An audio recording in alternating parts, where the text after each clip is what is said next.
All righty, so starting with our September 19th meeting, before we begin the regular meeting, just one announcement. We have 3 absentees today, 2 regular members, Dennis Yeski and Nick McRae, as well as Bob Barilak, the alternate, one of the alternates. Seated for Mr. Yeski and Mr. McRae are Mr. Wells and Ms. Jenkins. So all 5 of us who are present tonight will be seated on the applications. There is some possibility that Mr. Yeski will join us late, but dubious. So I believe the 5 of us will remain seated for everything. And with that, having nothing further, we begin with the regular meeting, Crescent Road LLC, for a final subdivision to amend a previously approved final subdivision in order to allow construction of a separate driveway where a combined driveway was originally proposed at 30 and 32 Crescent Road. Is that Mr. DeAndrea? He's got his hand up, Mr. Hello, do you have him? It is Mr. DeAndrea who's presenting. Okay, he's on his way in. Ms. Kolakowski, I think I didn't see all of the public comment that you shared with us this evening. So if there's something we omit to mention, I saw a couple of last minute emails that I haven't had a chance to read regarding other applications. So if we omit something, please feel free to share. Hello, Mr. DeAndrea, please proceed. Good afternoon. I listened to all of your discussion, and I'm glad to see that there are 5 members seating. It doesn't affect our presentation, but good to see all of you. Today, I'm representing Crescent Road LLC, represented by one Lino Marcal. And Crescent Road LLC is the owner of 2 parcels known as 30 and 32 Crescent Road, which are also known as Parcel A and B, respectively, on map 8980 in the Greenwich Land Records. The lots were created as a result of an in-depth review by the Commission and by Inland Wetlands and DPW as part of the prior subdivision back in 2017, number 2017357. And I know that that's part of your record of that in the staff report that Marisa carefully prepared. Crescent Road initially purchased Parcel B from the prior owner, Marcos Basalia, and his wife, Sophia Maria, on September 28th, 2021. Subsequently, after the house was made available, because the Basalias had been renting it, Parcel A at number 30 became available, and Crescent Road LLC purchased it 14 months later on November 10th of 2022. I point that out only as a reference for the time between the purchase of the 2 parcels, because by the time he purchased the second lot, number 30, construction of number 32 was well underway in accordance with building permits 22-1199 and 22-1177 for the garage and the house, respectively. Those were issued in June of 2022.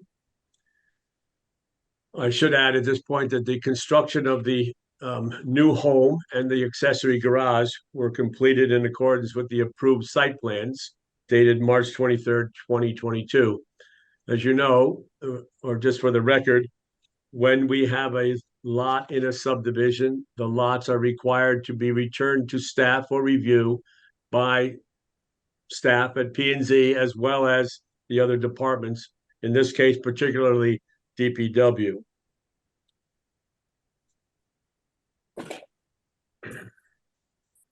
At the time that Lino Marcal purchased number 30 Crescent Road, he recognized the value of separating the 2 lots by constructing a driveway to service number 30, and that would make it separate from the previously proposed shared driveway that the Bushelias had proposed. By constructing an addition to the front of number 30 and making the elevation of that addition basically the same elevation as the first floor of the existing dwelling number 30, which will remain, it would eliminate the basement garage. In addition, by creating a separate driveway and eliminating the easement for the driveway, we would also be able to eliminate cross easements for utilities. And most importantly, it would eliminate the need for access to the basement garage, which the Bushelias had proposed to retain. I think that there's a question, why wasn't it done in the beginning? Simply because the Bushelias simply wanted to create the second lot prior to their return to their home country of Argentina. For those of you who were on the commission at the time, in order to create the subdivision as currently proposed, the Bushelias had to remove an addition that had been constructed to the easterly side of the building by the prior owner. So there was a significant amount of thought that went into the subdivision and the creation of the lots and the open space. So that was done. Crescent Road LLC purchased the second lot and has now proposed this simple change that benefits both lots, and I will explain why that is the case. So we want the commission to approve this as presented because we're only suggesting a separate driveway. There is no need for any change to any of the lot lines of the prior subdivision approval. There's no change to any of the open space. The proposal for the separate driveway at first floor level eliminates the access to the basement garage, which I think anybody that's sitting on the commission this evening would be in agreement that having the garage at the first floor is preferable to being in the basement, especially at our advanced age. And you're saying that they cannot access the new proposed garage from the joint driveway, that's physically impossible for that joint driveway to be amended so that they can access the new garage? We want the driveway approved as part of a site plan so that the driveway is separate from the shared driveway and that we don't have to continue to use a single garage under the main floor. But they would be able to access the new proposed garage from the shared driveway? No. If they modified the shared driveway? No. Why not? Because the elevation of the garage is designed to match the first floor. We do not want to have a garage under. It's Gotcha. Not preferable, and it's not necessary, and it's not appropriate in this condition. Okay. The other thing of value here that should be considered is that we've eliminated the need for the cross easements. Those are encumbrances that need not be imposed on the property. We eliminate the driveway easement and the utility easement. However, previously, as a requirement of the original subdivision, there was a drainage easement that was prepared and recorded. And I have that number for you. The other significant point about this, which I will go into a little more detail in a few moments, is that the driveway as proposed, plus the addition as proposed for the existing dwelling at number 30, is being constructed over existing pavement. So it's not like we're increasing coverage. We're actually reducing coverage by building the addition and the driveway over what is currently pavement. By removing pavement that is between the existing dwelling and the new dwelling, we're also adding back landscaping on the area between the new garage and the property line.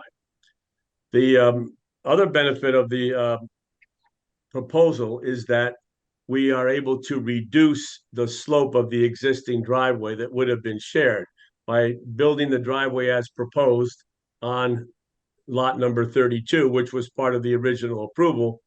We have been able to soften the grade of the original driveway that serviced number 30. You'd have to look at that closely to understand it. Yesterday at the briefing, there was some concern that the driveway was steep. It isn't steep. In fact, it'll be less steep when completed. In conjunction with the development of and permitting process for number 30, the owner of number 30 has in fact received a final sign off for the sewer that services number 30. As you know, no building permit can be issued unless there's a sewer permit. Sewer department review process is very stringent. There were repairs required for number 30, and in this case, not only do we have a permit, we have a sewer final, meaning it's been approved and may be used.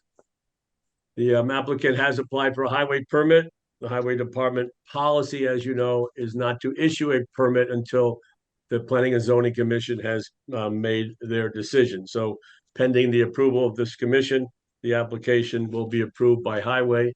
There's no issue with sight lines. We're on the inside of a curve, and the sight line is not a problem. Also, we're coming in basically at grade with the existing roadway, an ideal situation. Also, the perimeter of lot number 30 will be defined by a retaining wall only 3 feet high. The slope leading up from the top of the retaining wall toward the edge of the garage will be landscaped and with vegetation, shrubs, and plants. In regard to the engineering department, Juan Paredes from DPW Engineering issued an approval of the drainage design. I'll explain a little bit more on that. He also requested a drainage easement, as I said a few moments ago, that has been recorded and filed in book 7347 at page 32. Lastly, the zoning enforcement officer issued favorable comments on September 13th, concurring that the plan meets all the applicable criteria of the building zone regulations. The only outstanding comment sheet that needs to be addressed are those of the conservation department, one Alexandra Mock. I'll go through them very quickly unless you want We've seen them, in-depth. we've seen them, Okay. Mr. DeAndrea, and we've got two commissioners who were waiting for you to take a breath to ask some questions. So I'm gonna All let right. them ask you questions. Just before you start, three commissioners, Mr. Paralkar, Atul Paralkar, Yes. we will call on the public as soon as the commissioners are done with their line of questioning. So just be patient, okay? You don't need to lower your hand, but just so you know, that's why we're not calling on you right now. Mr. Lowe, if you would proceed. Yeah, first of all, Mr. DeAndrea, because everyone's age is advancing, I'm not going to take any offense at your comment about this commission's age. I If said I may present. start out with that. I said Present present company included. I included myself by all means. I understand that. You just mentioned the highway department, Yes, and sir. I have a question. I have a couple of questions. Do you know what the actual distance in feet is between the proposed new driveway and the existing driveway? The proposed new driveway and the existing driveway is The curb cut. approximately. What was that? The curb distance cut. He's between asking you about the between curb cut. two driveways. Yes, Yes, he's sir. asking you about the curb cut. Right. I can put a scale on it, but it's in excess of 20 feet, probably 22 or 23 feet along the property line.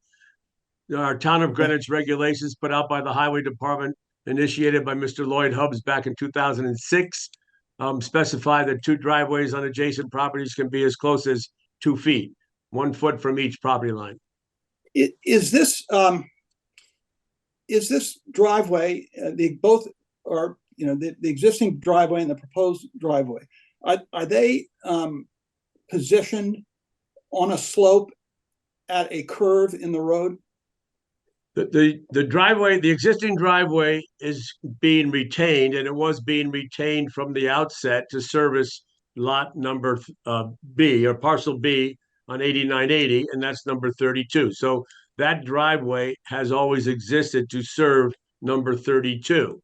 That driveway will now remain, but it has always been part of the plan that the slope of that driveway be reduced or softened, if you will, made flatter to accommodate the design that was approved and now has been implemented. Okay, The new driveway. Go ahead. Go ahead. I'm sorry. Well, the new driveway for number 30 has been designed so that it's basically flat coming in from Crescent Road to the garage. Okay, so I drove by and it seemed like both the proposed and the existing driveway were right at a curve in the road. And Yes. and it's on an uphill or downhill, depending on your perspective. Yes, sir. Is that accurate? Yes, sir. That's accurate. And the highway department did weigh in on this? Yes, sir. So did engineering. The issue. I the didn't see vet- comments from Highway. I didn't either. I'll read them to you if you wish. But Patrick? as I mentioned before, the highway department will not issue the permit until the commission, in this case, the site plan has made their decision. So what the highway department said in their letter, in their notice to us in response to our highway permit application was, I'll read it to you. Hold on.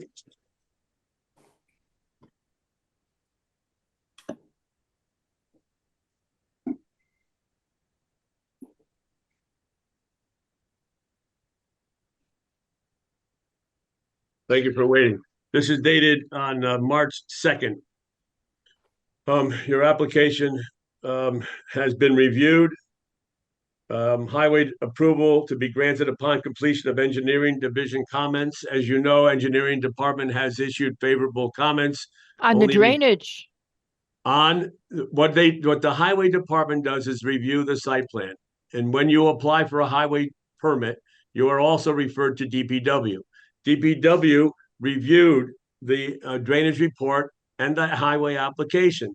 The highway department will not issue the permit until you, in this case, have finished your deliberations. That's the way it works.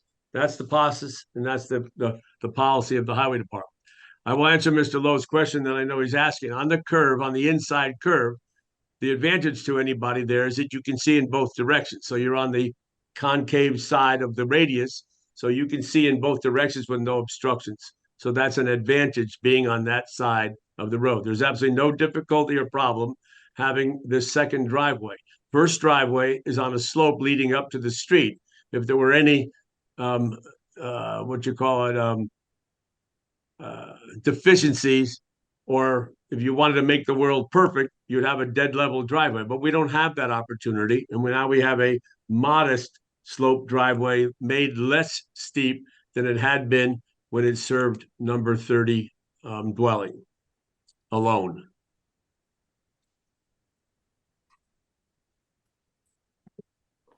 That's all for right now. Thank you. Thank Ms. you. Jenkins?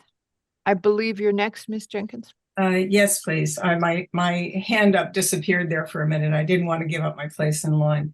Something you said, Mr. DeAndre, you talked about the fact that, as I understood what you said, that there was no net increase in impervious.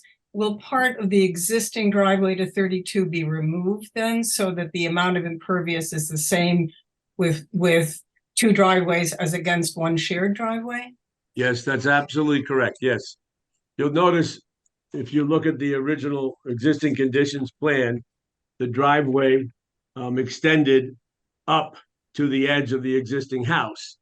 So now what we're doing is we're taking away some of that pavement and we're replacing it with a slope, which will be vegetated between the property line between 30 and 32 up to the edge of the proposed addition. And you'll also notice that the garage and the majority of the driveway as being proposed is over existing impervious area. So the answer to your question is yes, we're maintaining or reducing impervious coverage as a result of the proposal. Okay. Yesterday, if I may, one more thing, Ms. Jenkins, please. yesterday you asked about conditions of the prior approval. Yes. Of course, all of those conditions of the prior approval and of the Wetlands Agency are incorporated into each successive application. So yes. I understand. I appreciate that reminder. I have to say, just looking at listened to the audio from the public hearing for the 2017 proceedings and took a look at that. At the time, obviously, what you're dealing with here is very challenging topography. Not anymore.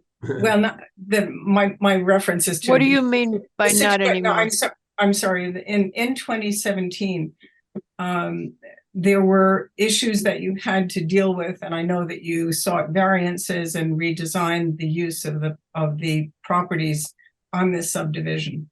And I'm a little concerned because one of the major points that you made at that time was that the shared driveway is in fact an advantage because it would minimize impervious and also minimize site manipulation. And here we're going to, if I understand you properly, Mr. DeAndrea, you're going to change the existing driveway and you are going to exchange one form of impervious for another in order to have a second separate driveway. So it seems to me that the argument that you made in 2017 still applies. You're asking us now to, again, allow additional site disruption and change, if not net increase the impervious. Well, I don't agree with the fact that we're having additional site disruption because we're in fact reclaiming pavement and exchanging pavement as you placed it, suggested it. So we're exchanging one for the other. And the other advantage we have here is that we're now treating all of the runoff. In fact, the design for this property is excessive compared to what is normally done. In this case, we're actually able to retain and infiltrate all of the water for a 25-year storm event. So not only are we treating it for water quality and reducing the total volume, we're storing that entire volume. So none of it is passing, if you will. We're allowed to pass the same peak, but in this case, we're storing it all. So overall, this is a much better plan than had been proposed back in 2017, which was being controlled by the current owner at that time, who chose only to divide the property for sale. We were able to design a very good plan for this site, and it has advantages in that we're now even able or more able to reduce the peak flow for lot number 32. We have introduced flatter property that is able to infiltrate the water more efficiently. And we've had absolutely no erosion, no impact on neighbors. And we have a very good plan for the new driveway to service number 30 at a level grade with no increase in coverage. I would just say that I hear what you're saying, but we had some fairly strong concerns by both DPW and conservation about S&E. And I know that, that's their job and they have to keep an eye on it. But to the extent that there is additional work being done here, obviously it raised questions with both the DPW and conservation. Okay. Okay. Yes, please.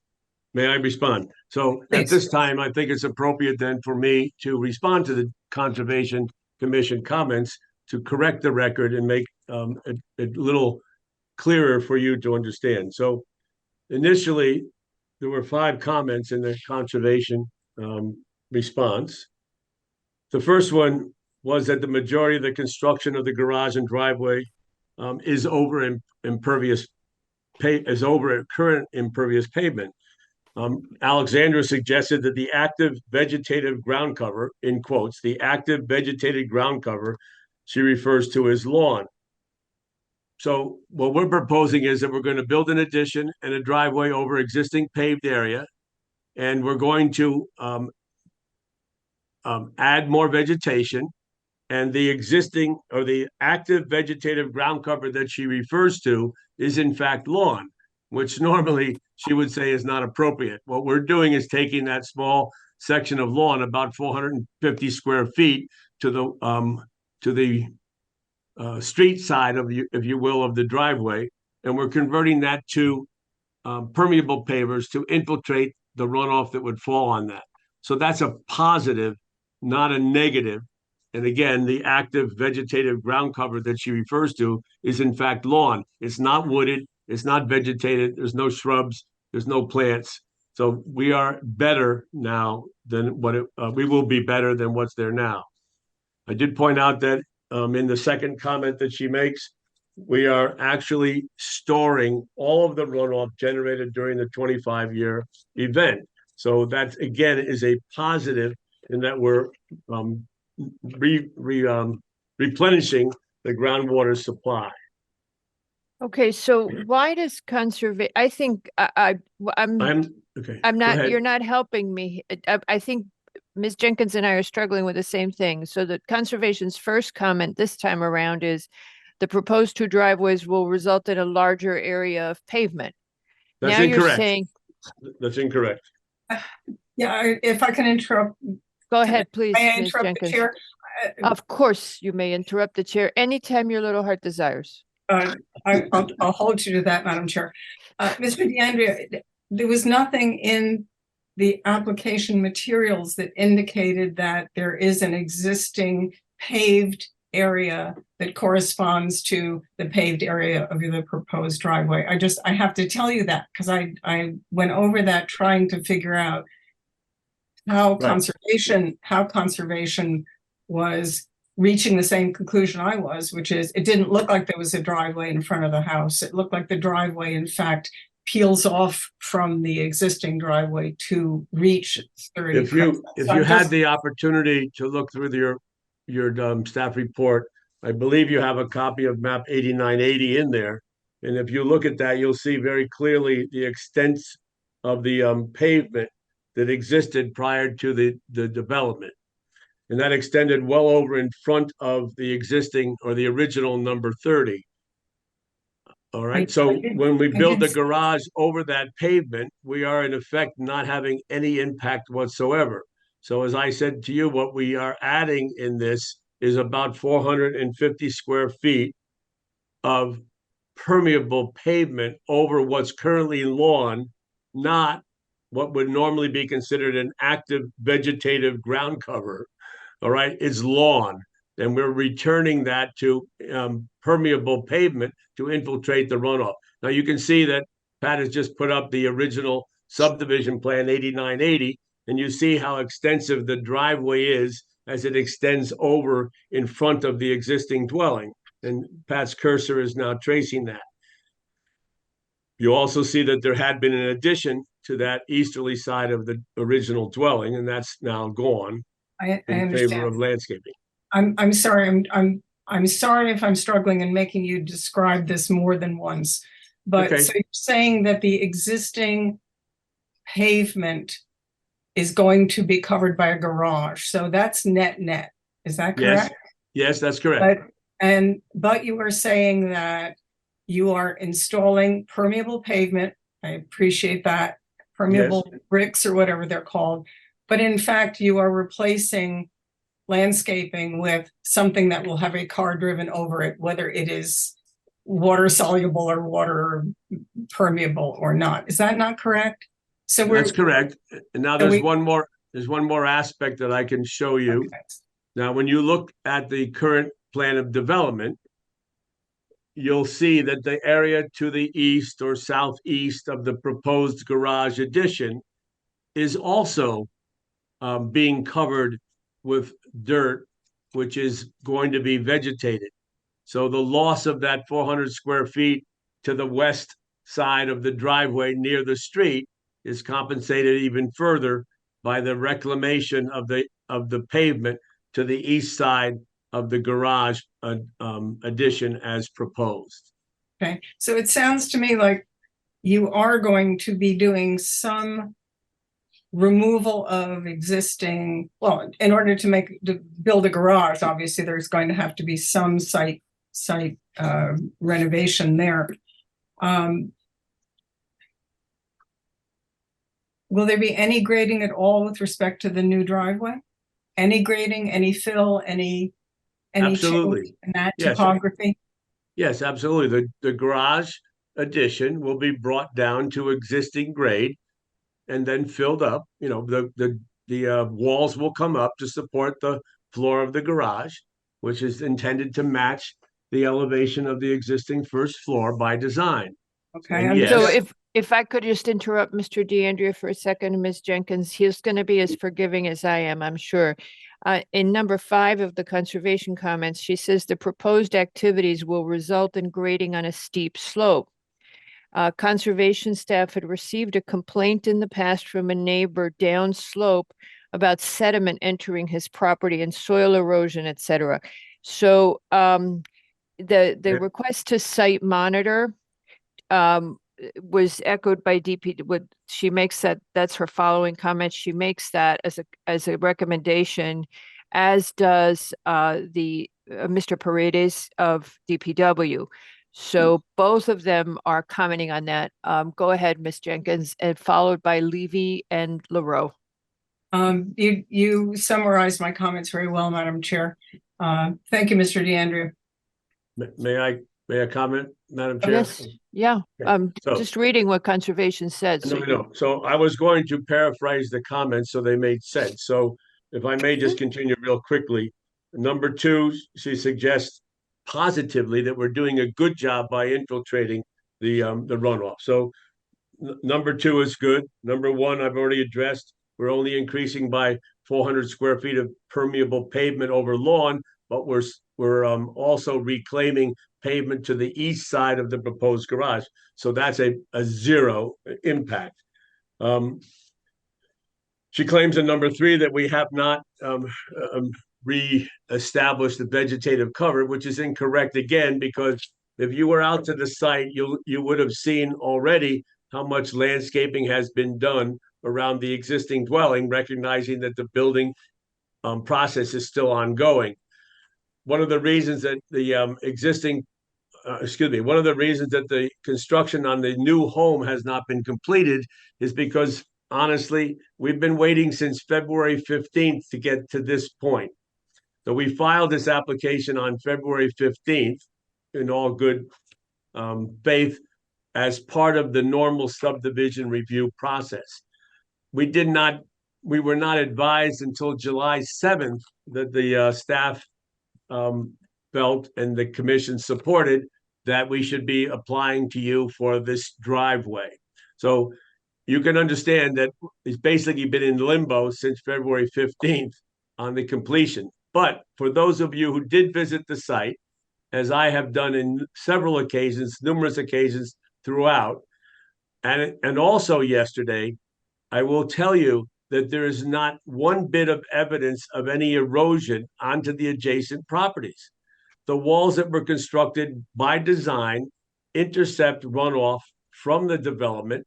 They are also planted, and by their own nature, they are retaining not only for the dirt, but also for the runoff that's directed to them. They also provide ideal platforms for landscaping. Again, for those of you who were able to visit the site, you'll notice that there is a hedge of arborvitae already in place at the lower level of the home. And as soon as we're granted permission, we'll complete the activities within the lot to the north side of the dwelling. So that's a long way of saying that our subdivision regulations also require the placement of at least 2 trees on each lot as part of the subdivision regulations. So certainly 2 trees will be planted on number 30, and there are numerous trees remaining on number 32. Number 4, Alexandra suggested that we are filling into the conservation area. Absolutely not true. Okay, there's no basis for that statement. And for those of you who've been there, we're not even close to getting to the open space on the north end of the property. And the topography within the open space that was set aside because of the steep topography has not in any way been encroached upon. And those of you who have been to the site, I'm sure would concur with that. So I want to make that part of our record. And then also to talk about the filling, we are proposing a 3-foot high wall along the boundary line between the 2 properties, behind which, as it's a retaining wall of only 3 feet high, there will be a slope leading up to the edge of the proposed garage on number 30. That will be vegetated, landscaped, and it will provide the area for screening between the 2 homes. So that's in response to number 3 and 4. And also number 5, because we're not doing anything on steep slopes that has not already been approved after significant review by this commission, DPW, and inland wetlands. So the development on what had been termed steep slope has now been mitigated and moderated by the construction that was approved after significant review. So I Okay. do take issue All right, with Mr. Alexandra's DeAndrea, comments. you've had a lot of airtime, Mr. DeAndrea, Yes, with I will be minimal. quiet now. Thank you. Well, it's just that you were trying to explain things to us, but we weren't asking you questions. So let people ask you questions. Mr. Thank you. Levy, if you would go ahead. Yes, thank you. I don't, I only know that the site from before any construction was going on. So, to what extent are these tiered walls constructed? They're completed, Mr. Levy. All the Yeah. walls that were required for the development of number 32 have been completed in accordance with the structural design and the construction plans that were reviewed by the commission and wetlands agency and the building department. So all of those walls have been completed. Okay, and there are these lines 65, 64, 63, 62 next to the open space. So is that the new grading? 64, 63. That The, must be the elevate. That must be the top. That you're looking at the topo. Yeah, there's Those- a but nothing- is that okay. the new grading? It's just these lines. No, sir. The lines in the open space are existing conditions. Those are original ground topo from the original survey. Yes, sir. The wall at the back of number 30, you see the wall and the trees.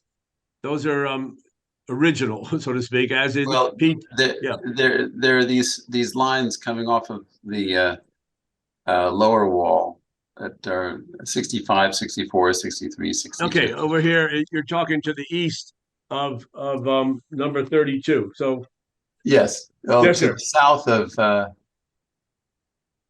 it's really to Yes. the south of the proposed garage. yes, sir. Those elevations are proposed. They may not have been done yet, but those were part of the original plan as approved by the commission. They were Oh, okay. again part of the original plan. They have not changed. Okay. All right. Just so I'm just curious about some of the thinking behind this proposed garage and why it wasn't moved further west so that you wouldn't have quite as much construction out over the landscape. Why couldn't it have been moved much further west toward and reduce the amount of paved area? Well, if the proposed garage on number 30 were moved more to the west, i.e. as to the left as you face the front door, you would then be building more on lawn. And that's A, and B, it wouldn't work with the design of the home. And what we're doing here, I think very appropriately, is that we're proposing a garage over pavement, which in essence was the same function we're repurposing. Yeah. We're I taking understand. parking and we're putting a building on it. We're doing it over existing pavement and we're gaining back landscape area that had previously been proposed as pavement or existed as pavement. And that you can see by reading down the contours next to the proposed garage on the plan that's on the screen. We're starting at 84 and we're sloping down to 80, 20 feet away to the top of a retaining wall. Yeah, yeah. So it's- I just, Yeah. you know, it seems to me that when you have when you're trying to negotiate these slopes, you have to do all of this engineering for these walls, and you're trying to keep them as low as possible. Correct, If- and we did. Yes, it's still, you're still impacting the landscape, and maybe a smarter way to look at it is to push the vehicular traffic closer to the street, you know, and not build so deep into the lot. And therefore you don't need as much retaining wall. That you could have saved a lot of effort there. Mr. Levy, And, are we referring to number 30 or number 32? number 30 is the new construction, correct? No, 30 is the existing home. 32 is the one where there was more manipulation of the topography, but Yes, it well, wasn't done 32. until after much discussion, review. So we really Yes. shouldn't be focusing on that right now. Well, I No. disagree, Mr. DeAndrea. You're building a garage onto one house and you've got another new house and you are here for an amendment of a subdivision. When you amend the subdivision, my read of the regulations is both properties are fair game for the commentary because you are amending the subdivision. You are not amending a site plan. Okay, But, so you know, everybody, This is a So- little bit theoretical, but I'm just trying to get to a point about. yes, about sir. how Go to ahead, think Mr. about- Levy. About these kinds of sites, which you know, I don't think people contemplate people trying to build on because they don't look like you know, there's too much engineering going on, and Well, and that we'd like was our the open space. comment. But That was the comment in 2017. There was Yeah. a lot of concern about the subdivision. Go Yeah. ahead, Mr. Levy. yes, so I just bring it up as a point of discussion that this could have been designed a little bit differently so that instead of it making it look like a house that's flat on a flat piece of land, it respects the proximity to the slope a little bit better and not trying to flatten it out and let the slope be the slope kind of thing. Anyway, that's my comment, and I do understand what you are saying about the how this manipulation of the landscape is creating on paper a zero impact, but it's still with tremendous effort, and nothing's perfect, but and I do understand why the applicant wants to do this, but I would just encourage different thinking about how you approach a project in a site like this, because it's the uber engineering is perhaps not so it doesn't Well, this need was, yeah, and this was the first comment. If you go back to 2017 and you look at what DPW engineering said when they looked at it, that was basically what they said about this project, that because of the way these properties are laid out, it would require Uber engineering. Mr. Levy, if you're done, it's Mr. LaRoe next and then Mr. you. Wells. Okay, thank you. Mr. LaRoe. Thank you. I think it was Madam Jenkins that was asking the question. Mr. DeAndrea, do we have a plan in the set that shows that map overlay? Because I think it's hard, and I sympathize with conservation and Mrs. Jenkins about where the area of impervious is in the front lawn. Right. Is there a I can Yeah. direct you, if you would use your cursor, sure? you can come in on the existing curb. You are on it now. Yep. And you follow it up to the southeast. There you go. And that's an existing wall. And it was down low at that elevation. And then they were climbing up some stairs, if you can see there, to get to the higher elevation. So the area of that proposed garage is sitting entirely on what was originally pavement. The proposed if- garage is yeah. on an area that was entirely pavement. I'm just trying to find a tool that I can maybe color this with, but so this area in here Yes, is was pavement. So this essentially this area is being returned to lawn, yes, sir. and then as well as some areas in here, or is it more to the our right? Okay, where your cursor is now. Yeah. That was lawn, remains lawn. Yeah. If you want to equate, you can see that the elevation of the let me get to the other plan here so I can refer to it. So you'll see right above your cursor, there's a piece of a walk. Yep. And that is being go up to the top of the page. Yep. Right there. That note says existing walk to be removed. Got it. And if you move the cursor down a little bit, now you see a L-shaped walk, which is the new walk, basically replacing what we were removing. Got it. So So again- the walkway, yeah. So the walkway here, this area and here, and Yep. along the road. No, Yes, sir. entering the lot into here. I'm sorry. Yep. Those are the areas of reduction in impervious. Yes, sir. Okay. All right. Right. I think that was the other. And then looking at the comments from conservation, I think this area down here, Mr. DeAndrea, is probably what they're responding to. Yes, It sir. appears- And that was again presented day one and has remained and has been through the review process. I don't think that that's actually been done yet, but if you want to talk about that, we can. No, I just trying to figure out where, because it wouldn't be typical for conservation staff not to understand the plan. So I'm just pointing out Yeah. where. No.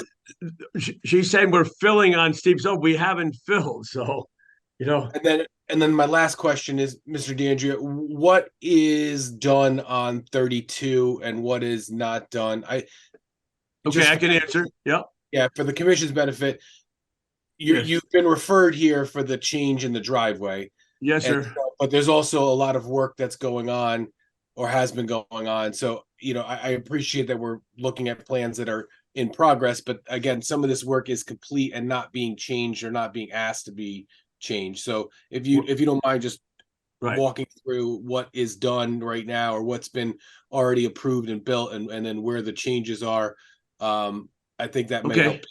All right. So in summary, if we'll start at number 32, all of the retaining walls to the let me get I want to make sure I keep everything. The problem with this is when the north arrow is diagonal, I always want to make sure that we all agree as to what's east and west. Okay. So for the discussion here, we're going to say that the house is oriented north and south on number 32, and that the garage is in the southeast. Okay. Is that okay? Sure. Okay, so to the southeast, all the walls around the back side of the proposed garage, it says proposed on this plan, but in fact, the garage has been constructed. Landscaping has been placed around it. All of the retaining walls as part of that plan have been installed. Okay, that's done. So I don't know how else to answer it. Then we built the house, or they built the house, and the house is done. It's been painted white. There's landscaping around the southwest and south side. If you move down to the east side of the house, right there, you would see a row of arborvitaes have been planted to screen the neighbor from the back of the house. And the walls to the north side have been constructed, but landscaping has only partially been done in that area where your cursor is, because the house is still the site is still under construction, but the walls are done. The backfilling has been done, and they're ready for landscaping. And we're heading into the fall planting season, so that's probably on the schedule. So then essentially the work where the changes or the change orders or whatever is from the what was the common driveway in the last plan, but is not in this, into the site here. So this driveway, Yes. the garage, and the new path to the front door, those are new Yes, sir. items more or less than from the existing condition. So okay. Thank you. Once the current owner purchased number 30, which again was 14 months after the purchase of the vacant lot, which I know I'm being redundant and on the verge of obnoxious, but number 32 went through a significant amount of review. I don't want to Okay, say yeah, it let's this way, not, but let's it's not water do over the that. dam. Let's not do that right now, okay? Okay. Some of us were there. What Yes, I'd sir. like to Yes, ma'am. do is to answer Mr. LaRose's questions and then go to Mr. Wells's questions. So the answer to Mr. LaRose's question that he just asked is all the activity that varies from the original subdivision approval occurs within the property that contains dwelling number 30. The lot lines have not changed. We've eliminated cross easements for driveway and utilities. All the activities for number 30 will be on that property, and the only significant change is the construction of a retaining wall along the boundary to retain a slope to eliminate more pavement in favor of vegetation. Good plan. Thank All you. right, Mr. just add- Wells, I'm yeah, I'll- sorry. Oh, and I'll just add to Mr. DeAndrea is absolutely right about the process with DPW. Highway generally does not interface with us. They do that through the engineering division. So and engineering is aware of what we have in process and will withhold issuances or approvals of permits if there's a coinciding P&Z application until they're satisfied with the engineering or P&Z is. So So when I'm remembering, apologize. I'm remembering the East Elm application where we had that huge issue with there not being enough separation between the driveways, which is what everybody's remembering. And Highway commented to us up front. So that's, And I think, that was because the driveways were on the same lot. right. on the- So what we're saying, but Highway commented. So what what you were hearing from us is, well, when Highway has an issue, they comment. So how do we read the fact that we didn't hear from them? Mr. Wells, Yeah. go ahead. I think the answer is, Madam Chair, that generally engineering is the one that shares it with us and not highway. So Okay, but there was no Highway comment in it. right, and I should have figured it was in here, but we again Yeah. engineering tends to share. So Right. Mr. Wells. Thank you, Madam Chair. Quick question, Mr. DeAndrea. Two neighbors have written in indicating, and they've sent pictures that debris has been dumped in the open space. Is there any plan to remediate this? And is this consistent with the open space declaration? Right. The answer is that I walked the property yesterday. I reviewed the photos that the neighbors had sent. Several of the photos indicate or include a retaining wall, a stone rubble retaining wall, which is actually on the neighbor's property. So if you were able to review those photos, you would have seen that there is no encroachment past that. When I spoke to the developer, the owner of the two properties, I asked him whether or not there had been any issues with the neighbor. He said at one time when they were grubbing out a tree stump, one did roll over. He went to the neighbor. They immediately pulled the stump off the property and everything seemed to be calm. You can also see in the photographs that there are evidence of property line staking that we had done to guide their construction. So I think that the photos are an indication that there is no impact. And again, for those who were able to go yesterday or any day and walk along the neighboring property, you will see that it's clean. There is no dirt. In fact, another photo that the owner presented, they have a child's sled or slide rather, right there. And in the same photo, you can see the stone rubble boundary wall or the stone rubble wall, which is not the boundary, and significant erosion control fencing. So I know that the neighbor will make some comments and we wait for a response, but there is no damage or evidence of past damage on the properties. I might also add one more time in that, again, in speaking with the owner, and I think Pat kind of alluded to it yesterday, that there had been complaints, there had been staff review on site, everything was resolved, and the Wetlands Agency staff have been there numerous times just in trying to keep them abreast of what's going on. So I don't see that there's any grounds for claims of damage to the neighboring properties, but more than happy to work with them if there is in fact anything that needs to be addressed. Ms. Okay, thank you. Jenkins. Ms. Jenkins, go ahead. You're muted. Mr. DeAndrea, I don't mean to speak for Mr. Wells, but I think his question was not about damage to neighbor's property, but about the appropriate treatment of the open spaces. Okay, I'd already mentioned that we have not been in the open space. And again, if you have been to the site and you drive in the existing driveway, it's a significant drop in elevation. But if you also look at the original plans, you'll see that they include the fact that there was and remains a wall along the easterly side of the existing driveway. So that's the boundary. It's pretty evident. But more than happy to walk with anybody Okay, there to look closely. all Thank right. Does anybody object if we turn to public comment now? I'd like to move along. We've been doing this for almost an hour now, pretty much an hour. Good. Okay, Mr. Paralkar, I'm going to promote you now, so you may go ahead. And then anybody else from the public who wishes to speak, kindly raise your virtual hand. Anybody who wishes to speak on 3032 Crescent from the public, please raise your virtual hand. Go ahead, Mr. Paralkar.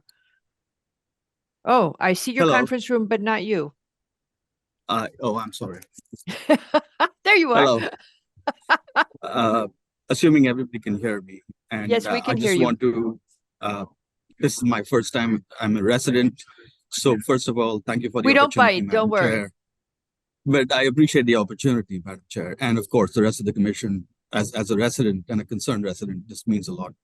I may not follow the jargon or may not use the appropriate words, so please forgive me, but I'm going to make an effort.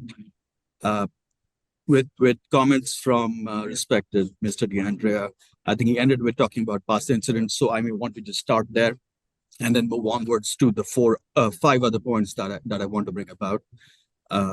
And also, there were other objection letters from resident on 34 Crescent Road. If that could be included in the package. Also, there was a hand-delivered objection letter from Mrs. Margaret Marshall from 17 Peters Road, who's a 92-year-old wife of an a passed away actually veteran, Air Force veteran. If that could be included as well in the package, please. So as it concerns with the past issues with the site, maybe Mr. DeAndrea wasn't informed by Lino Markel, who actually owns this Crescent Road LLC. But currently, I found out there are no rules around how debris is put on that site or any kind of regulation, particularly despite this being such a topographically challenged and steep angle towards 19 Peters Road. And when that was done, there were at least 1/2 to 1 ton boulders that were offloaded from the existing driveway. And right where Ms. DeAndrea so pointedly figured out where the slide was, there were 2 neighborhood girls, 5-year-old and 6-year-old, who were almost crushed by that 1 ton boulder, which is one of the photographs that was sent. When I realized there is no mechanism to object to something like that, not police, not the building department, nobody was able to help me at that time. After that, after a lot of conversation with Mr. Lino Marca, they said they will put up some kind of a boundary, but they had no hole watch or like a debris watch when they were offloading things down. The same thing where Mr. DeAndrea pointed out that a particular limb had fallen down. Actually, I was there at that time, and they were asked not to do that. And I remember again the same way, and there was a lot of disregard as far as where the boundary is. A third point is where one of the lowest retaining walls on the west face of 32 Crescent Road is, where it comes about 1 foot from the property line. The foundation of that boundary wall, the retaining wall, is actually under the line of 19 Peters Road.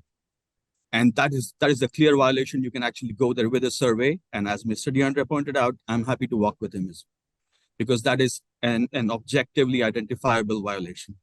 Right. Okay, so can you repeat that, Mr. Paralkar? As the retaining wall was constructed, Madam Chair, yes. Even though the wall that we see above ground is a particular size and elevation, the footing is much wider.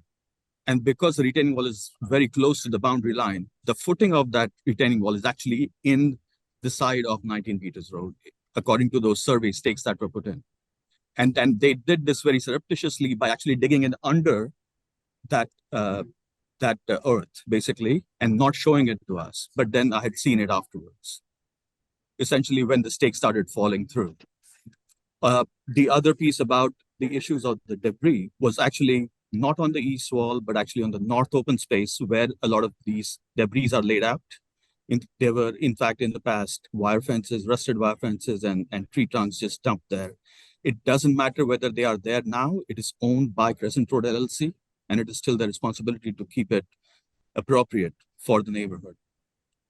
So these were my issues really about the past issues and, addressing with respect to Okay. Mr. DeAndrea's current points.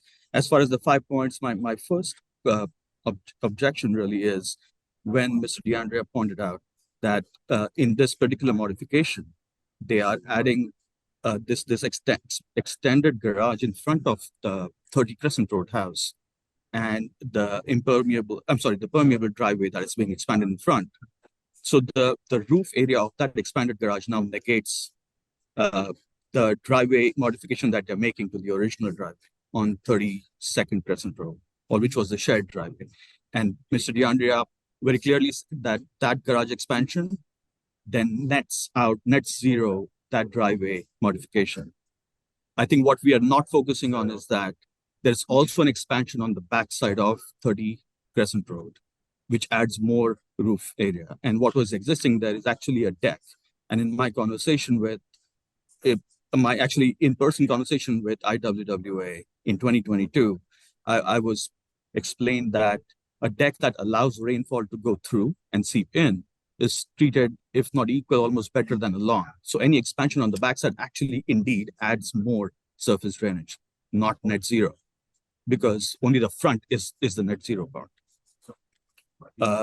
My second point, and actually which is the linchpin of most of these points, is referring to the, I think it's called DPW letter from civil engineer to Mr. Juan Paredes on, so it is dated 4/28/23, and the submittal review date is 4/26/2023. And amongst various points, respected Mr. DeAndrea glossed over the third point, which specifically says, and if I may quote, please, the sedimentation and erosion controls need to be inspected often since the area of disturbance was wooded and is a steep slope. Poor maintenance of the sedimentation and erosion controls may cause issues on the neighboring property and wetlands, unquote. And that is the linchpin really of this argument, is there is no way to tie enforcement of repeated inspections or maintenance of this property, which is really being built. Now it's bought and developed by a commercial entity, which is owned by Mr. Lino Markel. And I can tell you, even on the east-facing wall, where, the east-facing wall, where according to the 2017 approved landscaping plans, there was a very dense vegetation that they have to replant, which specifies the count and the type of trees that need to be on that wall or near that wall, near the boundary. Effectively, by building those walls and then planting vegetation on top of them, they have cut that portion off. I don't see any intent to actually comply with what was proposed and approved in 2017. And that absolutely must be done before they be allowed to then move on, sell and move on that property. The other is just the treatment of that face of all those retaining walls, which has exposed concrete. And 32 Crescent Road effectively towers to about 40 plus feet above 19 Peters Road because of the topography of the way it handles. And it absolutely destroys the aesthetic of the neighborhood. And that treatment needs to be congenial to that neighborhood as well. As also Mr. DeAndrea mentioned, that there is, in his very passionate statement of saying there is absolutely no proof that there is no runoff or soil erosion. Coincidentally, to the commission and Mr. DeAndrea, as recently as yesterday, which is 18th September, 2023, for the record, there was flooding at 10 Durkins Road, which is adjoining 19 Peters Road. I live at 19 Peters Road, and I can tell you that there was runoff that I have seen under my house, which had not happened ever before, from just as little as 1 or 2 hours of rainfall. So if you do need evidence, please let's have that study, because unlike 2017, if you don't study the impacted properties, then you are not really doing justice in making these decisions. And it's very important that we not take any passionate word of the proposing party, but actually look at the facts. And the flooding, you might as well just go there and ask the tenants who are actually renting 10 Durkins Road, and they'll tell you that this happened. You don't have to take my word for it. And I'm at 19 Peters Road, and if we conduct a study for whenever it rains, even more than 2 hours, you don't need to wait for a 20, 25 year or a century flood or a century rain for that to happen, because it is happening.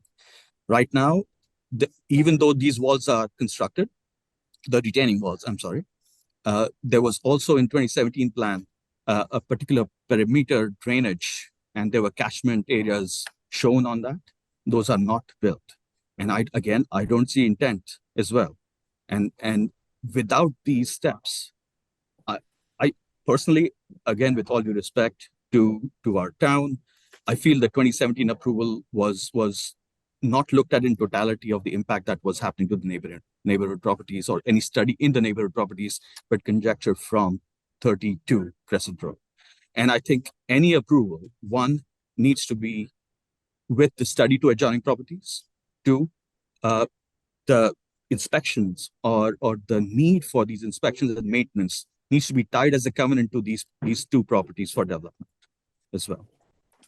So again, I'm sorry, as you can tell, as a resident, I'm a little passionate about this, but again, thank you for the opportunity. Thank you, sir. Is there anybody else from the public who wishes to speak? All righty. Mr. DeAndrea, I've been quiet. Here's what I'd like you to do. When you submitted this to us, you didn't compare. You brought it in as it's an amendment to approve subdivision, but you didn't really address the issue that everybody's asking you about, which is this better or worse than what exists now? Better or worse?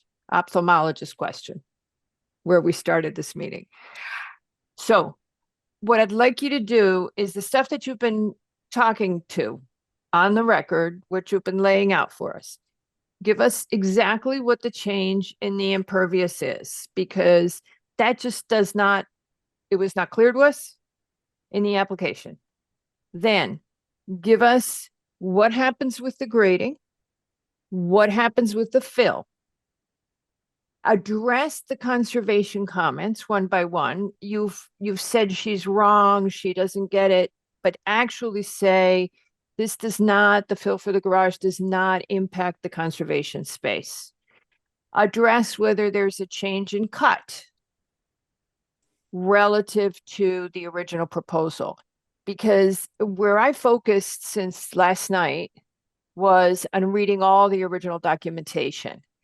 And as Mr. Levy remembers, there was a lot of concern when this first happened. If you are here with a proposal that is more environmentally sound and more responsible than what was originally approved, I think you would have our support. I can't speak for the commission, but I'm guessing that that is what they have been asking you about.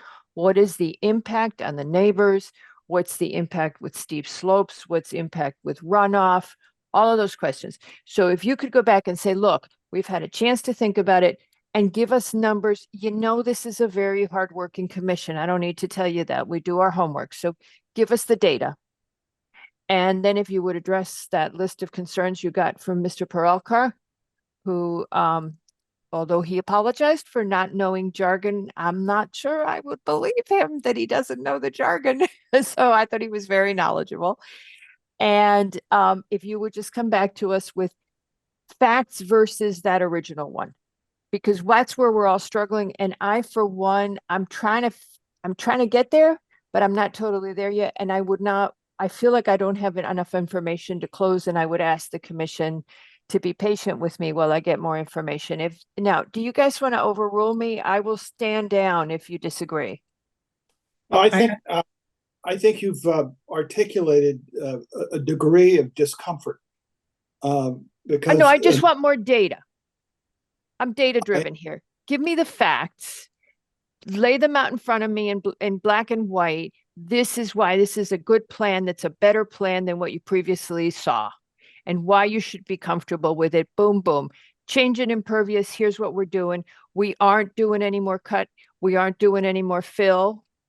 And we're not impacting any of the open spaces. We're not impacting runoff, et cetera. Just go 1, 2, 3. So go ahead, Mr. Lowe. But I'm not that I'm uncomfortable. I just don't have. And then Mr. Wells, I see your hand is raised. It was a good hand raise. Go ahead, Mr. Lowe, and then Mr. Wells. No, I just saying, I think they're. Yeah. All right, I'll stop. It's fine. Okay, yeah, because I'm trying to move us on. It's 5:12. We've been doing this for over an hour and we got some huge applications. This is a driveway. Okay, My addition to that, or suggested addition, would be because the previous speaker was very eloquent in that things that were required in the 2017 approval were not done. Why don't we get a building inspector or ZEO out there to say, hey, what has and hasn't been done? Have they lived up to the undertakings that they took to get approval for the 2017 approval? I don't feel comfortable that they have, based on this very expert neighbor's testimony. Patrick. I think the answer is, and Mr. DeAndrea can corroborate, the project are not complete. Right. So they're in progress, and while I appreciate the inconvenience and the uncomfortable things that have happened to the abutting property, no COs are going to be issued unless there's conformance with those plans, and that has not been requested yet. So we will absolutely, we have the town, I should say, because again, wetlands is in charge of the soil erosion controls on this over our authority. We've been out there. I know zoning enforcement has been out there as well, looking at the issues. So I'm a little surprised that there still are issues, because speaking to wetland staff, it was, yes, they witnessed things. It was brought back in, into compliance or into a reasonable status. So if there's additional measures that need to be taken, I think we should get those. But I don't think there's any completion or end of story with either lot right now. It's all in progress. Okie dokie. Okay. Mr. DeAndrea, you need to unmute if you're gonna yell at us or anything. No, you need to unmute. Whatever you said, you need to unmute. Nope. Okay, there you go. Now you can yell at I us. keep forgetting that you can shut me off, and I didn't shut you off. I did not do that. You did it to yourself. Oh, Patrick did it. His fault. I would, on behalf of the owner, request that if we comply with your additional request for information, that we be given some preference to the next agenda. We filed February 15th, well documented, not till July 7th, where we advised that perhaps we should be doing something more, which We will is to do what return to we this can. commission. Mr. Okay. DeAndrea, we will do what we can to Right. help So- you and to accommodate, and we will do what we can. Patrick Okay. always does what he can, but the commission only has so Un- many I understand. 7-hour meetings in our little bodies. Right. And I that appreciate said, that. when you take an hour and 15 minutes to explain a driveway to us, you have also hurt your cause. So remember that the next time, keep it succinct, and I- we will do our best to do the same. I wrote to Marisa today that I would be done in 10 to 15 minutes.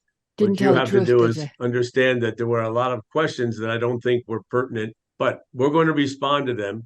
This was Okay. a simple application to put in a Time. driveway and which is a very, very good idea. Okay, now Right. just show us why it's a good idea. Not Okay. clear, go back Understood. and look. Listen to the transcript, listen to the recording, listen to what people said. You know how I was guided to look for 2017 was my huge trust in Mr. Maitland. So, all righty, thank you very much, Mr. Thank you DeAndrea. all. Thank you. Next application, oh, actually. And hello, Mr. Bazili, do you want to do a sound check? Yes, Hello, hello. Mr. Bazili. Everything sounds great. Okay. And we now open the public hearing. Our first application on the public hearing is Brunswick School for a final site plan and special permit to construct an open air pavilion at the property at 1252 King Street, representing the applicant and Mr. Haslam. And here you go.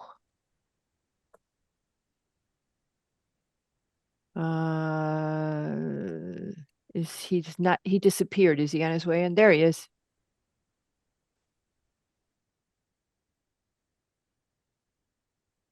Hello, Mr. Haslam. Okay, so you're gonna have to make up for a little bit of Tony, okay? I think I can do that. I promise. Thanks. Okay, so Right. since yours is just a pavilion, Right. I I think I know what the issues are. I think I can address them quickly, Madam Chair, if you want me to. Yes, sir. Go And move ahead. this along for you, hopefully. Yeah. Okay. One of the things is, of course, that we felt that no matter the best of intentions that the parents would make their own hamburgers, that That issue's if, going away. We're getting rid of the grills. okay, because what we were going to say to you is we could condition you that if you're going to have the grills and you're going to do it just after we've moved on the pavilion, that you would go ahead, if we had approved it, you would go ahead and work with health and get that done. Rather than have to come back in, just, we would condition you so that you could get that done. Cause it's a nice idea. Well, we've talked about it because it seemed like it was an issue particularly for Mr. McRae, who's obviously not sitting tonight, that would just get rid of it. We'd like to move. No, it was just, we laughed because, human nature is what it is. It'll evolve to, oh, let's just get someone to make the hamburgers, so why not just, if you're going to have if you're interested in the grills, we would just, if we were to move this forward, we would condition that you would work with the health department and get all approvals so that you have this plan that you could have somebody cooking. Your question is going to be the hand wash thing or whatever, but you also have that parking spot that Mr. McRae commented on for the food truck. So what we would do is just tell you to get clearance for those things that you've shown on the site plan, we would condition you if the commission was to vote in favor, and then you would have it without having it hold up your construction of the pavilion, your super. diminutive pavilion, may I add. That's diminutive. It's small, shall I say. The lawyers only said de minimis. That was the first thing. That's great. The second thing was the question of ARC. Yeah, so if Pat could go to, or Tracy could go to I think it's 114 of the exhibits. So it's near the end, 114 out of 124. And I just want to show you, if I could, the impact that this pavilion is going to have on the surrounding areas. We're not, while she's doing that, we're not adverse to going to ARC. If we could do it administratively, like Bianca suggested, that's great.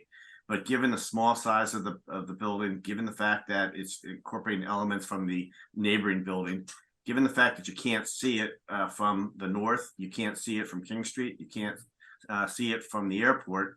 The only way you can visually see it way off in the distance is from property owned by Brunswick, which is occupied by the teachers' residences. And it's fairly small. If we, it was suggested that we replace the one tree that we're taking down with two trees rather than just one, that's fine by us. If the ARC wants to give us direction on what kind of tree they want there, that's great. Again, you're not going to be able to see this tree. I put in, I think, my narrative that it would be attractive from King Street, but the reality is it is a heavily wooded area. If you look at the aerial map between this pavilion and King Street, you're never going to be able to see the pavilion from King Street. But we'll put the two trees up, that's fine. There's no lighting. Here we go. Yep. Great. Let's see if you can scroll down, Tracy, a bit so we get to the area where we're talking about. That's possible. It's after that. I mean, just to save time. Yeah, there we go. You can see if you the blue line to your right, which is King Street, going up to the north, and above the athletic field, you'll see the lower school building, and you'll see a little white square to the east. Right, this is the area where the new pavilion will be, and you can see to the right of that is this heavily wooded area between the pavilion and King Street, which really protects it, so you won't really see it.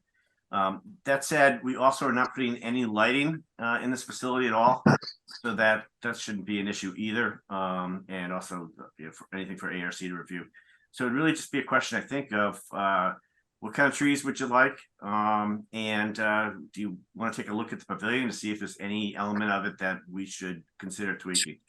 I think. Yeah, why don't you just toss it up real fast and just let everybody take a look at it? You're talking about the SE1, the site plan? Yeah. That's at 120, Tracy. So it's just three back. I'm sorry, 6 back from where you were. Nope, 6 forward, excuse me. 120.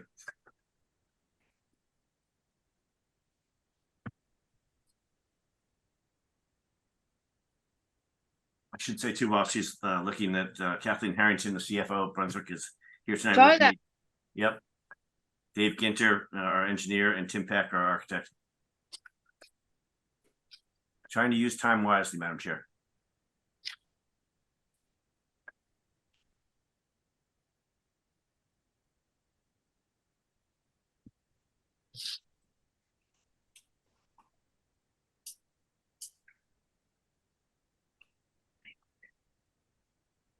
Right, so the location of the tree, would it allow for a large shade? Yeah, I think there's space there. All right. Kathleen, would you agree? Yes. So what I would Not suggest you. on the tree is, rather than have us pick a tree now, that if we were to move this forward, we would of course add the condition that no lighting is to be added within or around the pavilion, no uplight, the normal lighting. And also that you would agree the tree with the conservation, with our department, who will work jointly with conservation. That's fine. That's a great solution. Yep.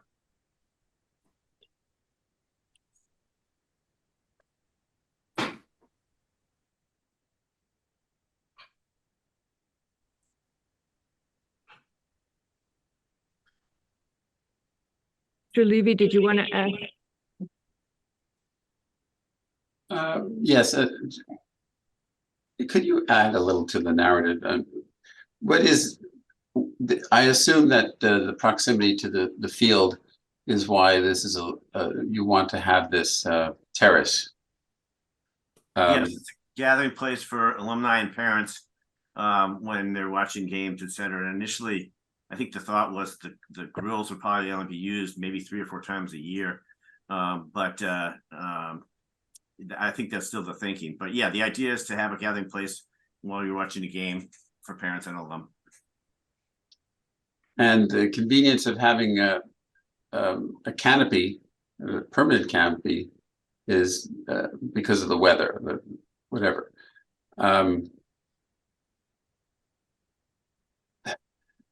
And so, but this is kind of a prominent place overlooking the field.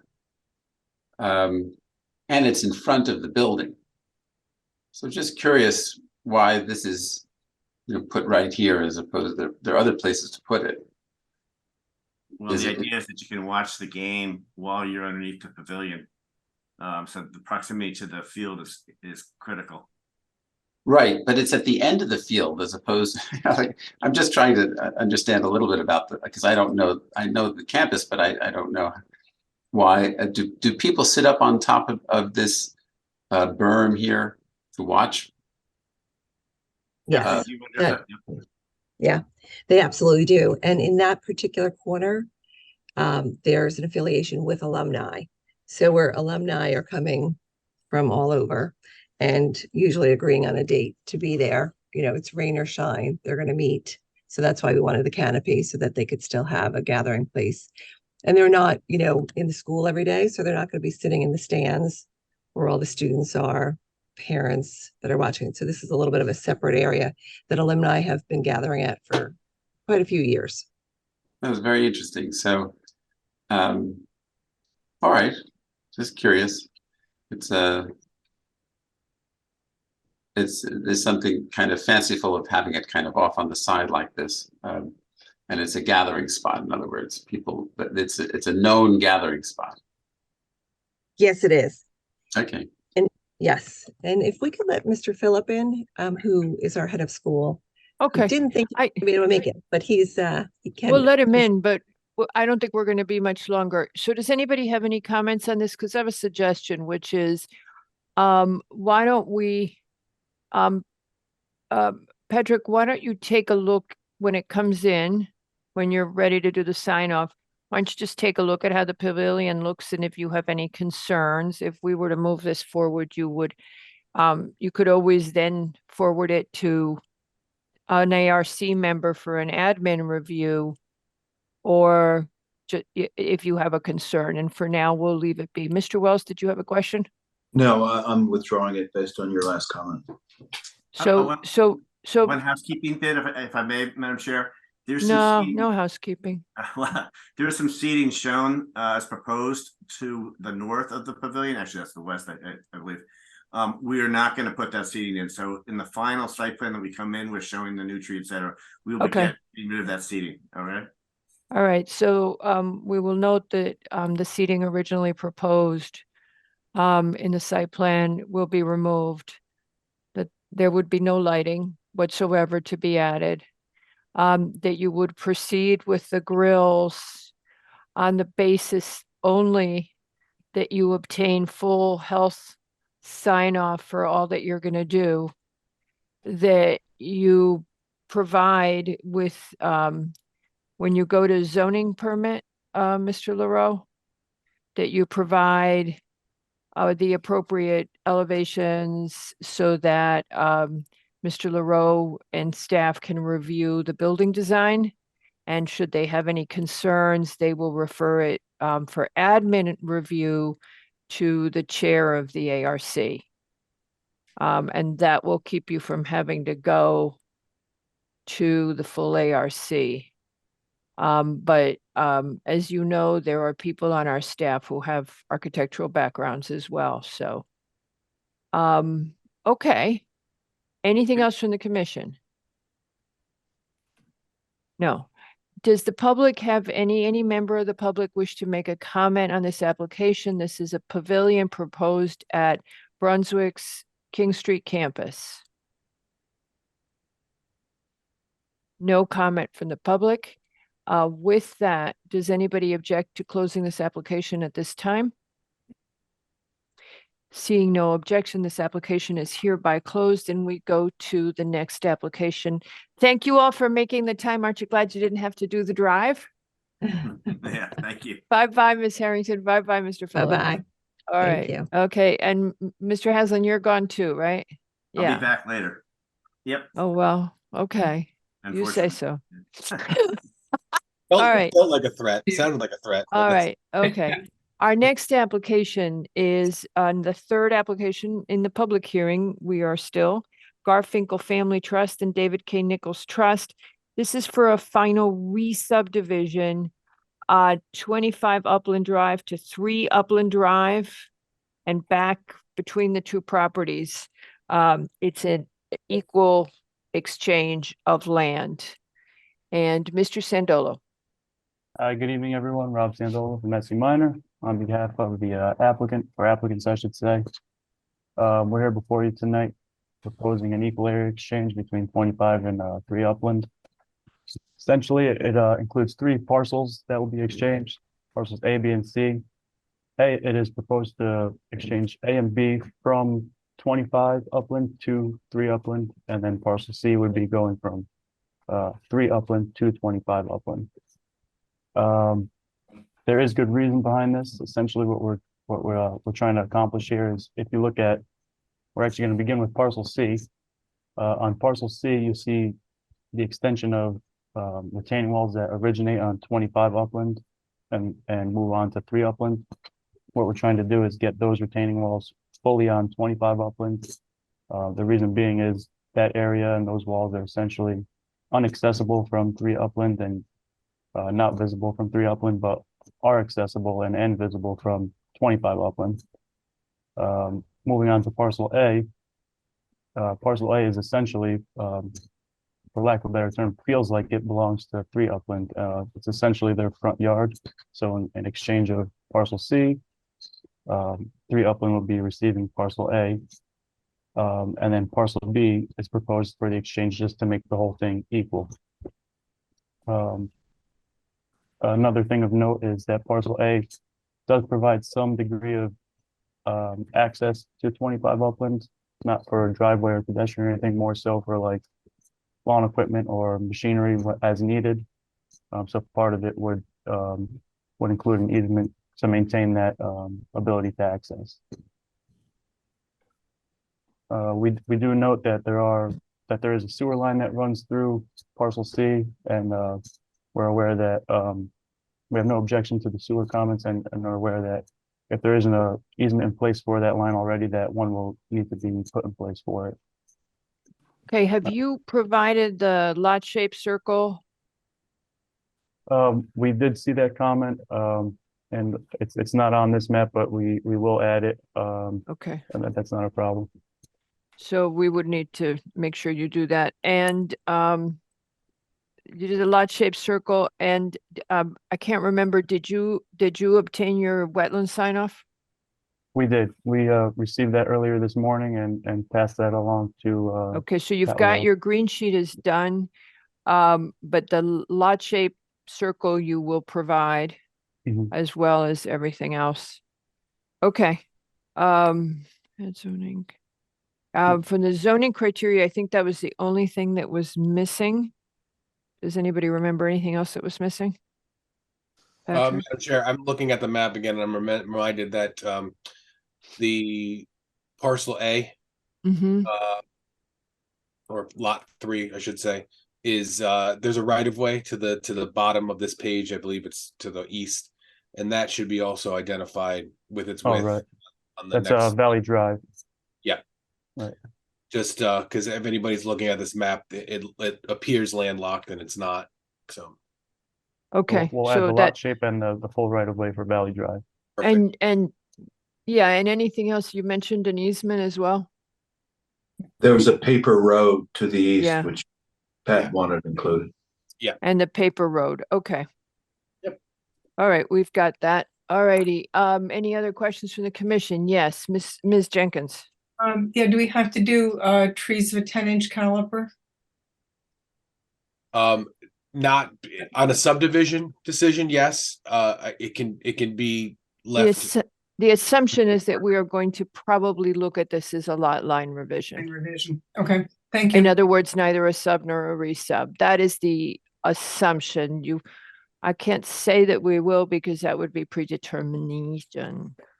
I would also add, staff would have asked for that if we thought there was site work related Yeah. to anything going on Yep. here. So, but that's a very good question. Thank you, Ms. Jenkins. Is there anything else, any other questions from the commission? All right, any questions from the public on this application? Anybody on this application? It's 25 Upland Drive and 3 Upland Drive. Any questions from the public or comments? Okie dokie. Does anybody, I can't see the commission. Can you pull the site plan? Okay, does anybody object to closing this application at this time? Seeing no objection, this application is hereby closed. Thank you very much, Mr. Sandolo. Thank you. Sorry we kept you so long. That's all right. I'll be back. All righty. Trying to change him. Okay. Okay, with that, we go to our next application, which is number 4, Maxim Barsky, 7 Dwight Lane. This is for a final site plan and special permit to construct a 2-story front addition, an indoor pool in the lower level basement, and a pergola and a deck over the rear patio. This house is over 150 cubes, 150,000 cubic feet, and this, because the pool area is over 1,200 square feet, it requires a special permit as well. So there's 2 reasons. All righty. And representing the applicant is Hello. Mr. Bristol. Hello, Mr. Bristol. Hi. Good evening.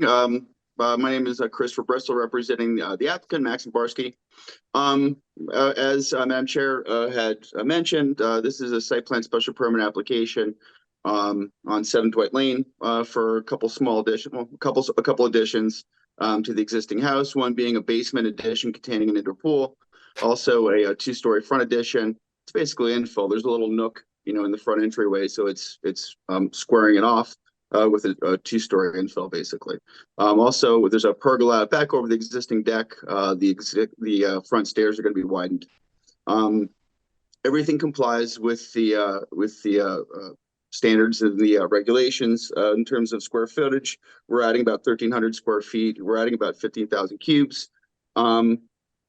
in terms of the comments that were in the staff report, DPW signed off on the drainage. We have our wetlands permit. The health department had commented that the existing well was too close to the foundation where the pool addition, the below grade addition was going to go. We submitted a plan showing its relocation that the health department was okay with. Obviously, we'd accept that as a condition of approval. The only thing I would ask in that regard, actually, is just for flexibility, if it could be phrased such that the well relocation is tied to the basement addition, such that if they want to go forward with the front entry, they could do so before they gear up to do the other one. I don't know if that's possible, but that would be a request. ZEO was okay with everything. Hold on a second. From what I remember, the problem with the well was the footings, and the foundation. I'm trying to remember what the comments were from the health department, and I think that also applied to the front entry. Did it not? Ms. Kulikowski, it did not. Okay, so yes, we could do that. I couldn't remember what the foundation and footings problem was. Okay. Understood. But that, again, it's just for flexibility for how they commence the work. Yes. I had We requested appreciate what you sent on the landscape plan. We took a look. I guess you might have missed that, but I still appreciate the follow-up. We took a look yesterday at the Google Earth during the briefing. We saw that despite how significantly developed this is, that the owners have retained a lot of tree canopy. What I did, I'm not sure if it's on the screen. Actually, I was just going to suggest I sent a graphic in to yes, Pat and we Tracy. saw that. Okay, yeah, and following that is a couple pictures as well of the site, so it shows you good, it gives you good indication and context of how wooded it is surrounding the area. Yeah, and I think what we would do is that we would encourage the applicant to continue to plant trees and native species, but given the fact that it is wooded and that so much of the tree planting has been, I'm all right with it. Does anybody object to not having a landscape plan? I think when we were talking about it yesterday, nobody spoke up. Okay. All I righty. will add too, I mean, just for added comfort, I mean, the 2015 site plan application, actually, that was part of the decision, I believe, was to add more native shrubs and plants into that. So it should be incorporated. It should be sort of baked into the cake already. All right. Go ahead, Ms. Jenkins. No, I was just going to say, I have no problem with a waiver landscape plan. Okay. I don't see anything else outstanding. Did conservation have anything outstanding? I got to flip back to her comments. Conservation was the one who brought up about native plantings to mitigate some of the impervious. Yeah, I keep having to go back to that because it's not in our packet. And I think that was pretty much the only thing. It noted a couple things. It noted that the fact that the green roof over the basement addition would be helpful. And again, it mentioned about adding some native plants. Yeah, so we would say the same thing. We would continue to say that we're always looking for more planting and more ability to offset.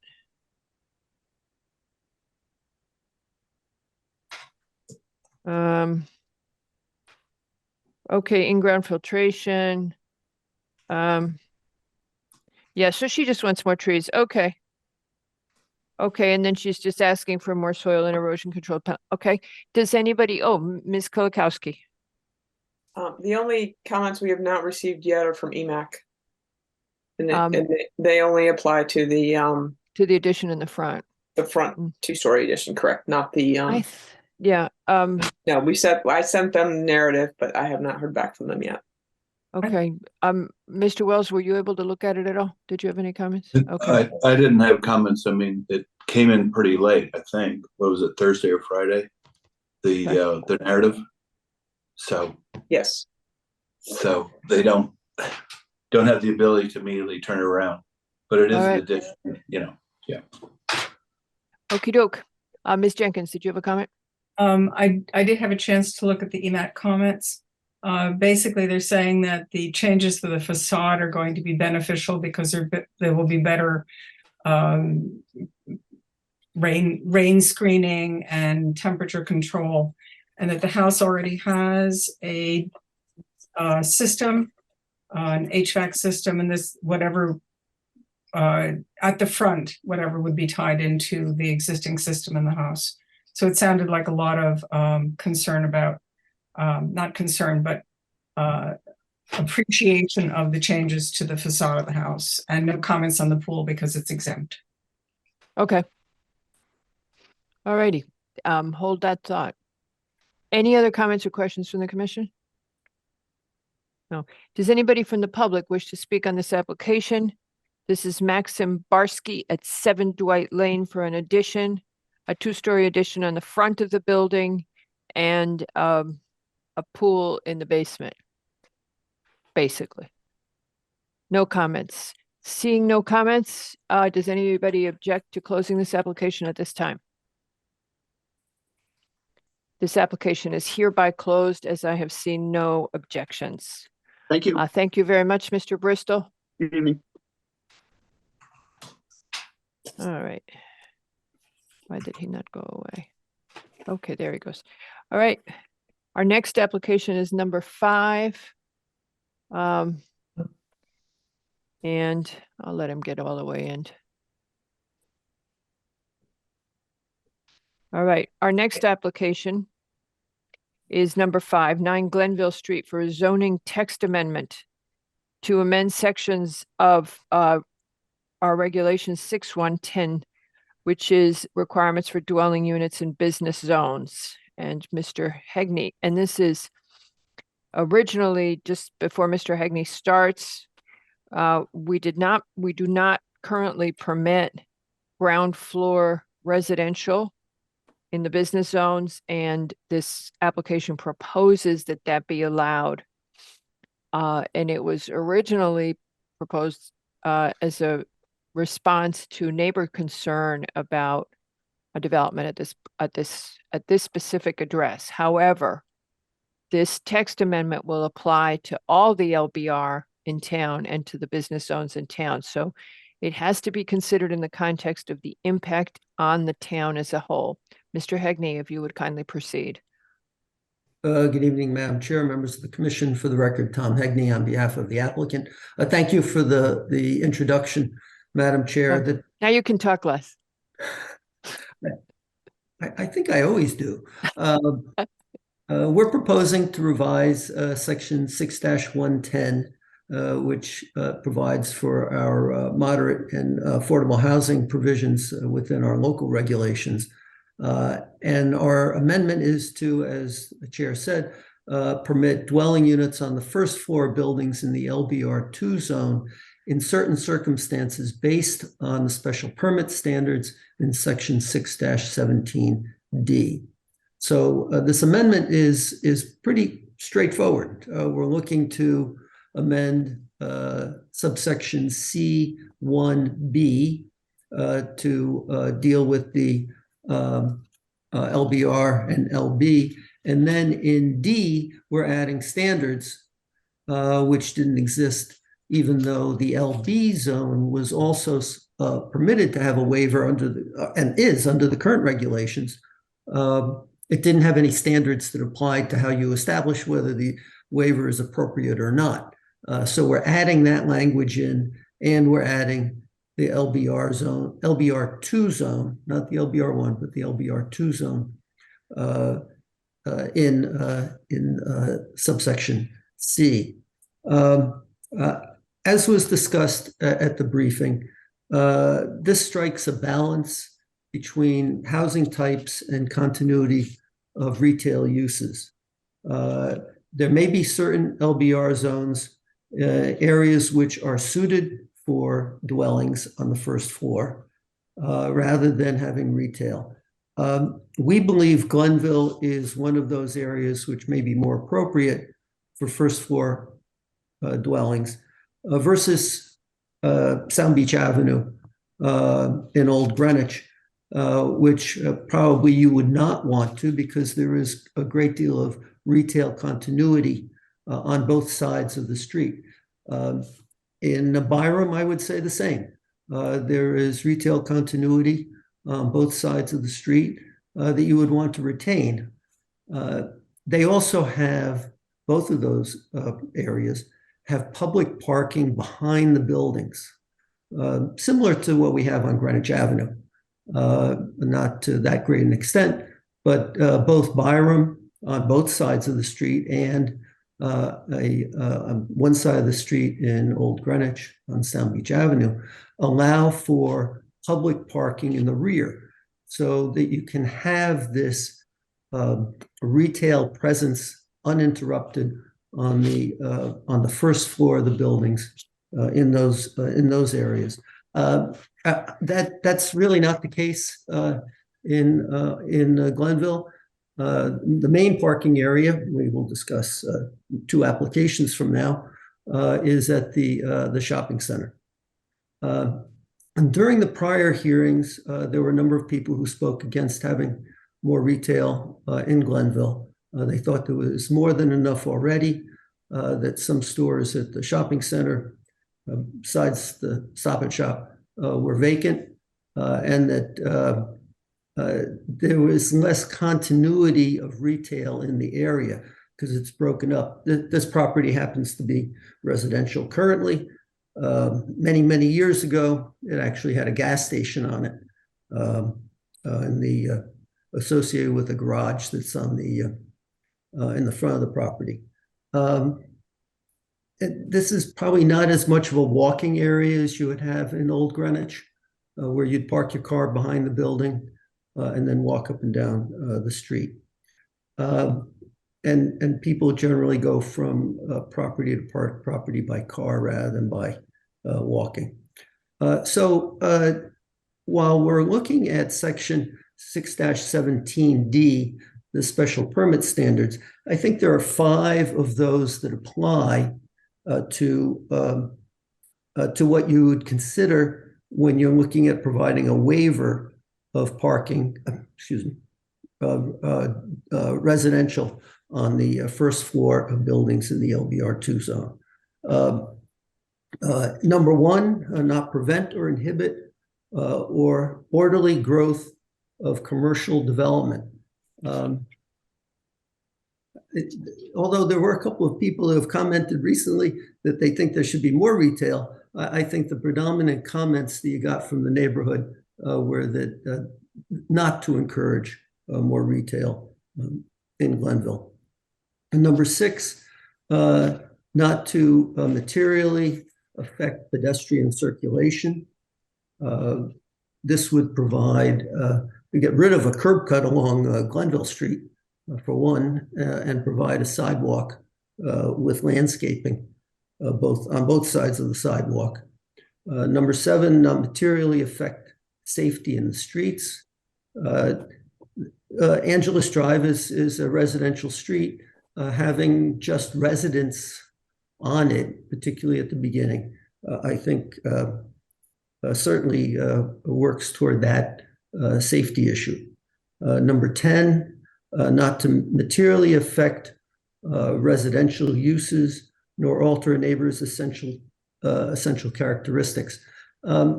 Again, Angelus Drive is a residential street. There is more residences proposed on the other side of Glenville Street, on the mill property.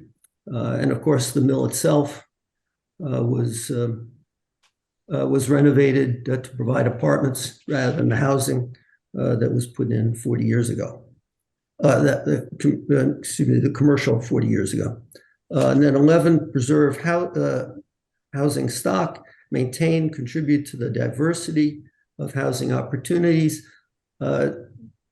The plan that we have with the 13 units under 6110 would require 2 affordable. Don't go there right now because you don't want to mix the site plan with something that applies to all of town. So just talk in generalities, if you wouldn't mind, sir. Just a comment on what you're saying about the 5 parts of 617D that apply the most. If you were listening to our discussion yesterday, though it was one of the greatest discussions we've ever had, because where we landed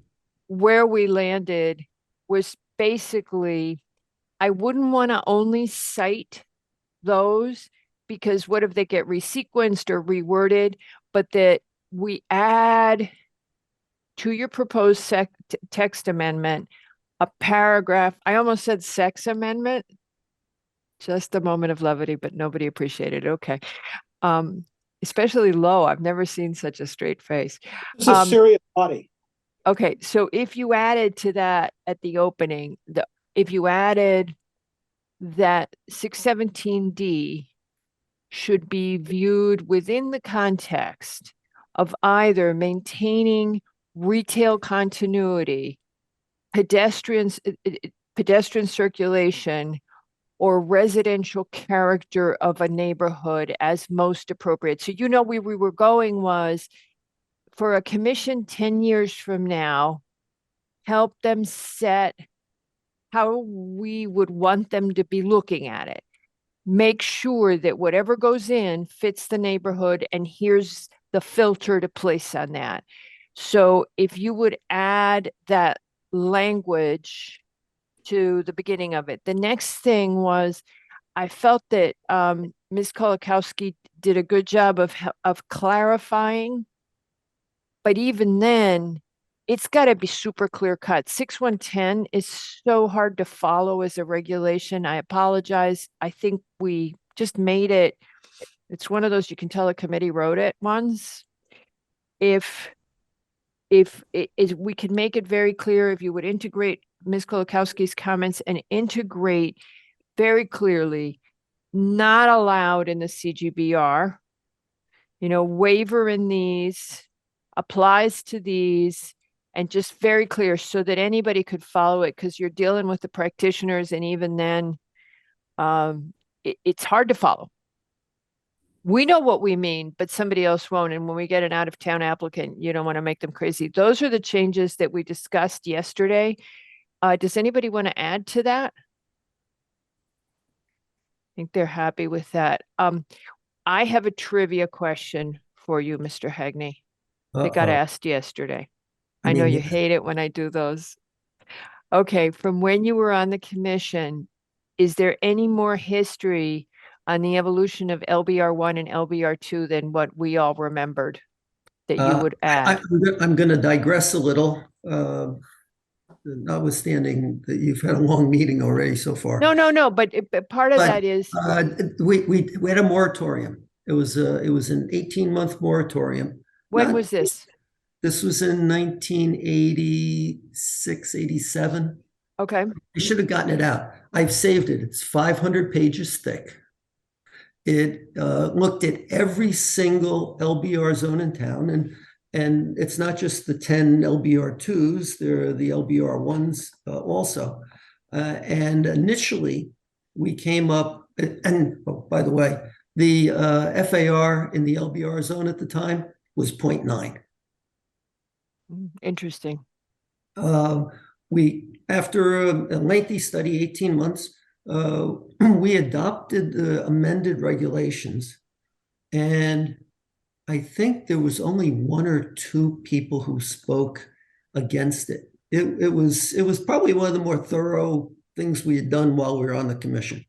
It was also, though, an LBR3, and the LBR3 allowed for a 0.7 FAR, and that applied to Byram because most of the properties already were in excess of the 0.5, which was going to be the LBR2. And we didn't want to make all of Byram non-conforming by putting it in an LBR2. So we created the LBR3, which is now gone by the wayside. Byram is now also in the LBR2. We don't have the LBR3 anymore. And the LBR1 was really those outlying areas, North Mianus, Banksville, Round Hill, which are really isolated pockets in much more rural residential areas than you find basically south of the Post Road. And right, which would be Banksville. Right. Well, I'm also thinking of Strains, and the small section in North Mianus. Ah, of course. Okay, got it. All right, no, because it came up yesterday, and of course, when you're amending what is allowed in the LBRs, you want to get a better grip on. And I remembered as you were talking today, once again, that you were on the commission at one point and might have worked on that. Yeah, I gotta say, it was one of those, I thought, well-crafted amendments after taking the time to do it, which was well received by the public, even though we were taking a 0.4 FAR away from all of those LBR properties and LB for that matter. Got it. Any questions from the commission on that? Any comments from anyone on the proposed text amendment?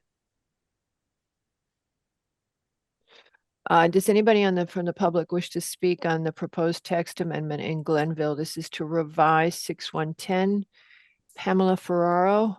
Anybody else, please raise your virtual hand. And Marshall Carl. Okay, gotcha. Anybody else, please go ahead and raise your hand. We've got 2 speakers. Patrick, how are we doing for time? Do we need to limit people? I think we should set up a reasonable time, Madam Chair, just because So we're gonna why don't we just do 3 minutes, Ms. Ferraro? 3 minutes, and then if you run out of time, we may cut you some slack because we've made up some time. If you would unmute and you're ready to go. Absolutely. Thank you so much. I'm not exactly sure the difference between the 6110 and the section 617 that Mr. Hegney was referring to. You don't have to answer that. I'll just sort of throw in a few things. He talked about sections 1, 6, 7, 10, 11 from section 617 as being in a positive light for this project. I would argue against number 7. I do think it will materially advertise the safety of our streets. More egregious than that would be number 2. Ma'am, so hold on a second. This is just to change the zoning regulation so that you don't require businesses to be on the first floor and you would allow residential on the first floor of a building. So it isn't about the specific project. In fact, I wouldn't let Mr. Hegney talk about a specific project. All this is that we got input from Glenville a few meetings ago that you all didn't want retail on the first floor, that you wanted it to be residential. And we don't allow that in our regulations. So we told the applicant, go consider that. And they considered it and came back with that. Now I've bitten into your 3 minutes, but Patrick, stop the clock so you can start talking again. Okay, thanks. Well, in that case, honestly, on so many points, this just increasingly feels like we're trying to fit a square peg into a round hole. Okay. This isn't really right for this neighborhood. And it's concerning to me that you would create this revision for this site, which, as you said, would then apply to the whole town. And I know you said that would have to be looked at very carefully. That seems like, again, this square peg, round hole, making something fit here, which just doesn't fit in so many ways that will have townwide applications. And in comparing Glenville to Sound Beach Avenue, I mean, these are apples and oranges. We don't really have retail continuity here. There's just 2 stores next to that. Building a brand new building that would have residential all the way up to the curb, like the look of retail continuity, doesn't make sense because it's not there now. You'd be forcing residential up to the curb, and that's not really the same. So yeah, we were thinking, so what the neighbors said to us last time is that having a building be all residential would fit better with Glenville. Not right up to the curb, though. And as Mr. Carroll will probably point out in the letter that he wrote, if it was set back more, and if it didn't look like you were trying to make it look like retail, residential, that would probably be more acceptable. But there's also all the environmental concerns. Hang tight, because our next application is going to be the building itself. Okay. And don't go away. Okay. And come back and talk about the building itself. Okay, because right now it's just, we were responding to this request to have it be all residential instead of having business on the ground floor. So just hang tight. And when Mr. Hegney presents the building, then you can comment on all the concerns you have with the specific building. Thank you. Thank you, ma'am. So don't go away. All All right. And with that, Marshall Carroll, who may also be talking about the building, in which case, but, all right, Mr. Carroll.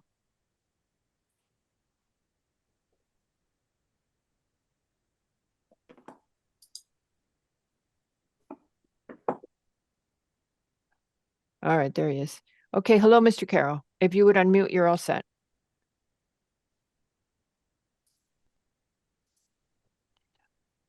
You're still muted.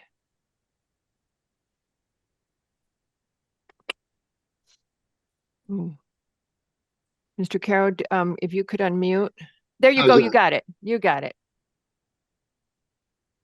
I like in-person meetings, I'm sorry. Okay. My concern again is, we discussed this with Pam and the neighbors, would be about the character of the building that was proposed. And just as a short background, I've attended these meetings since the beginning of summer. Thank and, you. Well, no, you guys do a lot of work. I mean, it's not Now, easy. but Mr. Carroll, if you're going to talk about the building, can you wait just a few minutes? Because this is about the regulation that allows Yeah, the okay. building to, can you just wait a few minutes? Because we're Well, can you- required by law to keep the records separate for the two applications. Otherwise, we'd let you talk. But we have to. Let me address the regulation.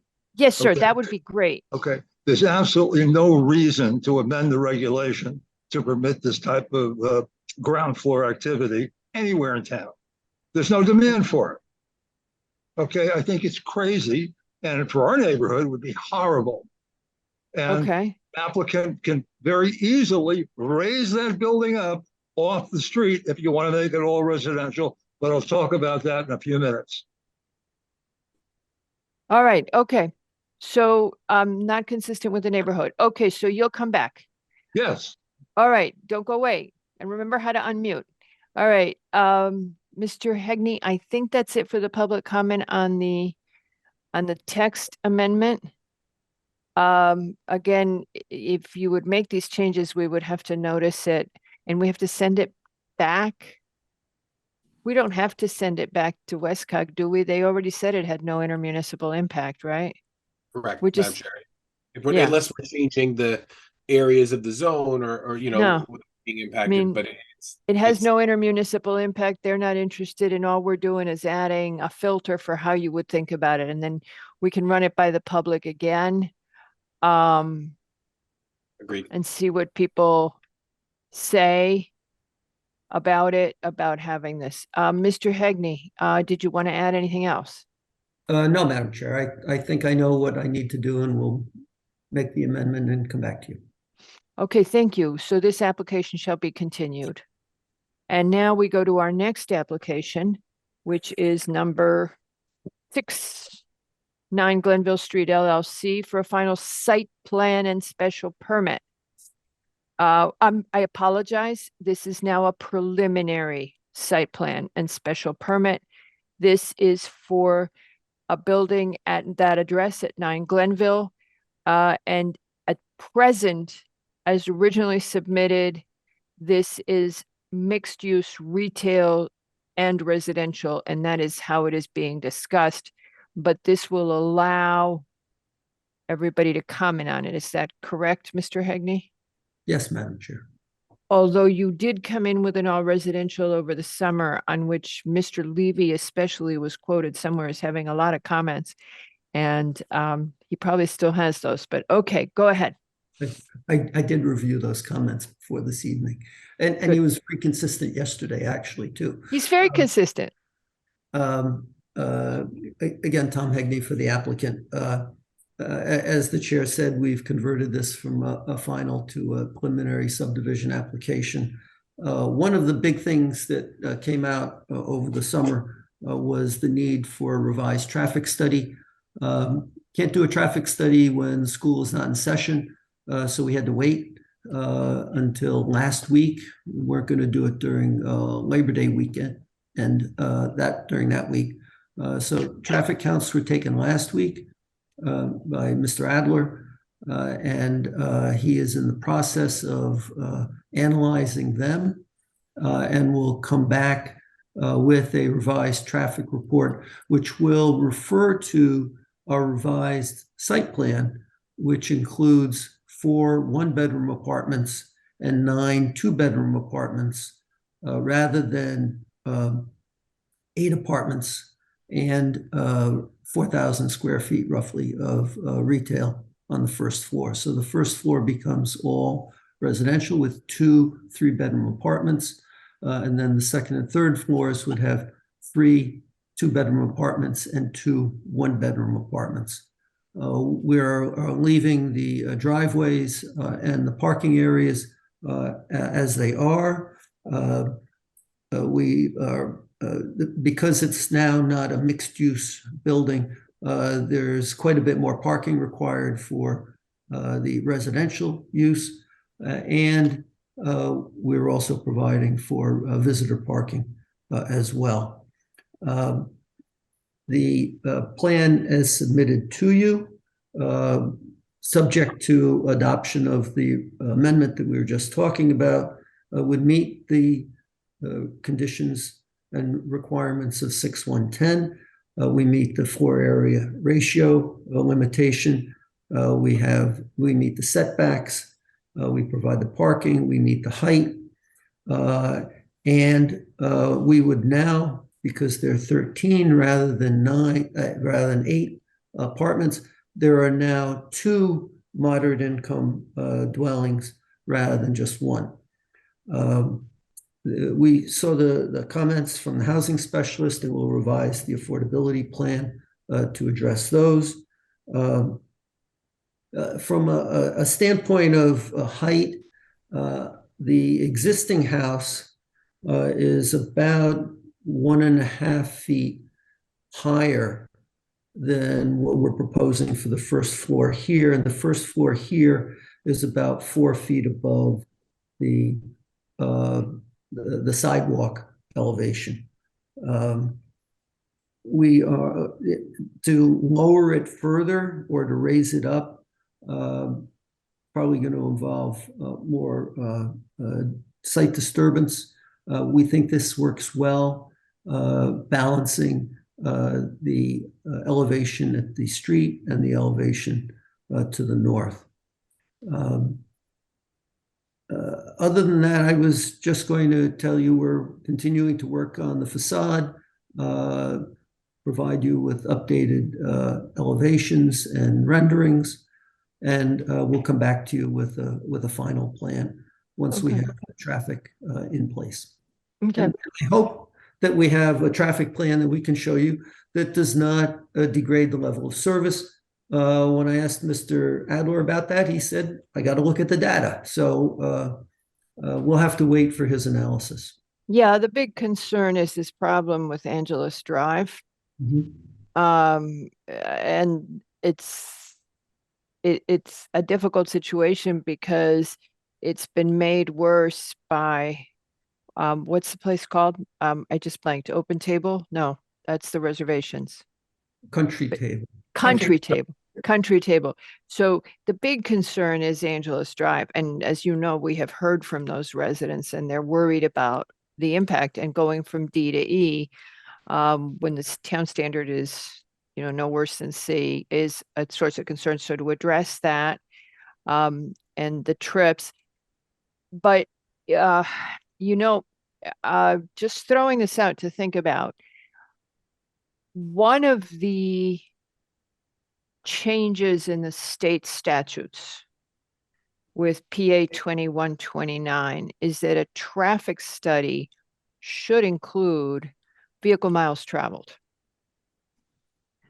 Now, we have not been emphasizing that, but if there is something illustrative in VMT, feel free to share it with us, because Patrick and I recently talked to people who were concerned about traffic, and we have data that shows that it's how many people are actually driving into town and commuting into town because they work here. So I don't know how you address that. If there's a reduction, what's your trips generated versus how many vehicle miles are traveled, if there's anything that you can show us, and that could be useful. And I know Mr. Adler's listening, and he's probably doing VMT for other communities at this point, since I know he works in lots of places. So just throwing that out. Does anybody else have comments? I know Mr. Levy, your comments about the massing have been shared with Mr. Hegney, I believe, several times. Mr. Wells. Yeah, And I then just wanted to Patrick. follow up on a sort of a question, something to think about from yesterday. And obviously I'm not a traffic expert, but the pain point is Angeles Drive. And would there be any way to make your entrance on Angeles Drive one way into your building, and then the one-way exit would be out onto Glenville? Maybe you'd have a big X box so people could, exit west or east. And that way, in the morning, Angeles Drive wouldn't be bothered, because when they're going to school and going to work, people from this residence wouldn't be coming out. They'd be coming out onto Glenville. And you've got X boxes on East Putnam, opposite of Whole Food. You've also got an X box on Orchard Road, next to the Cuscob School. So those are both very busy streets. I know Glenville Road is very busy, but and I don't know your current circulation. If it's two-way, that means you've got a wider street than you would otherwise. If you make it one way, maybe you could have a narrower street, push the building a little bit farther back, because there does also seem to be sensitivity about how close the building is to Glenville Road. I just throw that out. Thank you. We'll certainly have Mr. Adler and Mr. DeAndrea. We'll look at and Mr. Rydberg look at the feasibility of that. Yeah, Thank one of the factors, and we talked about this at the briefing yesterday, is that the CMAQ grant is very specific on how it's going to do traffic mitigation. And they finally got the funding for that. So that you got to talk to DPW as well. Also, I don't know if it's changed, but when DOT repaved Route 1, they got rid of the block the box in front of Whole Foods. I don't know if they've put it back. It's still there. It's there in yellow, and everyone observes it, and it actually works pretty well. No, did they put it back? Because 2 weeks No, ago they it wasn't there. They have It's not. there. They have not repainted it. It's not there anymore. They took it out. No, well, they Yes. took it. No, my guess is they're going to put it back, but it was paved over. Okay, so here's the thing. DOT actually does not like those. Right.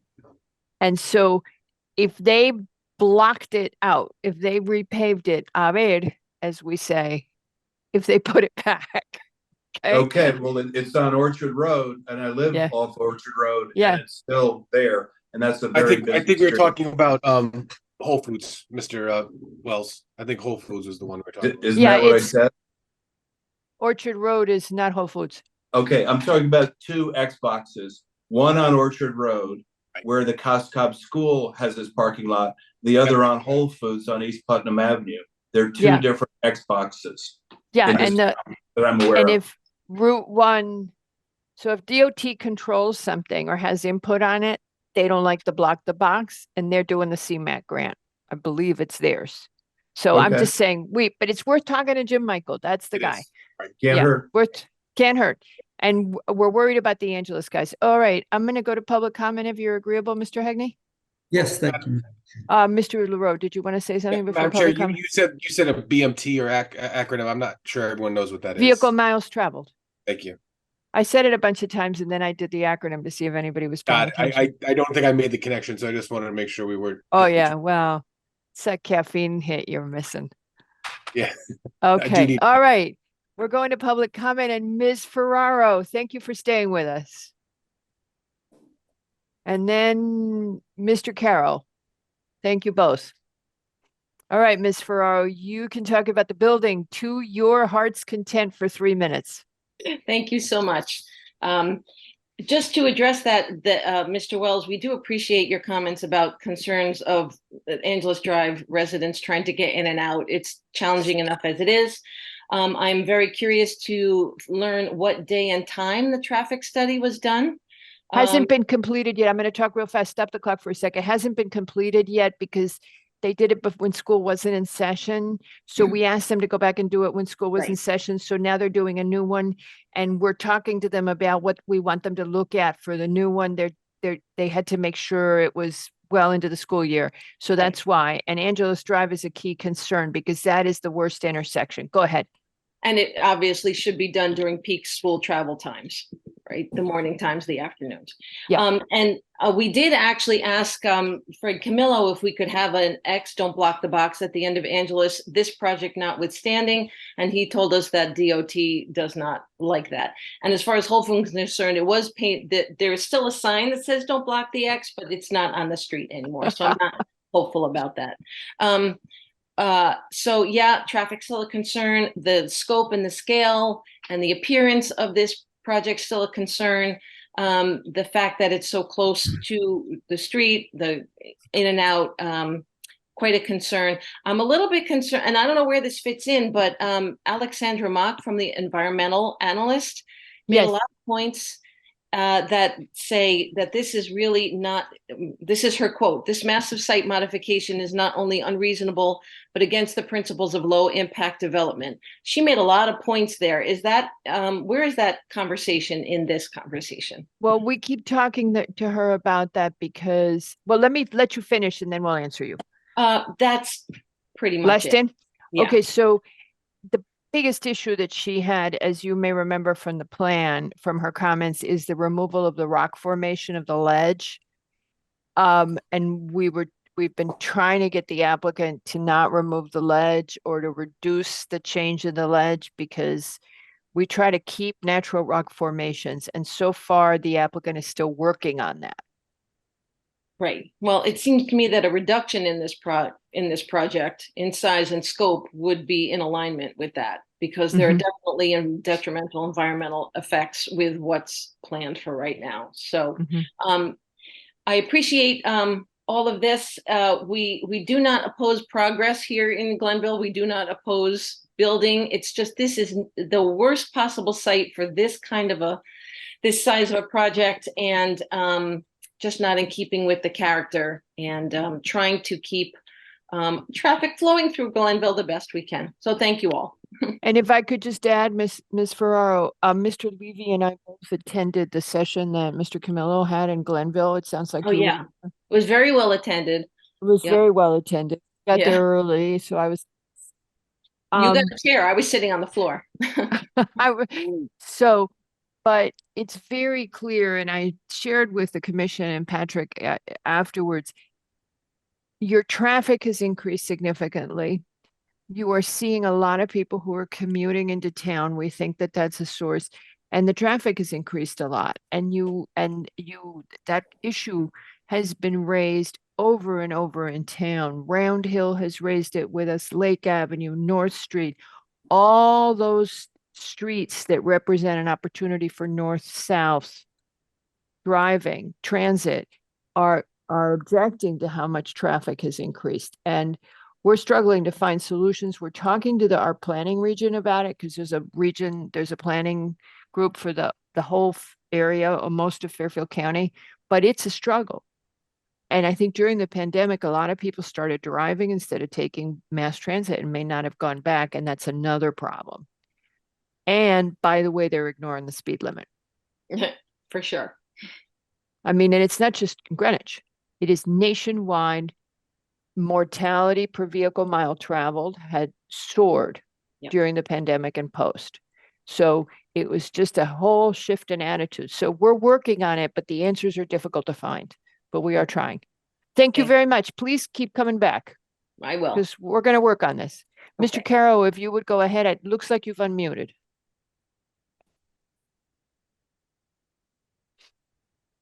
Mr. Carroll, you can talk.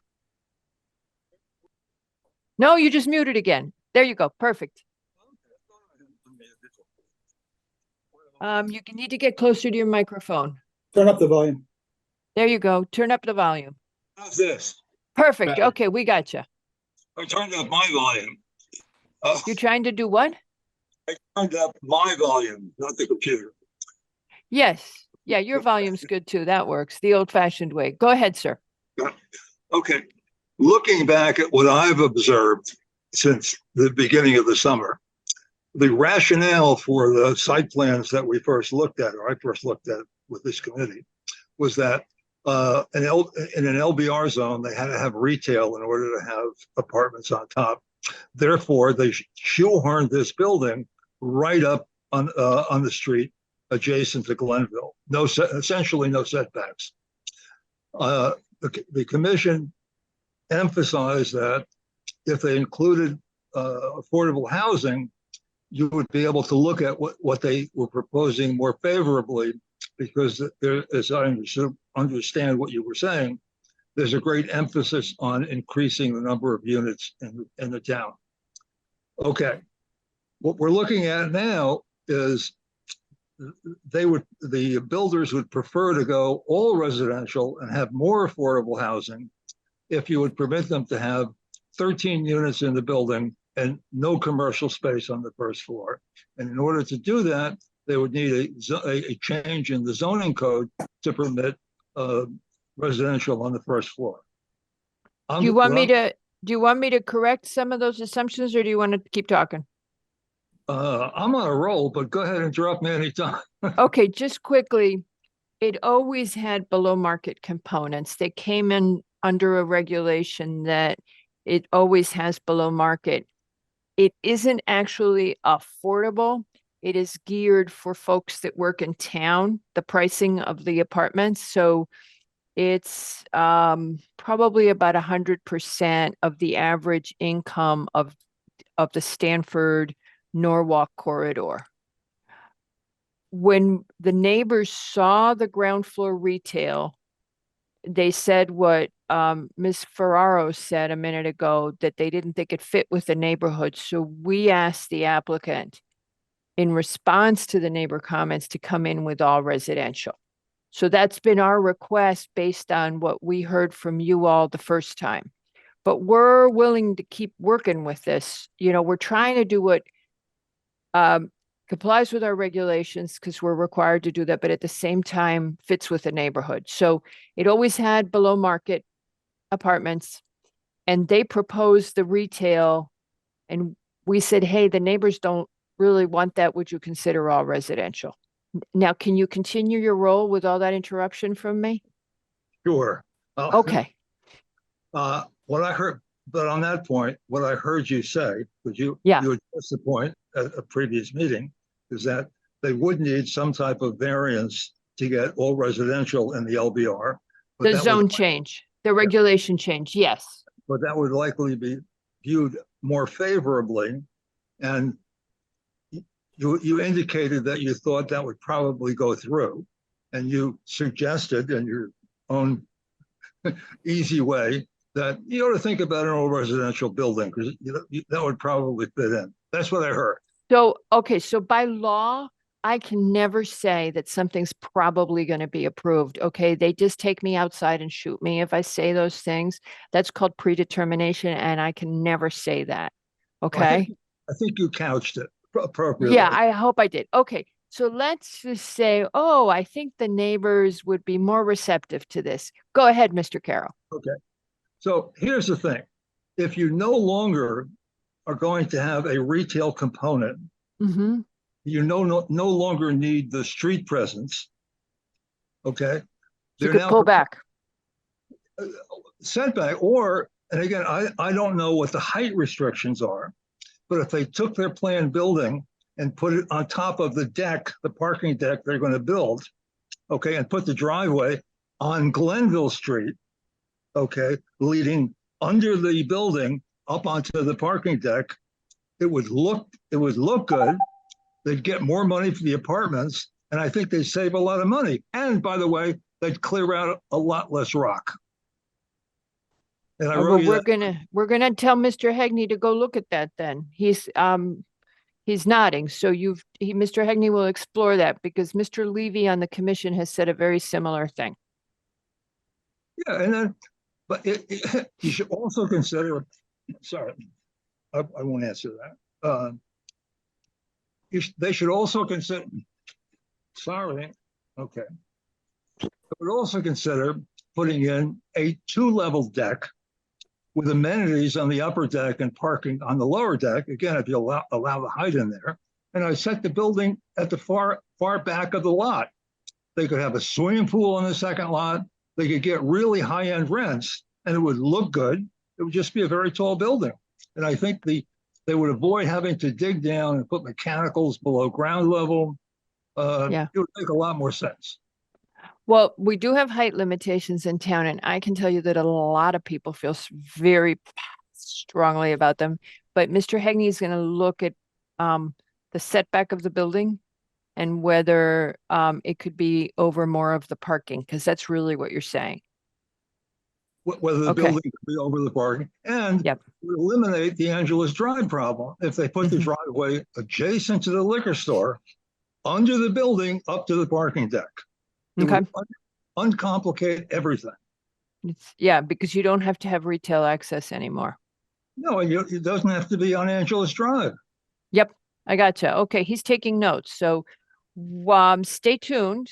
I don't know when we're going to hear this again, because Patrick tells me we're swimming in applications right now, but stay tuned. And we will, Mr. Hegney is nodding, so hopefully he'll come back with a design that responds to both you and Mr. Levy's requests. Anything else? That's it. I'm done. Thank you, sir. All righty. Anybody else from the public wish to speak on this application at 9 Glenville? Anything else from the commission before we move on?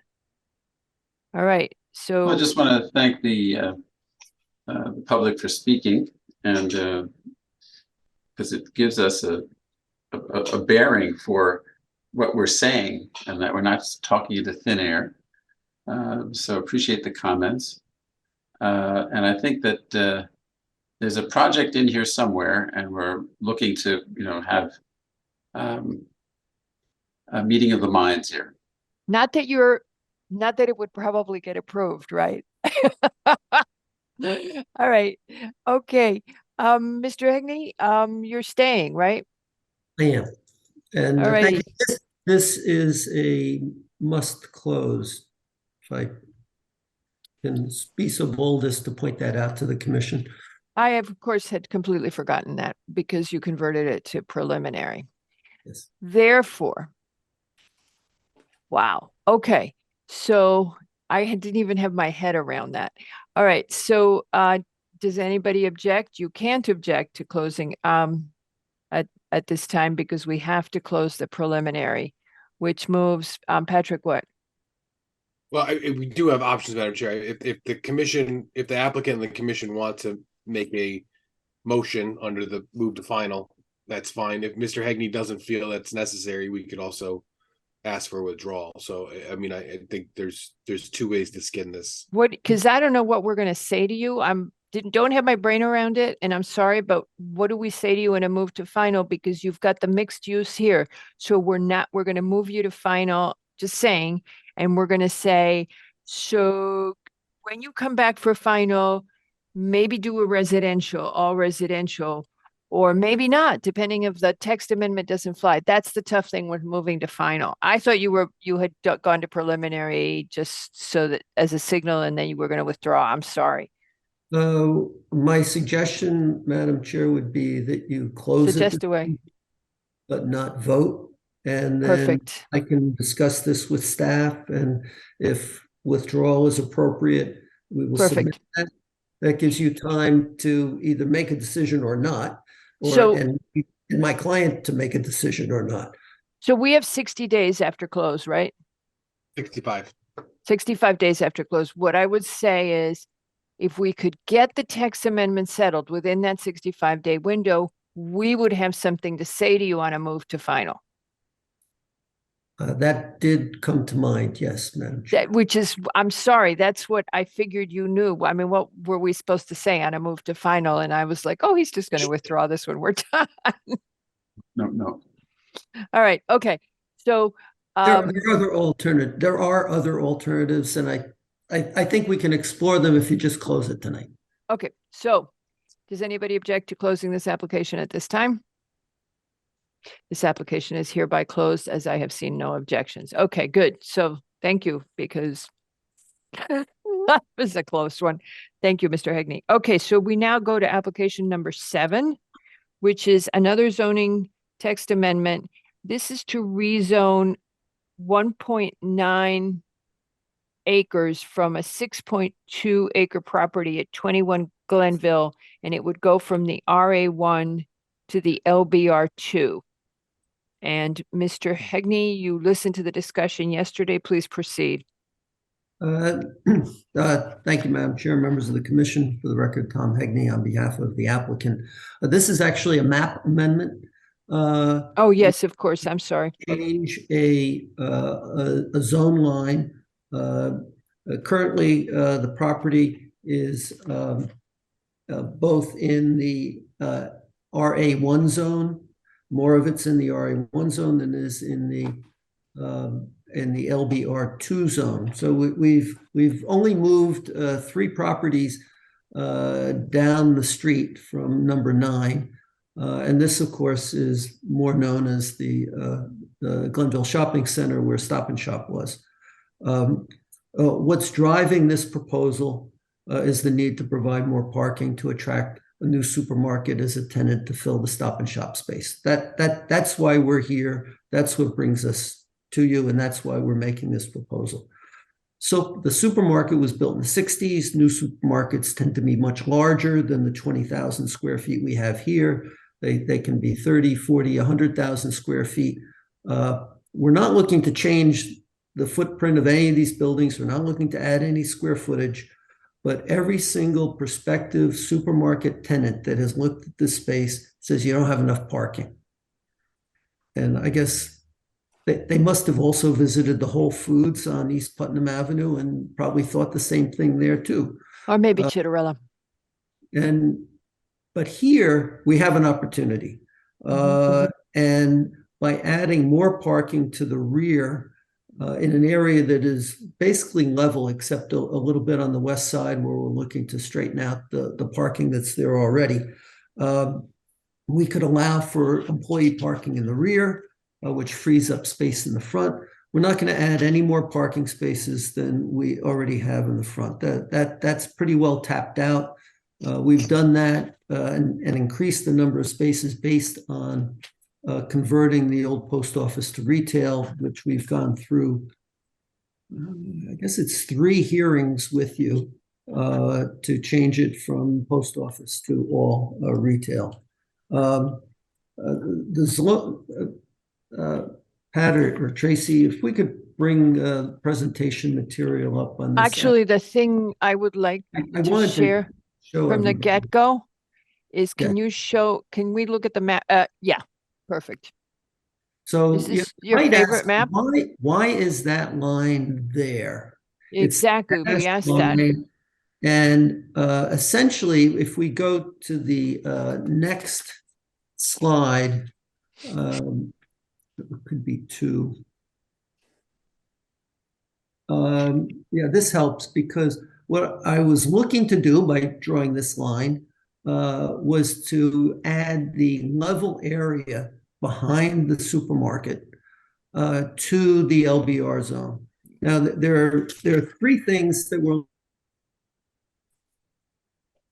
You just froze, Mr. Hegney. Mr. Hegney, you froze. You had a McConnell moment. Uh-oh, Mr. Hegney. Oh, I think we have a weak internet connection. Ours is good. Because we're all seeing him frozen, right? Yes. I'm not seeing them all. Well, I'm not seeing them all, right. We have a chilling effect on them. Well, is there a way to, Patrick, to communicate with him? Yeah, I will try to reach out. He's rebooting. He's rebooting. He's all set. He's about to reboot.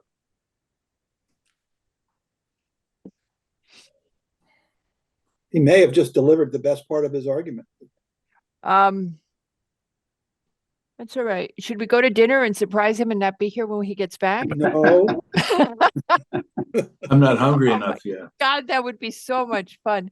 If it Oh. was April Fool's, if it was April 1st, I would make you guys do that. No, don't pick on him. He just did you a favor.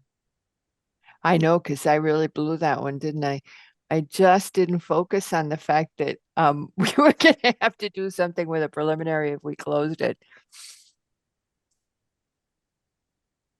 Oh, he's gonna have to come into the meeting and raise his hand, right? Okay. That's never happened to us with an attorney. He's rebooting, but he's not coming in. Well, in fairness, I've never known Mr. Hegney to have technical problems of any No. kind. So, Mr. Basili, you've got it on pause, right? Or do you? It's booty problems. If you don't want to hear all that entertaining talk, I'll take it all out. Okay. It's kind of you to call it entertaining, Mr. Basili. You know, he knows we know where he lives. Just kidding. We actually don't. Oh, All right. I'm not seeing him come back in. Let's ask him to call in.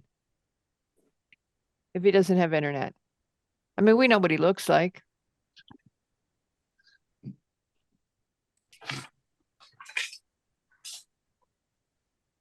Good. We may well be breaking for dinner. Yeah, we could do that too.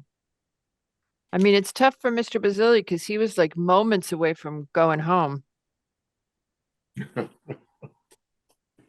whatever you want to do is fine with me.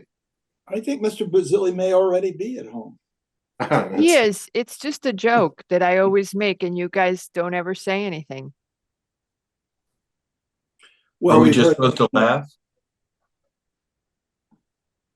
Should we tell Patrick? Patrick, do you wanna contact him with phone numbers? Can we get rid of the screen? Who's in control of the screen?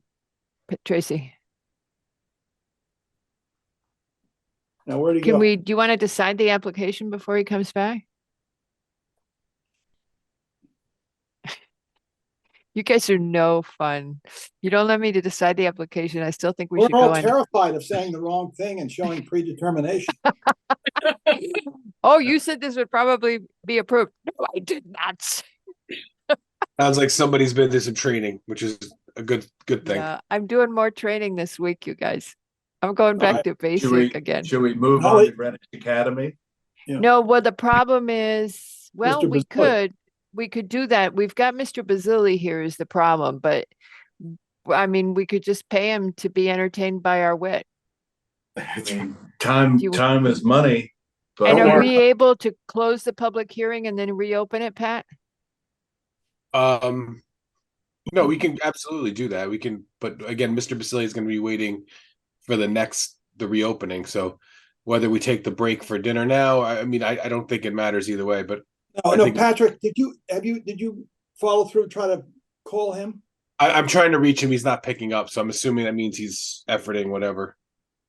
maybe break for dinner then. I mean, this is a little crazy. Yeah, I think. Well, I would say if we could go, I mean, that's not going to help Mr. Basili one way or the other. Why don't we continue? It's the same thing, but we'll march through the next pre-app. Well, maybe we could just take a moment for some comments on this plan. No, illegal, illegal. Not without the applicant here. You're There cute, you go. lovable, but that's illegal.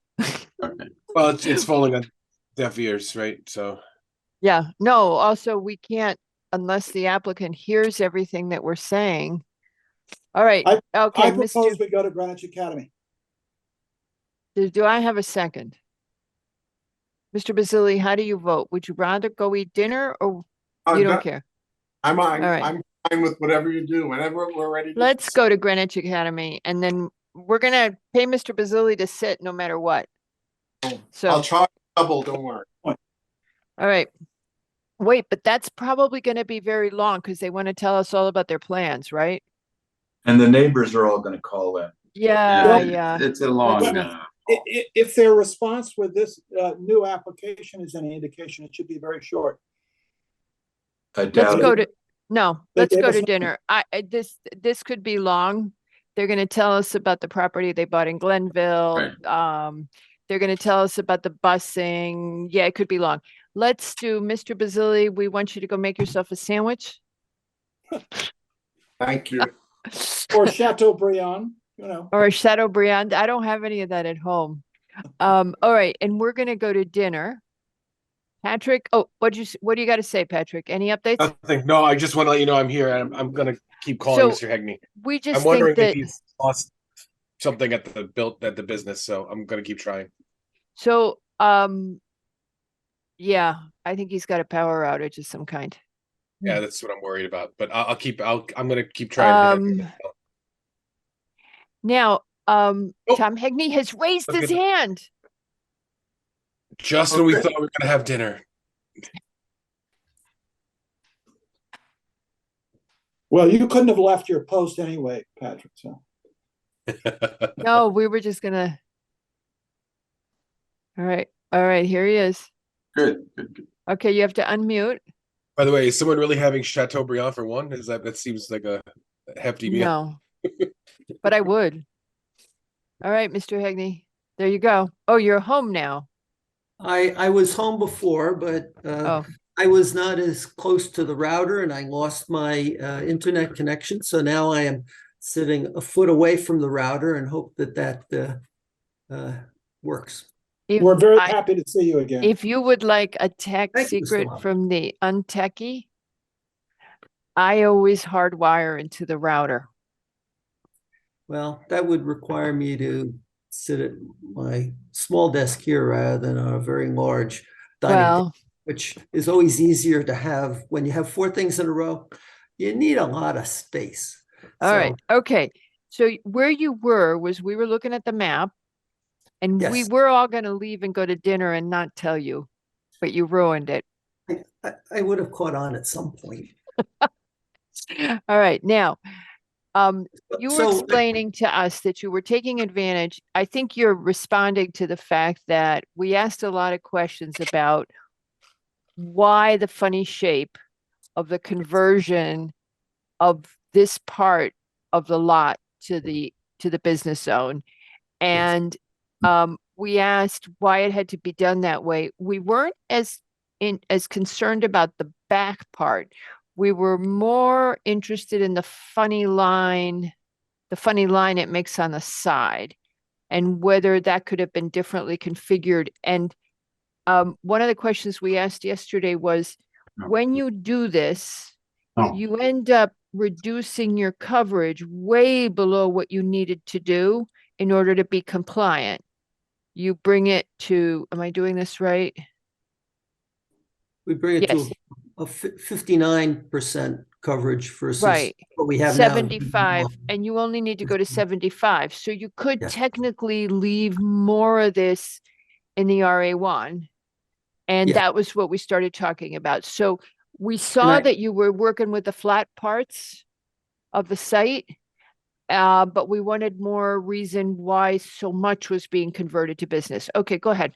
And so after I heard that comment at the briefing yesterday, I spoke with my client and then also with Mr. Sandolo, our civil engineer, and Matt Pop, our landscape architect.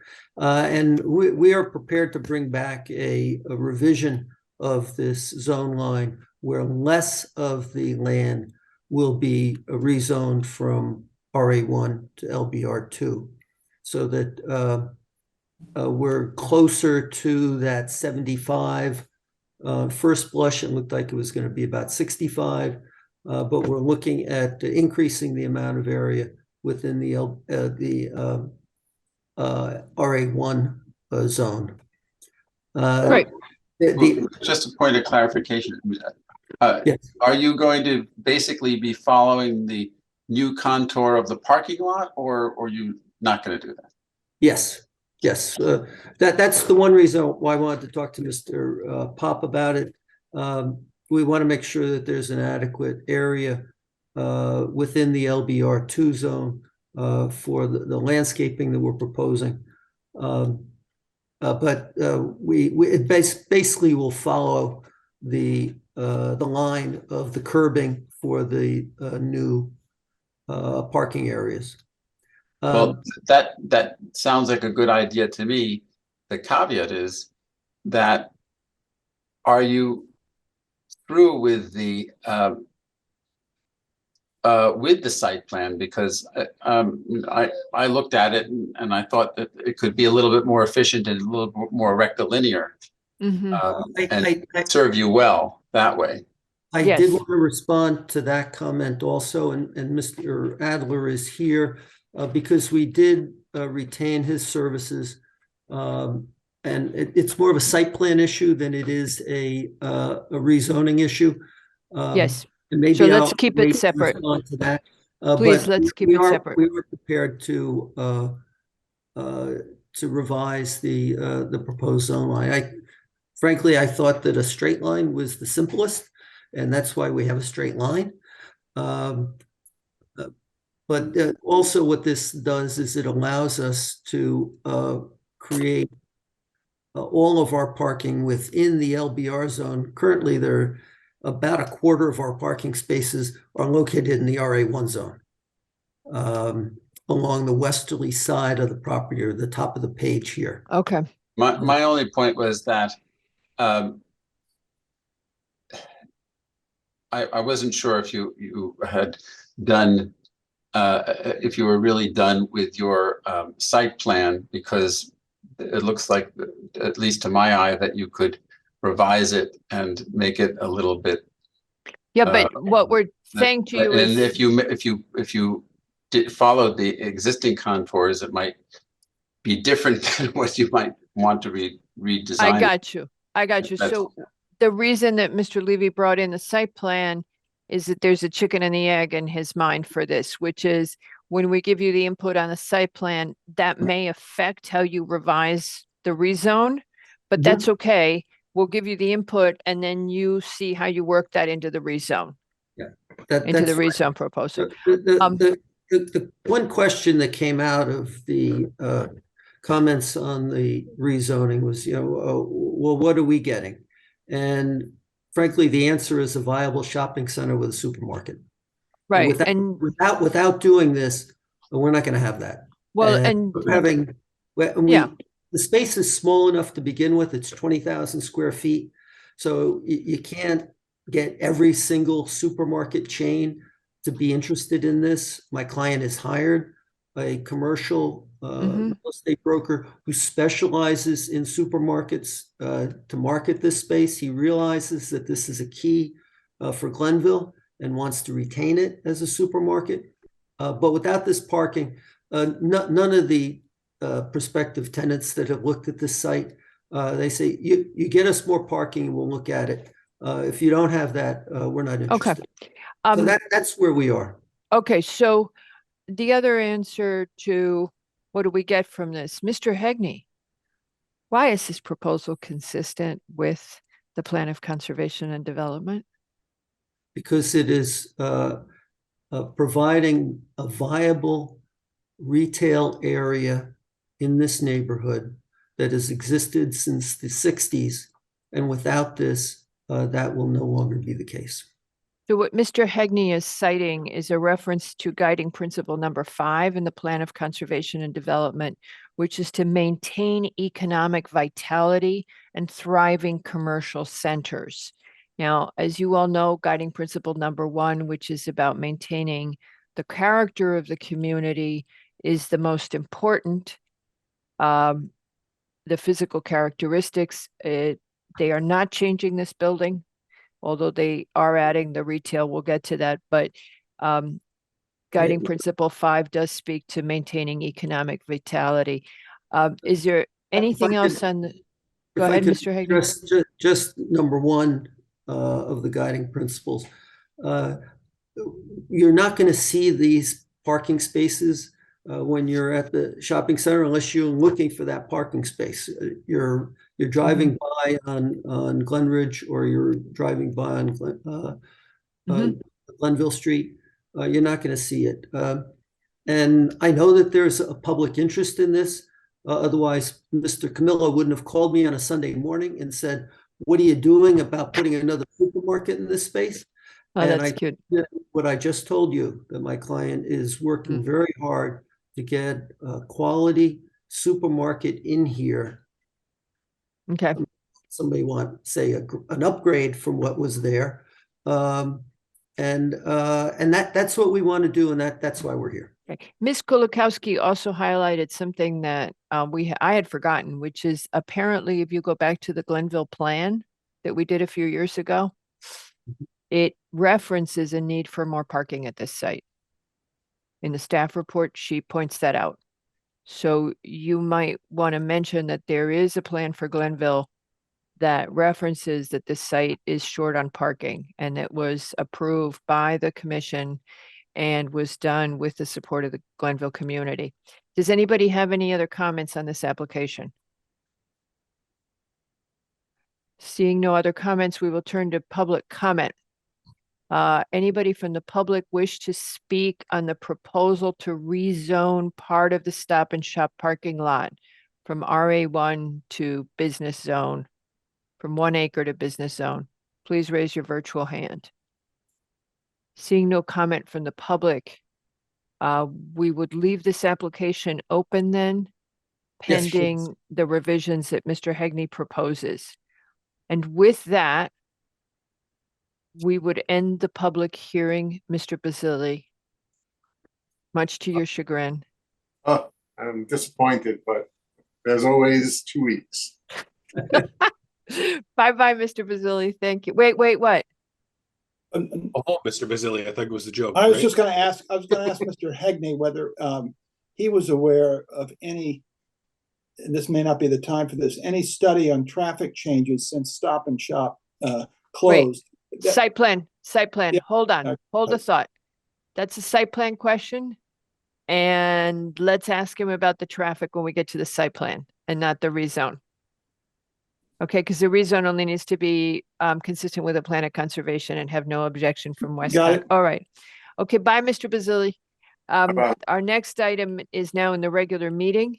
Item 8, Sutton Land LLC for a final site plan to propose the addition of 57 parking spaces to the existing Glenville Shopping Center. And with that, Mr. Hegney. Thank you, Madam Chair. This is the application for the actual parking layout to create 171 parking spaces. We currently have 114 on site. There would also be 8 handicap spaces, which would be located in the front of the property, not where we're looking to add the spaces in the back. The one thing, and I want to have Mr. Adler available, the question that came up is why is the parking, particularly in the back, configured the way it is? When we were talking to various supermarket chains, they said, we need to have a traffic circulation that will allow for a WB62 tractor trailer to make deliveries to this store. And the normal one that we talk about when we're talking about truck movements is the WB40. Well, that's because it's 40 feet, and this is 62 because it's 62 feet. And it's a much, much bigger truck that they want to get in. That was one of the first supermarket chains we talked to. Said, if you can't show me you can get a WB62 in here, I can't function the way I want to function because I'm not going to be able to bring my product in the way I want to bring it in. And that's what triggered the design that Mr. Adler put together. Fred, one design that had actually more parking and tighter drive aisles. But when Mr. Adler put on the templates for the WB62, we needed to have much greater circulation to get that truck in and to get the truck, more importantly, get the truck out. And that's why you're seeing wider travel aisles than you might ordinarily see in a parking lot. Bernie, do you want to elaborate on that for the commission?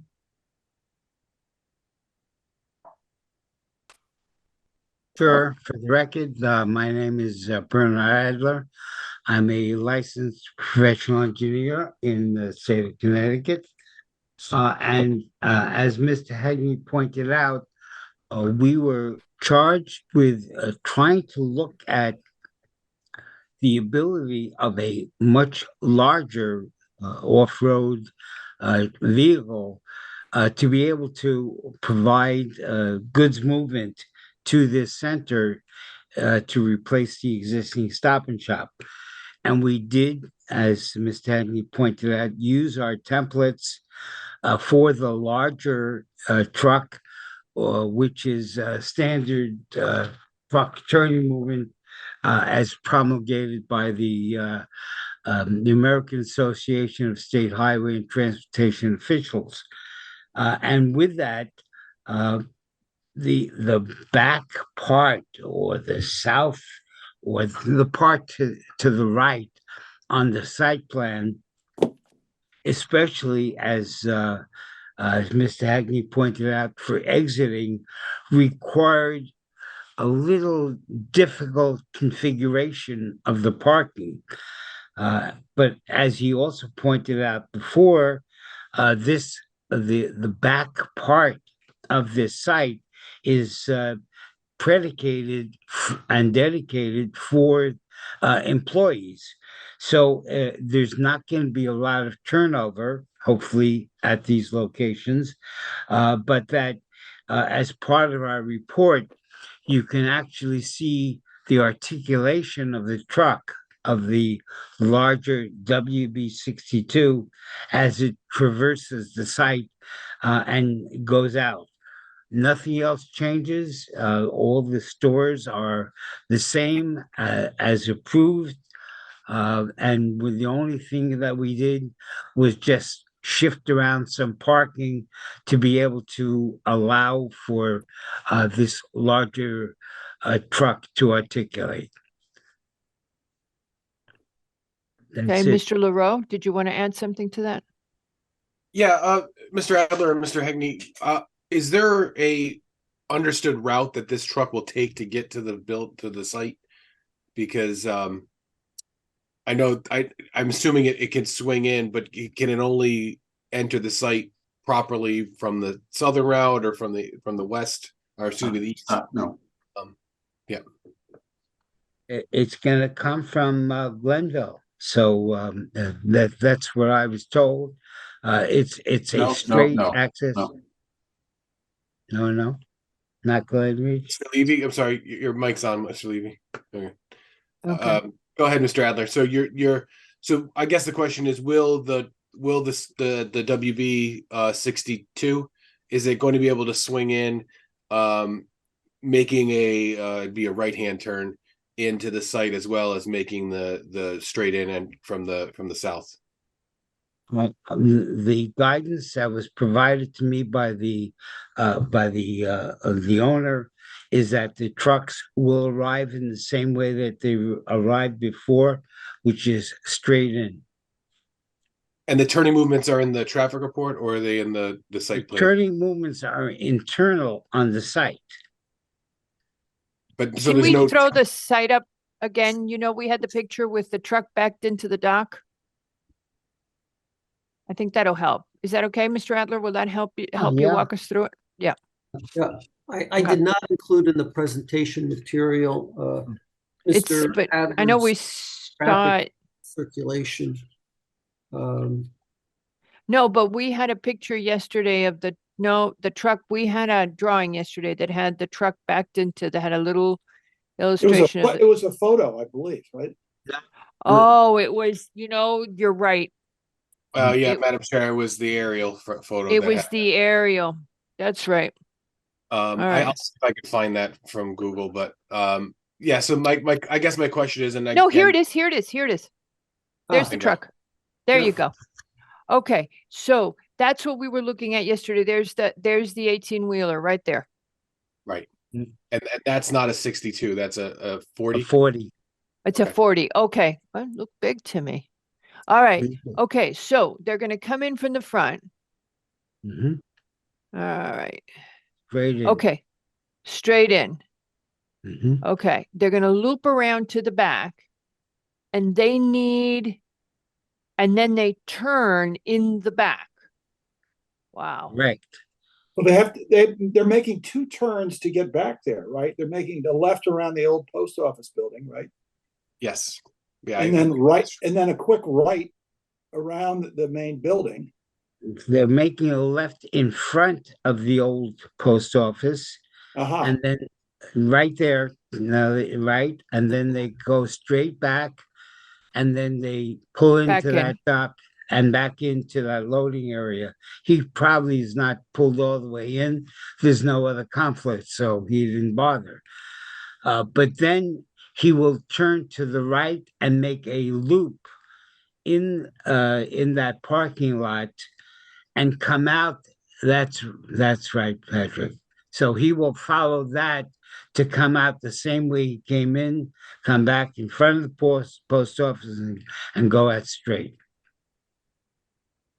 He's making a loop. He's not doing a K turn or something with No, it's all through movements, no backing. And it's clockwise. I'll remind the commission that the proposal would expand the paved area, so that movement is it's a truck that's 50% longer. Right, but if you I'm pointing because there you go, Tracy. So it lays there now. It would have an additional I don't know what that measurement is. It looks to be 25 feet of asphalt that it can pull north cardinally, but to the right on the page. And then it would do a U around here or circle around and then be facing forward. So I imagine it would pull in all the way and back up, making not a K turn, but a 2-point turn, and then leaving, it would do a loop around there is what I imagine. But if we have those templates, I think that's going to be helpful with the explanation. And again, I think we're going to need to show what it does coming into the site, because perhaps there needs to be instructions about where to come from for the deliveries. Because if you can't swing it unless you're early in the morning or late in the evening, it may need to be instruction to the delivery. Right.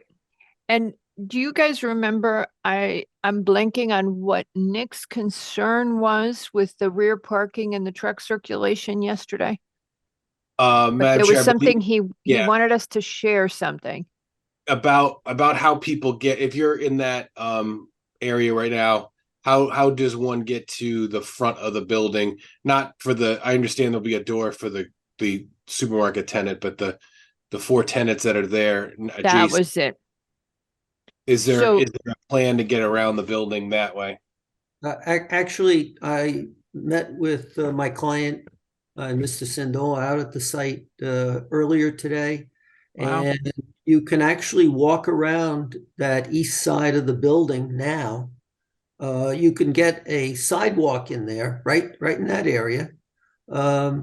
It's just gravel, but we could put a sidewalk, a sidewalk in that would allow people, particularly employees, to go around the building. Now, I should also add, all of these stores have rear doors. It's not for public use, but they are there for employees. And they could make them for public use if they wanted to. I mean, that's an internal controls problem, but they could if they wanted to, right? I suppose they could, sure. Okay. But I think Mr. McRae's comments were more about, why do you need all this asphalt?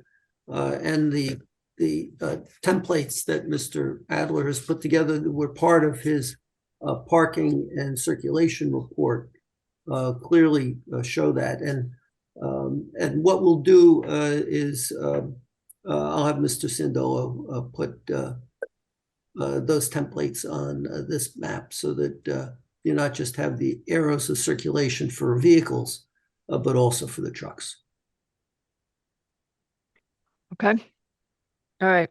I think one of the things that was driving the comments too was that the consistency with the new landscape regs, and that this is a great opportunity to implement where we're hoping you don't get massive just asphalt and just cars. and I know not everybody drives around the parking lot till they find shade in the summer, but some of us do. And so it's how to incorporate those in it. The comment we got back was that we could have done more, you could have done more to incorporate the new landscape regulations. And I did speak with Matt Pop about that, who's our landscape architect on the project. And he is looking at opportunities to add more shade trees on the site for the park. Great. Right, and Great. that will become more apparent when we see what the how the truck rounds.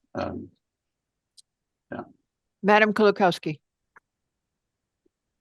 Just want to remind everybody that the regulations also specifically require that the landscaping plan for the parking lot go to the tree warden and the ARC. Actually, in two different sections. Thank you, ma'am. And 161 and Division 17. We'll reach out to Dr. Kramer. There's a shall in there somewhere. and ARC, but I don't want it to go to ARC till we have the layout of the rezone settled, until we have the scope of the rezone. Mr. Lowe, Mr. Wells is next, and then Nick would Mr. be- Lowe. No, Go Nick ahead. would be proud of you for that comment. No, he always wants to go to ARC right away. Doesn't he? Oh, no, he's the one who wants to like keep control. That's right. I forgot. Okay. Mr. Lowe's I'm not sure that Mr. Adler's answered your question yet. So I'm going to let Mr. Wells go and then go to you, Mr. Lowe and Mr. Adler. Go ahead, Mr. Wells. Yeah, thank you. So there's been a parking needs study. You know, as I mentioned yesterday, I was very surprised there's been no traffic study, given you're increasing parking there, looking for increased volume, because that's going to make the supermarket viable. But what about the impact on traffic on the streets, Glenville Ridge coming down, where traffic's a big issue? The town's recognized that, and it's going to be making some changes this summer. But I think everyone, in order to adequately evaluate this, we need to find out what is the impact on traffic. Well, the fact of the matter is that the size of the development has not changed. The square footage of each of the buildings remains exactly the way it was. So if we would do a traffic study, we would find that there would be a zero net increase in traffic.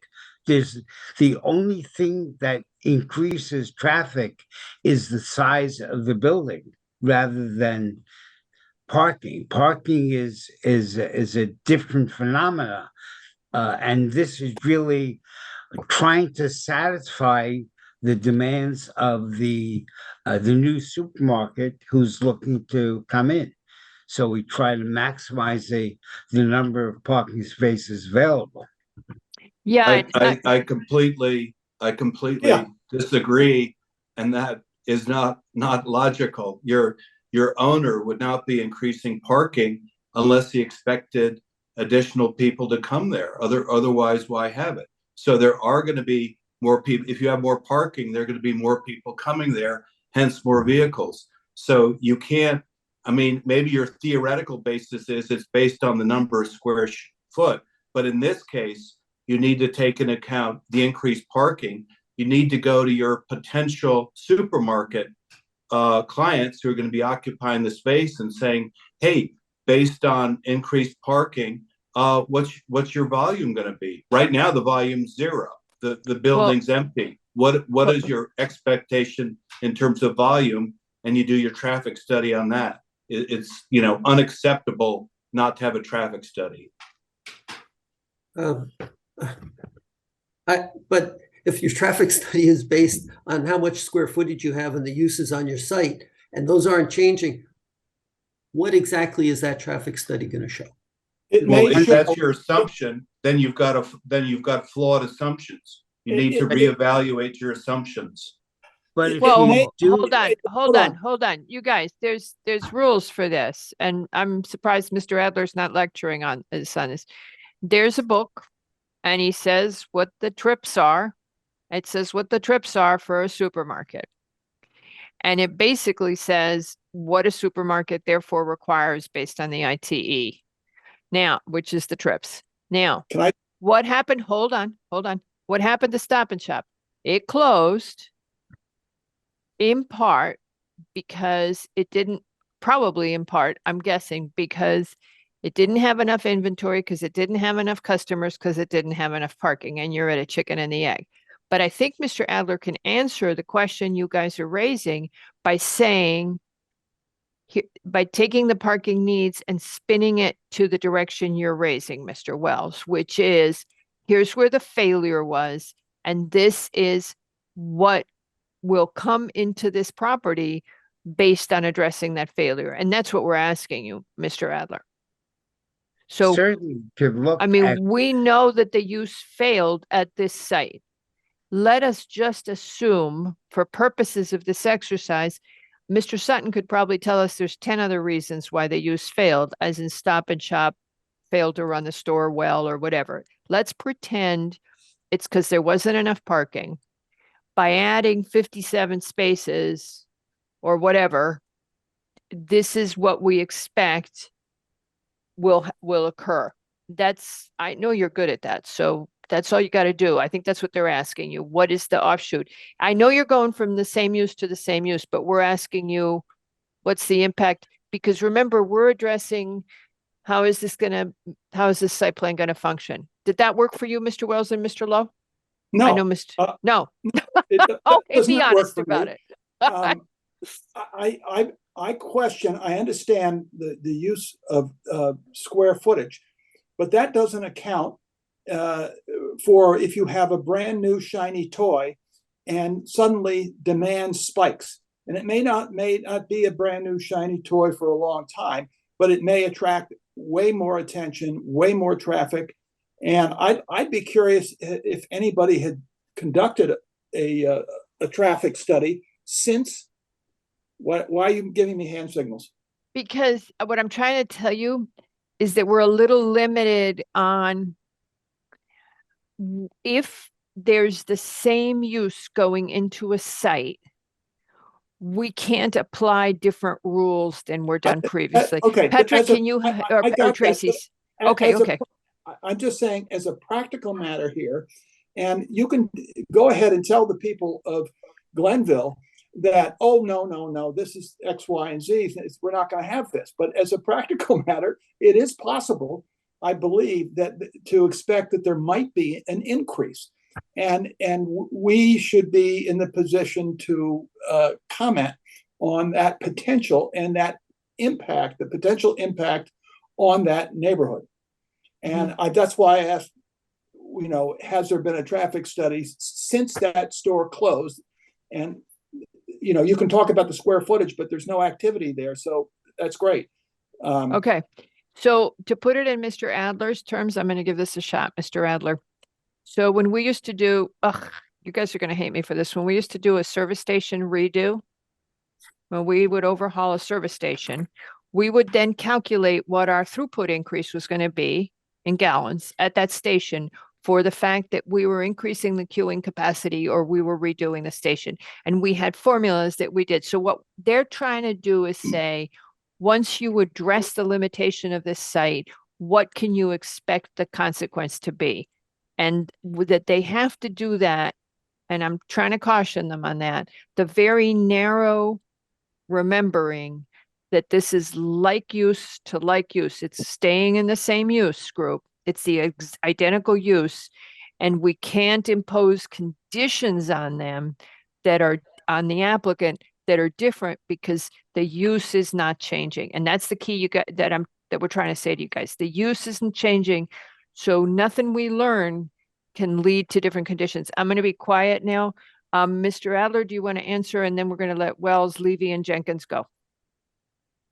Thank you. That was a very good explanation. But as you pointed out, the number of trips are really predicated on the size of the building. There may be higher or lower demands, but they usually filter out into a typical demand, after the steady state achieves. And that's really what we do. And that is the same rules that that Beta uses when they review our traffic study. I can't come up with new rules that are different than what every traffic engineer in the United States uses for generating the number of trips. Okay, so let's keep your assumptions, hypotheses the same way. We get that based on square footage, but I'd like an update on what is the current traffic situation. So presumably you do counts on the number of cars going by.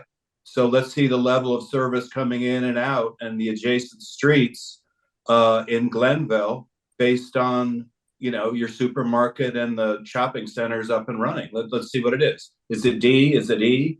Whatever. And okay, you could say, well, it doesn't change. Well, I don't know how long Stop and Shop has been out of it, but it's going to get worse when you open up. Is fine. But I'd like to know, you know, what is it now based on the shopping center being used on your assumptions based on square foot and the other retail operations that are there. We really need to know that. If I could jump in, Mr. Hegney, is Mr. Adler doing the study for 9 Glenville? Well, yeah, I was going to point that out. We do have So by happenstance, we have that data. So essentially, that report probably exists and will be updated, right, with the other information, the latest studies. So I think Mr. Wells will get the information he wants. I just have one technical question for Mr. Adler.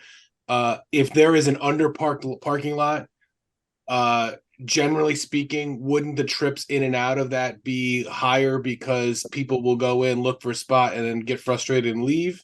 Or is that just a poor assumption on my part? Yogi Berra might have a comment on that. He's a great zoning man. So yeah, nobody goes there because it's so busy. But you know, the answer is that shopping centers tend to become a steady state based on a 20,000 square foot supermarket. It's not a 40,000, it's not 100,000.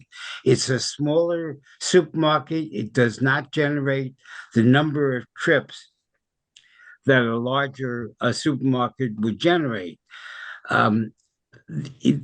Cars just achieve that steady state. They might go in once, find that they can't get there. If they go at 2 in the afternoon, next time they might go at 3 in the afternoon. But based on the typical mechanism for traffic studies, you look at when is that facility generating its highest demand in the presence of the highest demand on the streets at that time. So what we call the peak highway hours, the morning peak hour, the afternoon peak hour, or the retail peak hour, which we Saturday. So the new traffic study that we're doing for 9 Glenville is really only the morning and the afternoon because it's a residential. That's what we're focusing on. We would also have to add additional studies for a peak Saturday timeframe, which is a major retail component, and do another look at that. But basically, we can answer the question. This is when we're comparing the existing volumes to the build volumes. That's exactly what Mr. Wells is looking for. We could do that. But the bottom line is typically we do an existing, a no build condition and a build condition. And the no build includes the reoccupancy of all the buildings that were there that could have been operated before. So if you have the same size building, and we reoccupy it, assuming another Stop and Shop, it would be generating the same number of trips. But we certainly can look at the existing conditions and compare it to the build conditions, which is, I think, what you're looking for. Guys, you happy with that? Nope. You're Yep. muted, Mr. I Welch. see heads bobbing, but yeah. Okay. Works for me, yeah. All right, Mr. Levy, you still have your hand up. Yes. Oh, yes. So, maybe, Sadler, you could add to the narrative by giving me an idea of who is going to be using this additional parking. Is it just 90% employee parking? And where was the employee parking before? I'm sure it was in the back as well, and maybe it just wasn't very organized. But I'd just like to kind of understand exactly what it is that you're fixing. And is there anything going to be materially different? Like you're still, like were employees not parking on site before or something like that? Can you fill in that for us? We just didn't have as much parking in the back of the site as we were proposing. And the mandate that I was given was, given the site, how many spaces can we add if I need to satisfy the articulation of a WB62 truck? It wasn't, let's do the minimum. It wasn't do exactly the zoning requirement. It was, if I can get more space in, let's do it. And that's the reason that we did the study. As Mr. Hagney pointed out, it was really to be able to satisfy a demand by a supermarket entity which said, but we get deliveries with a larger truck. Okay, but so how much of it is also trying to accommodate employees? And you said, well, you need so many spots to create spaces, because there were no spaces in the back before, right? There was some. There was some. So people were, I don't know where people were parking. They were just parking without any formal parking spaces, right? So it was just haphazard. So haphazard and occupying spaces in front of the buildings, which is dedicated for customers. Right. So is there any way to quantify that a little bit better, to give us some numbers? So now you anticipate, maybe there's 20 employees or 30 employees for a shopping center, and maybe another dozen or so for the other stores, and it gives us an idea that the majority of these spaces are really designed for employees, kind of thing. I'll have to look into that. I can add one thing that Mr. Sutton mentioned to me, that one of the supermarket chains said to him, unless you can give us 125 parking spaces just dedicated for our use, we're not interested. And does that include employee parking? That would be all their parking. Yeah.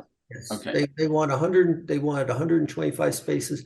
I don't know if even the 171 that we're providing will be attractive enough for them.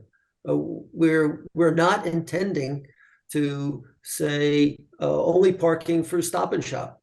It's always been general parking in the entire center, since it was built in the 60s. So that's one of the supermarket chains that will not be in the running to occupy this space. But all of them have said, if you can't provide more parking to us, we're not interested. Okay. That's what's driving this, Mr. Levy. Yeah. Yeah. We it. got that. And again, reminding everybody that the Glenville plan said the same thing, and that came up. I don't even remember when we did the Glenville plan. Peter, you chaired it. Do you remember? 2017. 2017. Thank you. It feels like sometime 100 years ago. All right. Anything else from the commission on this? No. Okay, Go ahead. I'm gonna add one more thing. Go ahead, Peter, though. No, I said no. he okay. said no. So now, Yeah. Arn, you can add one more thing. Yeah, just to consider, obviously, we don't make demands here, but conservation has come in and outlined some pretty big environmental costs, for this expansion. Loss of woods, a lot of earth being removed, ledge being removed, increase in impervious, increase in heat island. And, again, one of the things we mentioned yesterday, or one of us did anyway, was is there any mitigant? Could there be a possibility of some of the remaining residential land be dedicated to open space? I don't expect an answer. I just throw that out as a possible mitigant to the, increase in environmental costs that if we approve this, the town will be sustaining. Right, and that's Thank you. why we're asking for enhanced landscaping and for them to think about that. And it's the trade-off we have to consider is the Glenville Forum and Peter and I both listened to the neighbors talk, and they're concerned about losing the shopping, the neighbors. So if we prioritize, we need to think about what the residents are looking for in their neighborhood and can they offset the environmental impact? And I leave that to you all. Shall we turn to public comment really fast? Because I'm getting hungry. Did I mention we're doing this to attract the shopping, to attract the supermarket? No, Not you sure. didn't mention it. You should probably tell us about that. No, just kidding. All right. Does anybody from the public wish to speak on this application? This is the site plan to expand the parking at the Stop and Shop in Glenville. Anybody from the public wish to speak, please raise your virtual hand.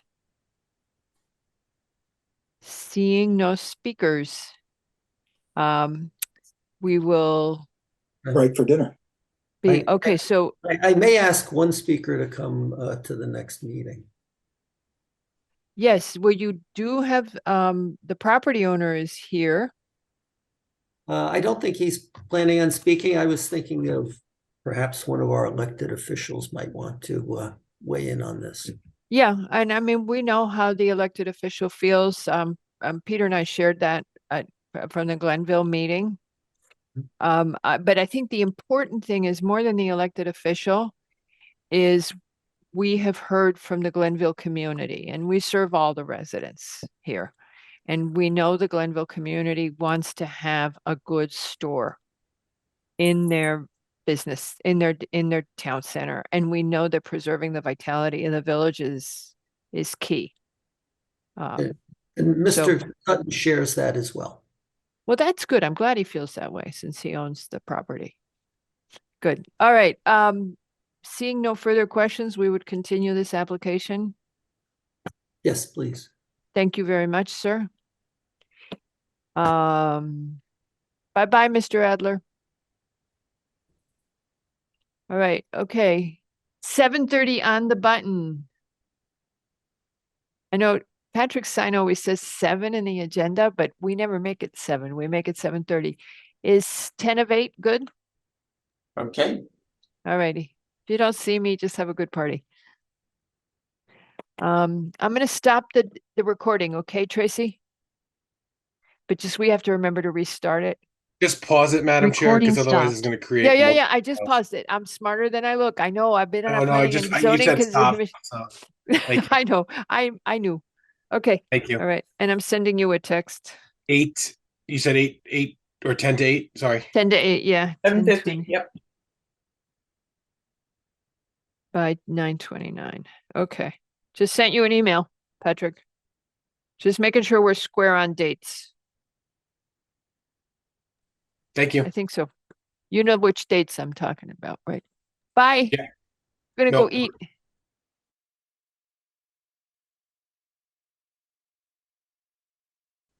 Moving right along, we go to item 9 and we start with our discussion items. The first of them, A, is Greenwich Academy for a pre-application review to discuss their busing program to potentially accommodate an additional enrollment of up to 100 students at their property. And it says here on their property at 200 North Maple.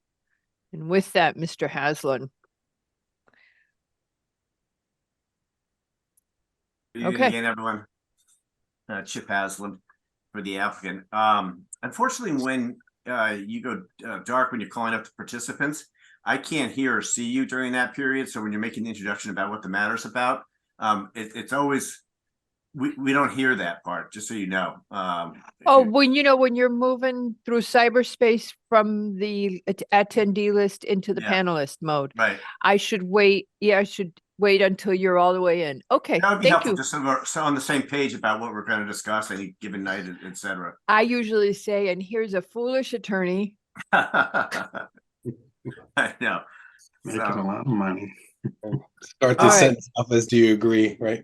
All right, so I will wait until the attorney's all the way in. I just thought you should know. That would be helpful. I did know. I did. Okay. And I kind of was like, it doesn't really matter because while they're coming in, I'm just reading the item on the agenda, which they already know what it says. Right. But okay, point taken. Thanks. All right, Mr. Haslam. I attended your briefing yesterday, and there were some folks on the commission who were saying, why are we coming before you tonight? And so I want to talk to you about that quickly. I had thought that we had an understanding back in May when we were before you in the pre-app that this is what we were going to do. We're going to come back to you in September. And actually, I looked at the transcript, and we all agreed to that effect, that you want us to come back and talk about how it was going. And in fact, said, come back as many times as you want. Come back in September, come back in October. Okay, yeah, we meant once you know if the kids are on the buses, and now you're going to tell us that, right? Okay. Yes. So tonight, what we're going to present to you is, first of all, the results of the registration for bus ridership, which took place this summer. And then we also wanted to update you on just how things are going the first 2 weeks of school, now that school's opened, and give you an initial impression of our initial impressions about how it's functioning. And to do that, I will call up Andrea Sabatsana in a few moments. And then after that, who's the CFO of GA, after that, I'm going to have John Cannon come on and talk to you about the data collection that they're planning to do in October to show traffic to and from the site and get your input on what you're going to be looking for by way of that kind of information once we have done that study, which, as I said, we talked about in May too. We're planning to do it in October. But before I even do that, I want to introduce Margaret Haslett, who's the new head of GA. You can see her on the screen there. And she just recently started in her new position, having been at Franklin and Marshall as the Dean of Students. She's taken up residence on Patterson Avenue in the head's house and has just recently started to meet some of the neighbors. So Margaret, do you want to introduce yourself? Yes, hello all. I started July 1st and it's been wonderful transition from Lancaster, Pennsylvania to Greenwich, Connecticut. As I've been exploring the town, had a wonderful gathering last week of many of our neighbors over to the house, updated them on the start of the school and how our busing program has launched. And we've really had an overwhelming response to our busing program, which I am thrilled and our whole community is thrilled by. And I'll turn it over to our CFO, Andrea, for more information on that. Thank you, Margaret, and thank you to the members of the commission for hearing us out tonight. As mentioned in May, this fall, at the start of the school year, we launched a greatly expanded shuttle busing effort. We increased our number of buses from 3 to 10 and more than tripled our overall capacity from around 80 to around 250 students. We added new stops in New Canaan, North Stamford, Rye, Glenville, Old Greenwich Riverside, the Stanwich Road area, the backcountry near the Merritt, and Bellhaven. These buses were in addition to our existing 3 routes, which were the Darien Stanford train stations, Bridgeport, and the Bronx. This program is consistent with our strategic goal of increasing our focus on environmental sustainability by getting a lot of cars off the road and students into these buses. And we really worked hard to make it an attractive option to our families. There's no additional cost for the service.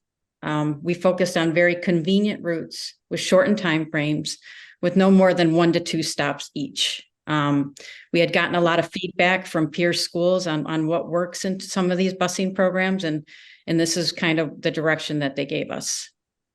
In addition, we were really glad that bus ridership has benefits to students in terms of increased independence and as well as building a sense of community. And just over the first few weeks of school, we've had a bunch of faculty and staff chaperones out front, and it's been really amazing to see so many smiles coming off the bus and friendships being formed across all of the divisions and age groups with the girls on the bus.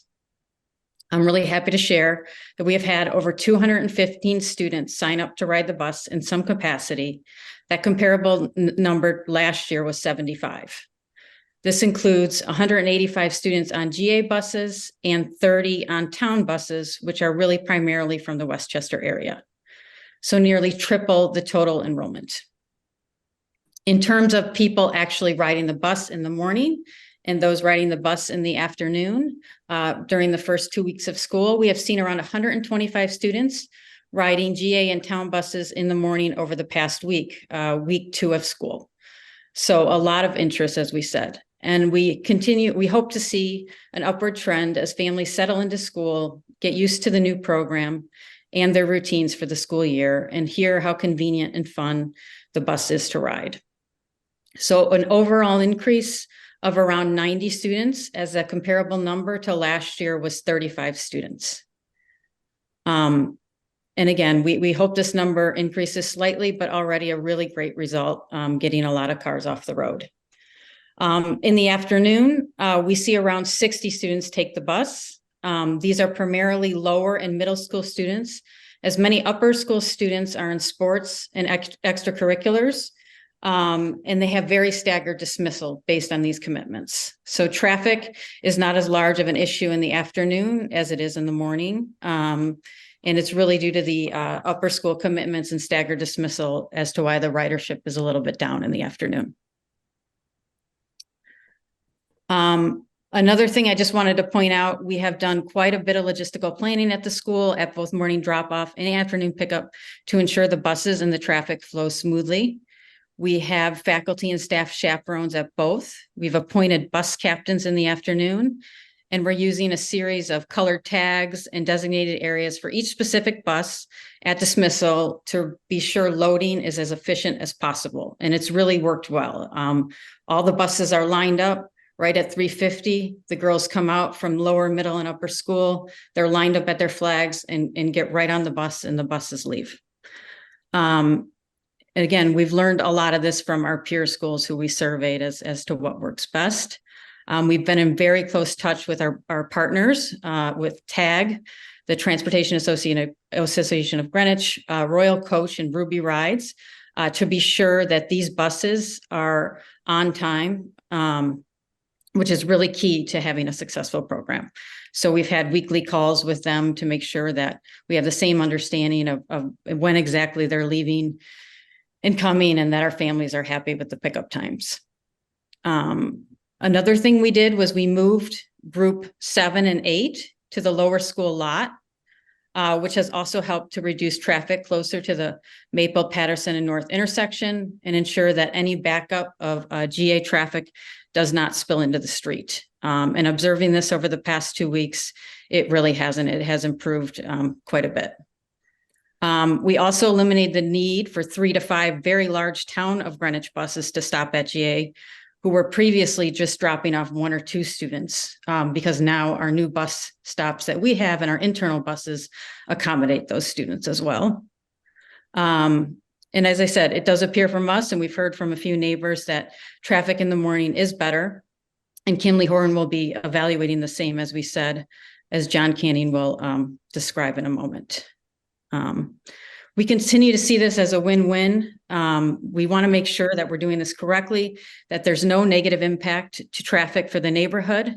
It's more sustainable than having many individual cars coming to campus, than having 10 buses come to campus.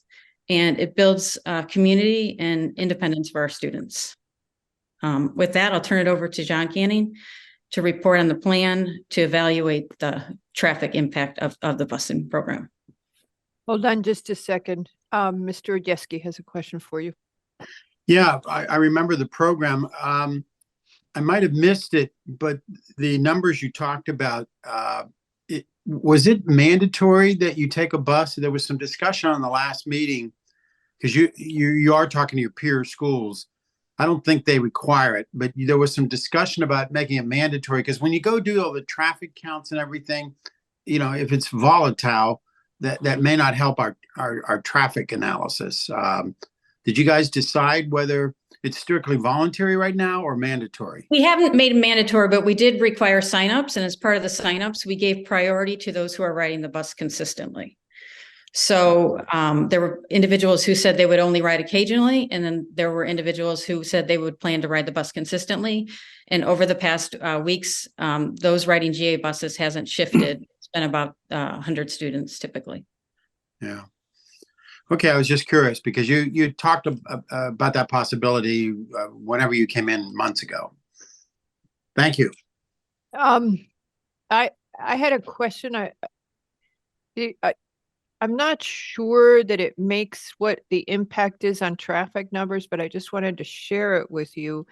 Somebody stopped me and made the comment that you had increased busing for people who live out of town, and that therefore you were bringing more trips into town versus reducing trips and reducing intra-town trips. So not a big deal for right now, but at some point just to be thinking about that. I had just thought overall traffic reduction, if kids are on buses, you're reducing the traffic. And I was surprised that the takeaway from when you first talked to us about this was that, because I didn't have that takeaway. And someone said to me, oh, well, they just increased all this traffic from out of town. So just keep it in mind, because you haven't changed the enrollment number. Maybe you shifted it. I don't know, but just it hasn't really, our distribution in terms of students town and the town of Greenwich hasn't changed. Yeah, really, it's okay. Been about 2/3 ever since I've been here, so that number hasn't changed. So something in the way the discussions went when we had the pre-app the last time when we discussed it with it, people walked away with that impression. It was just, or this person did, and had been, you never know everybody was watching because this is also televised. So you never know everybody who's listening, and they just had this misunderstanding. Okay. Alrighty. So now, Mr. Canning. It's spread, but there's obviously, as I mentioned, there's several buses that are in town and a few that are out of town as well. Yeah. Mr. Lowe. Yeah. A couple of questions here. Do you have an idea that actually, first question is, you allow students who have their driver's license to drive to school? I can't remember how this works. It's just seniors. Okay, but only seniors. Okay.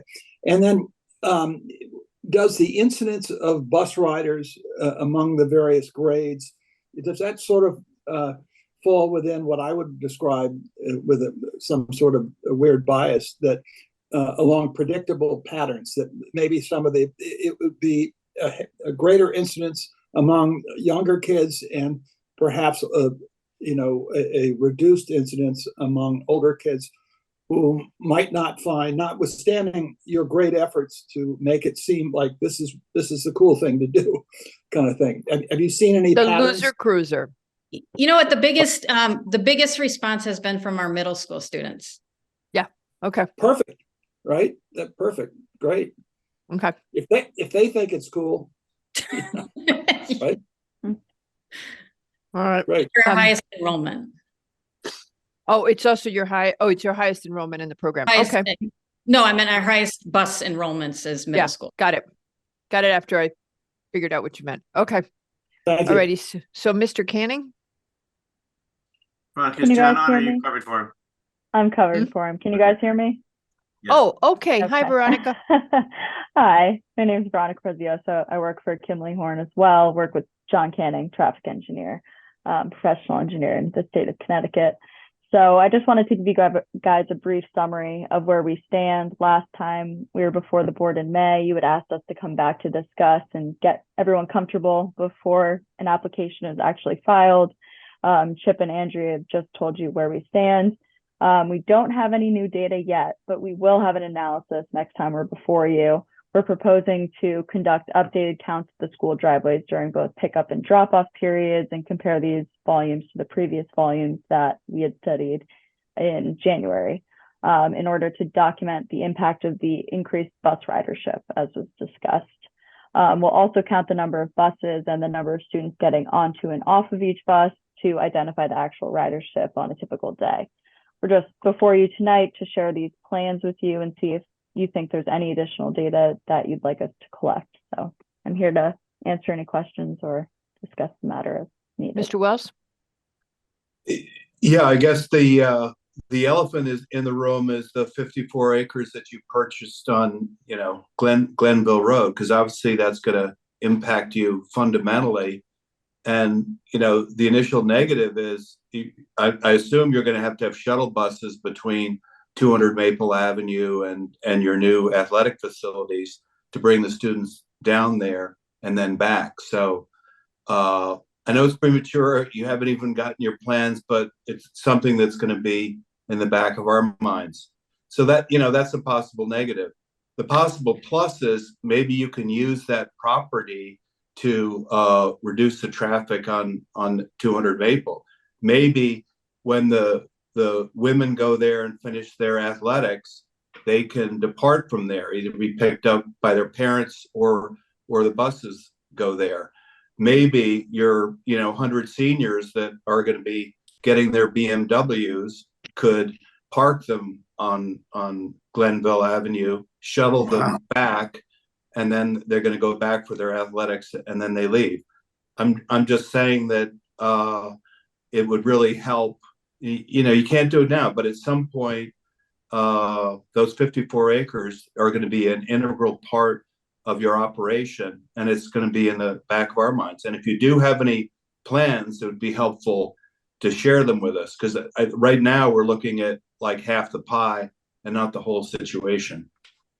If I could address that, Mr. Wells. Sure. When last year, when we were looking to acquire the property on Glenville Road, and it seemed like an opportunity for the school, and the seller was motivated to sell to the school at a reasonable price, because in part we had an understanding that we were going to try to commit as much open space as we could to future use, and that it'd be good for the town of Greenwich, good for the community around Glenville Road, good for the school, and the seller, as I said, was motivated too in that regard. So we were looking at it at that time as what could we use that campus for to possibly mitigate the situation over on North Maple. And ultimately we decided that there was nothing we could do right now to use that property. And also our plans were still very indistinct as to what it might be down the road. It may not be athletic facilities. We just don't know at this point. So as you know, eventually when we go to develop that property, when that day comes, how many years it might be down the road, we're going to have to lay that out for you in the integration of the two schools at the moment, or two campuses. At the moment, we're asking you to just look at what's happening here, because we'll get there down the road. And this is not trying to keep anything from the commission. We're just not there yet. So that's why we're not going into any details today. We don't know. We're asking the commission to look at it solely as to this particular property. And down the road, if we can use it again to mitigate some of additional traffic conditions here, happy to try to do that. But we will be coming back to you with a plan for that campus eventually. We're just not even close to that yet. Thank you. Levy and then Yeski. Unmute, Peter. Thank you for that information on Glenville, and that should certainly be included as just part of your description of what you're doing and what you may do in the future. But the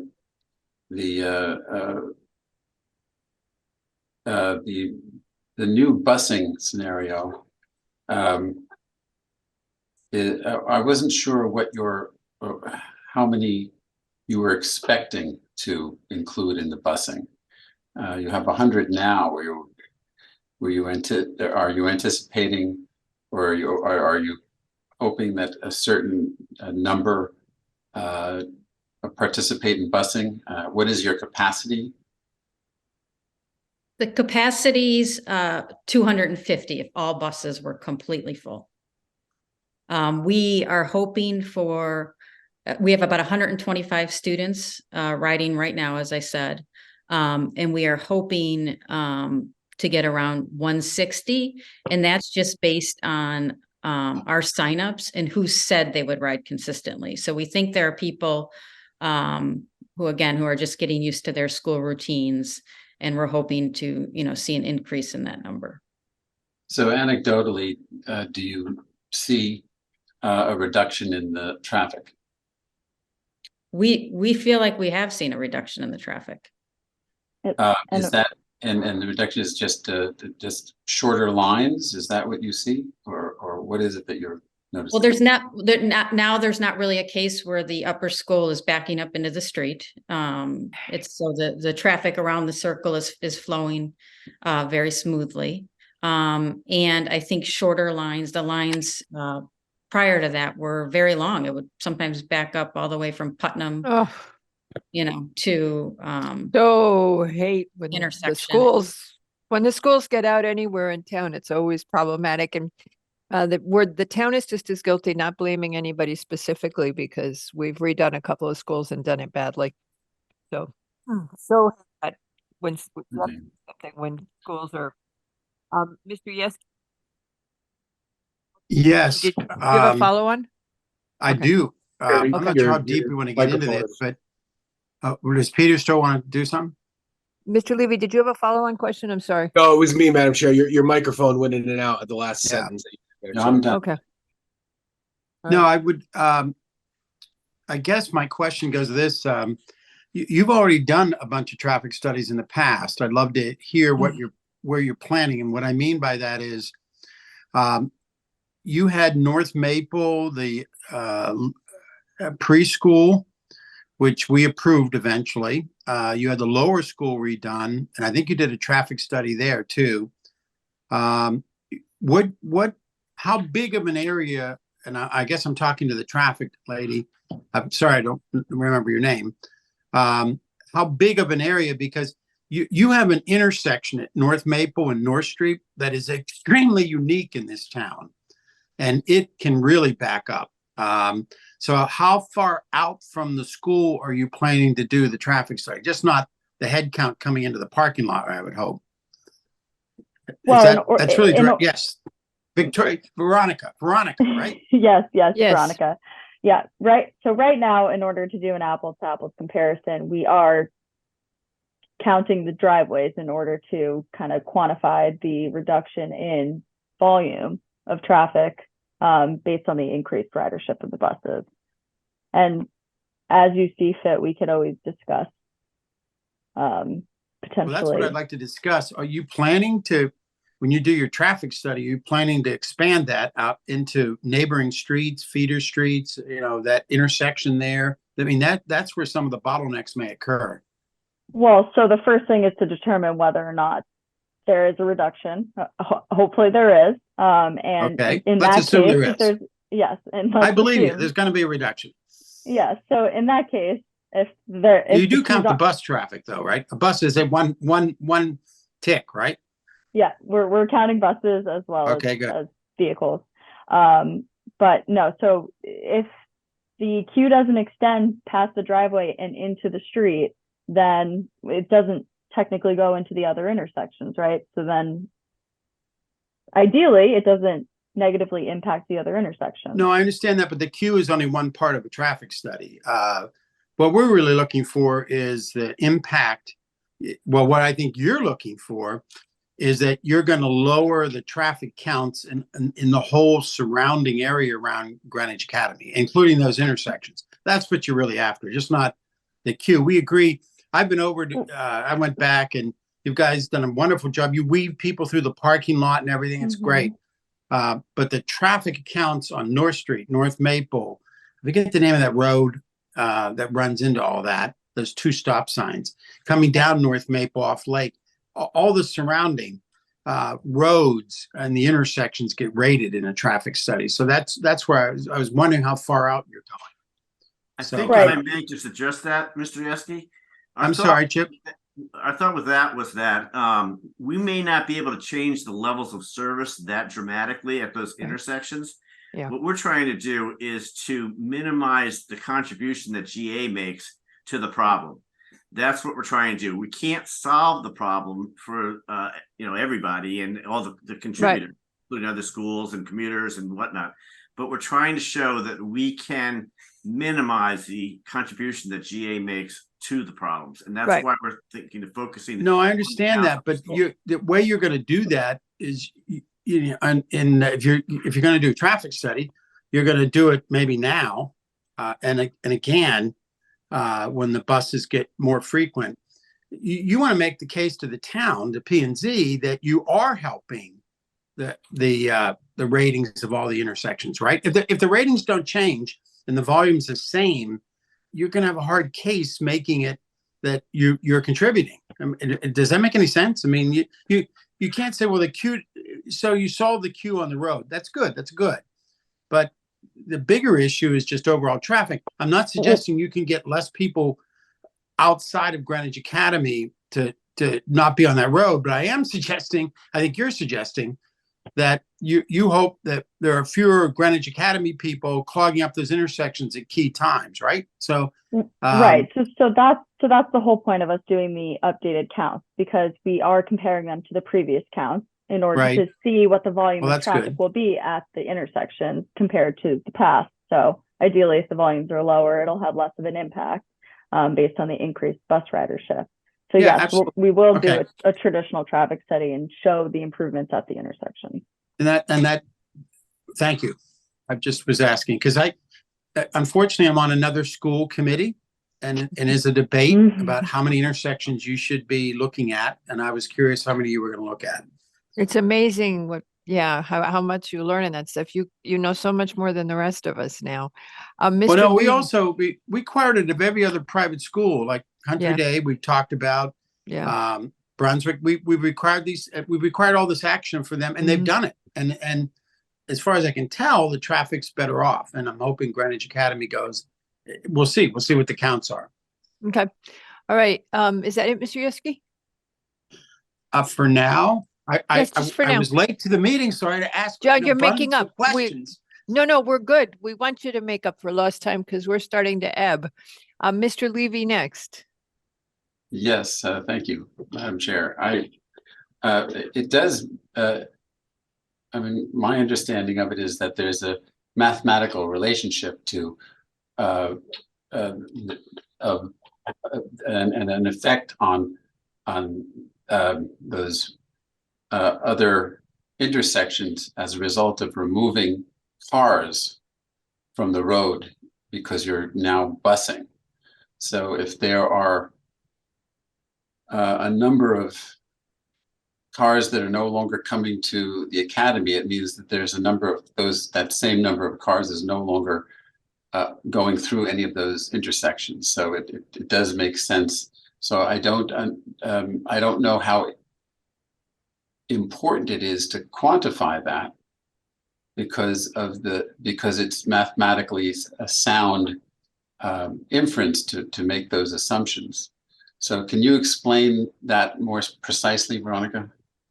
Well, that is correct. There is a direct mathematical correlation between volumes going down and levels of service, therefore going down. We will study it and we'll give you the results to hopefully satisfy the improvement at the intersection. Thank you. We're dealing all the things that we know, and you heard us talk about this at the briefing yesterday. We know we're dealing with a perfect storm type of location. You know, we've got Brunswick, GA, Central Middle, the high school, North Street. It's a problem. And what we're learning more and more about is all that north-south traffic coming into town in the morning from the Merritt and taking all the different routes that Waze might be giving them. And so we know that we're trying to manage an octopus here. So I can't think of another word. It's just a lot. Mr. Wells, I'm sorry. Yeah, just want to share a thought, and that is, at least some of us, at least this commissioner, what I'll be thinking about when you come back, and I think you're going to be asking for an 80 to 100 student increase. What I'm certainly going to be looking at is, what's your average bus ridership when you come in with that request? What was it last year? What was the delta between the two? And how does that compare with your enrollment increase ask? That's going to be very important to me. I just want to share that. Understood. We will be analyzing that. Yeah. Have you done any outreach to the neighbors? We had a meet and greet at Margaret's house. Oh, nice. I'm thinking in terms of this. In terms of before our May application. But also, it was a subject of discussion, I believe, Margaret, at your house when you met with some of the neighbors the other day. Am I correct? Yeah, and several said they had seen a reduction. Good. Okay. Anything else from the commission? I'm just going to ask, is there anyone from the public who wishes to have input on what Greenwich Academy has been discussing with us? Anybody from the public? No, I keep hoping. Oh, yes, we got somebody. I keep hoping we'll have neighbors come and they can give you input. The person who wants to speak is Michael Schaffel. I probably pronounced that wrong. Schaftel. Mr. Schaftel, if you would unmute whenever you're ready. Anybody else from the public who wishes to speak on Greenwich Academy, kindly raise your virtual hand. Hello, Mr. Schaftel. Hi, how are you? Thank you all for your service and appreciate you giving me the chance to speak tonight. I live at 115 Maple Avenue, so just down the road from Greenwich Academy and across from the parking lot, the Brunswick parking lot, you may know of. We have been lucky enough to be affiliated with Greenwich Academy for the last 18 years. We have 4 daughters, 3 have graduated. You've been to meetings before, because I remember you had 4 daughters. Yeah. I'm that guy. You're that guy with the 4 daughters. Yeah, yes. We've been very blessed. We love Greenwich Academy so much that 8 years ago, almost 9 years ago, we bought 115 Maple and we moved into this house just over 7 years ago. So we do not contribute to the traffic because our kids walk to school when they went, and they do continue to walk to school. But I have really been able to observe over the last year, particularly as I've taken the summer off and I've spent a lot more time at home lately, there is a definite difference in traffic. It's noticeable. The backup in front of my house is not what it was. I believe the buses are contributing to that. And I also just wanted to give my support for the future plans for Greenwich Academy to continue to grow and support young women in their growth. I think the school's done an amazing job. The mission has been incredible, both supporting in the community and the broader community, and partnering and coordinating with Brunswick. Really, really special opportunity for the kids. And I think this effort on the buses, which will continue, it's worth noting, you should check out the social media effort that the school has. Oh, great. Yes, we will. I should do that. Yeah, the school has really increased its social media presence. My 22-year-old who just graduated college, she noticed it yesterday, and they highlight the buses, and the enthusiasm created around that topic is palpable. And it's cool to take the bus because these are kids who probably don't want to be being dragged by mom or dad or whomever every day. So anyway, enough of me. I'm sure I'll be back in support of GA, and as a concerned neighbor, I'm very supportive. Thank you very much. Thank you. Mr. Yes. Oh, good. You could just go ahead because we gave you most of the night off. Oh, good. Now, I was just curious as to what their timing is. I'm trying to figure out how they're going to do the studies and when they might be coming back. I know it's loose, so I'm just curious as to, because the time of the year when you do the traffic study, all that kind of, it varies. Do you have a plan in mind or what? We're thinking in October. They pick several days in October and do the studies. Okay. And you'd come back to the commission a month or two later, something like that? Yeah, which may require us to file sooner than when we have all the traffic studies completed, but at least get the application in so we can get on your agenda. Otherwise, we may be looking at January or so, and that gets a little tight for us.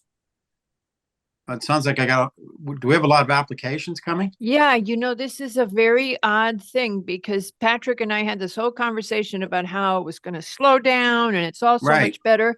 Yeah. Yeah, Well, I was Katie part of used that to say that. Yeah. Katie used to say that too. And Patrick drank the same Kool-Aid for a really long time. We had an applicant tell us earlier tonight that they waited a long time to get on the agenda. And that said, the reason the topic also came up is because we have schools applying for an MI and we're trying to get them accommodated. So yes, we're juggling balls. So yes, it has been busy. Yeah, that's fine. As long as you get everything before us, at the time you're before us, but if you aren't ready, just postpone and we'll get you on to the next meeting once you file. And if you're not ready, I think it would just be, we'd be unable to really review an application. I think getting input from the neighbors is critical. Getting input from folks who would be affected by an expansion and how they are seeing. Mr. Sheftel's great, but he's a GA parent. So if you got other points of view from people who don't have an association with GA, and I know there's a broad range, but again, how's their quality of life? How's it impacted with the traffic? How is this changed? It's a mixed bag for us because we want to have top quality educational institutions, both public and private, in town. We have a commitment to that in our 10-year plan. And so we want to be helpful, and yet at the same time, we want to protect people's quality of life. And we know that folks didn't move here for a line of cars outside their house. So that's the balance we have to make, in all fairness. Well, I think it's a positive that so far, I think the community has said, let's take a wait and see attitude and let's give them a chance to implement their busing program and see if it works before we come out with negatives. Yes. I think that's I agree. But it's more, that. It's more that our job is always striking that balance between supporting high quality institutions and making sure that they don't impact people's quality of life and the traffic. I tell you, when we remodeled Ham Ave, we messed up some people's lives because that drop off and pickup was a mess. And we spent a lot of time struggling with the fact that it just wasn't well laid out. We learned a lot from that. Okay. Good. Anything else from the commission? Any questions you guys want to ask us that we haven't answered? Anybody? Oh, okay. Nope. All right. Don't forget to tell Mr. Canning we really enjoy your company, Miss Prezioso. I will. I think he's listening now. He came back I on. know. I saw can he's hear in you. the meeting. I know. I'm just giving him grief. Thumbs up for Miss Prezioso. Yeah. Thumbs up. Nice job. All right. So we'll see you guys soon. Miss Hazlett, welcome. I'm sure that we have something that is challenging and interesting compared to being in Lancaster, especially the proximity to the city. But she grew up in Pittsburgh, which makes I know. her. Okay, you're gonna go tell everyone. Okay, I don't think you should tell people this. Do you? Yinzer reunion here, right? There's a commission spouse. No, don't go there. Don't go there. We share the Steelers. We share the Steelers. There, we'll leave it there. All right. Okay. All right, you guys, we're gonna move on. It was nice seeing you. Thank you. Yeah. All right. Okay. we got everybody going? Okay, we're getting there. We kind of slowed down, but now we're going to pick up speed again. Our next application is 22 Jerry Street. This is the 2 parking slots at the undersized lot on the in the R6. Okay. Please be here. There you go. Louis Rivera? Yes, from Mr. Ottoman Kirby's office. Okie doke. Oh, that's right. I did see his name.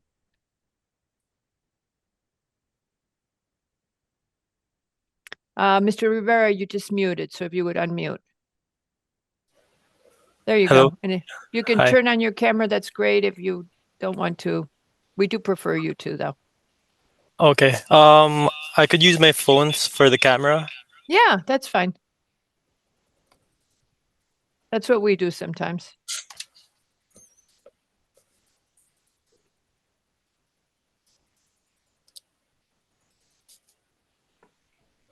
I raised another hand. Oh, okay. Yeah, 2 different devices. I gotcha. And then I'm going to mute. I've got to figure out which one to mute because you're going to echo. Or you mute one and then you won't echo. The one that Yep. says Louis. Okay, go ahead. You need to turn the camera on. Hey. Hello. Okay. Good evening, commissioners, Madam Hello. Chair.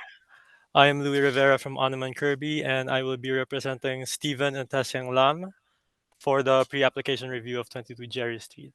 Before I start, I wanted to apologize for not being able to attend the meeting 2 weeks ago, and I am here right now to provide a brief background regarding the application. So the subject parcel is in zone R6 and is a two-family house, and the lot size is around 5,600 square feet. And it currently contains a dwelling, a patio of the rear yard, and a stone walkway at the front yard. So there's no current driveway or parking in the subject parcel. That's why we are proposing a driveway with 2 parking slots to reduce the parking off the street. And we also want to remove the concrete wall on the front yard and the patio and stone walkways.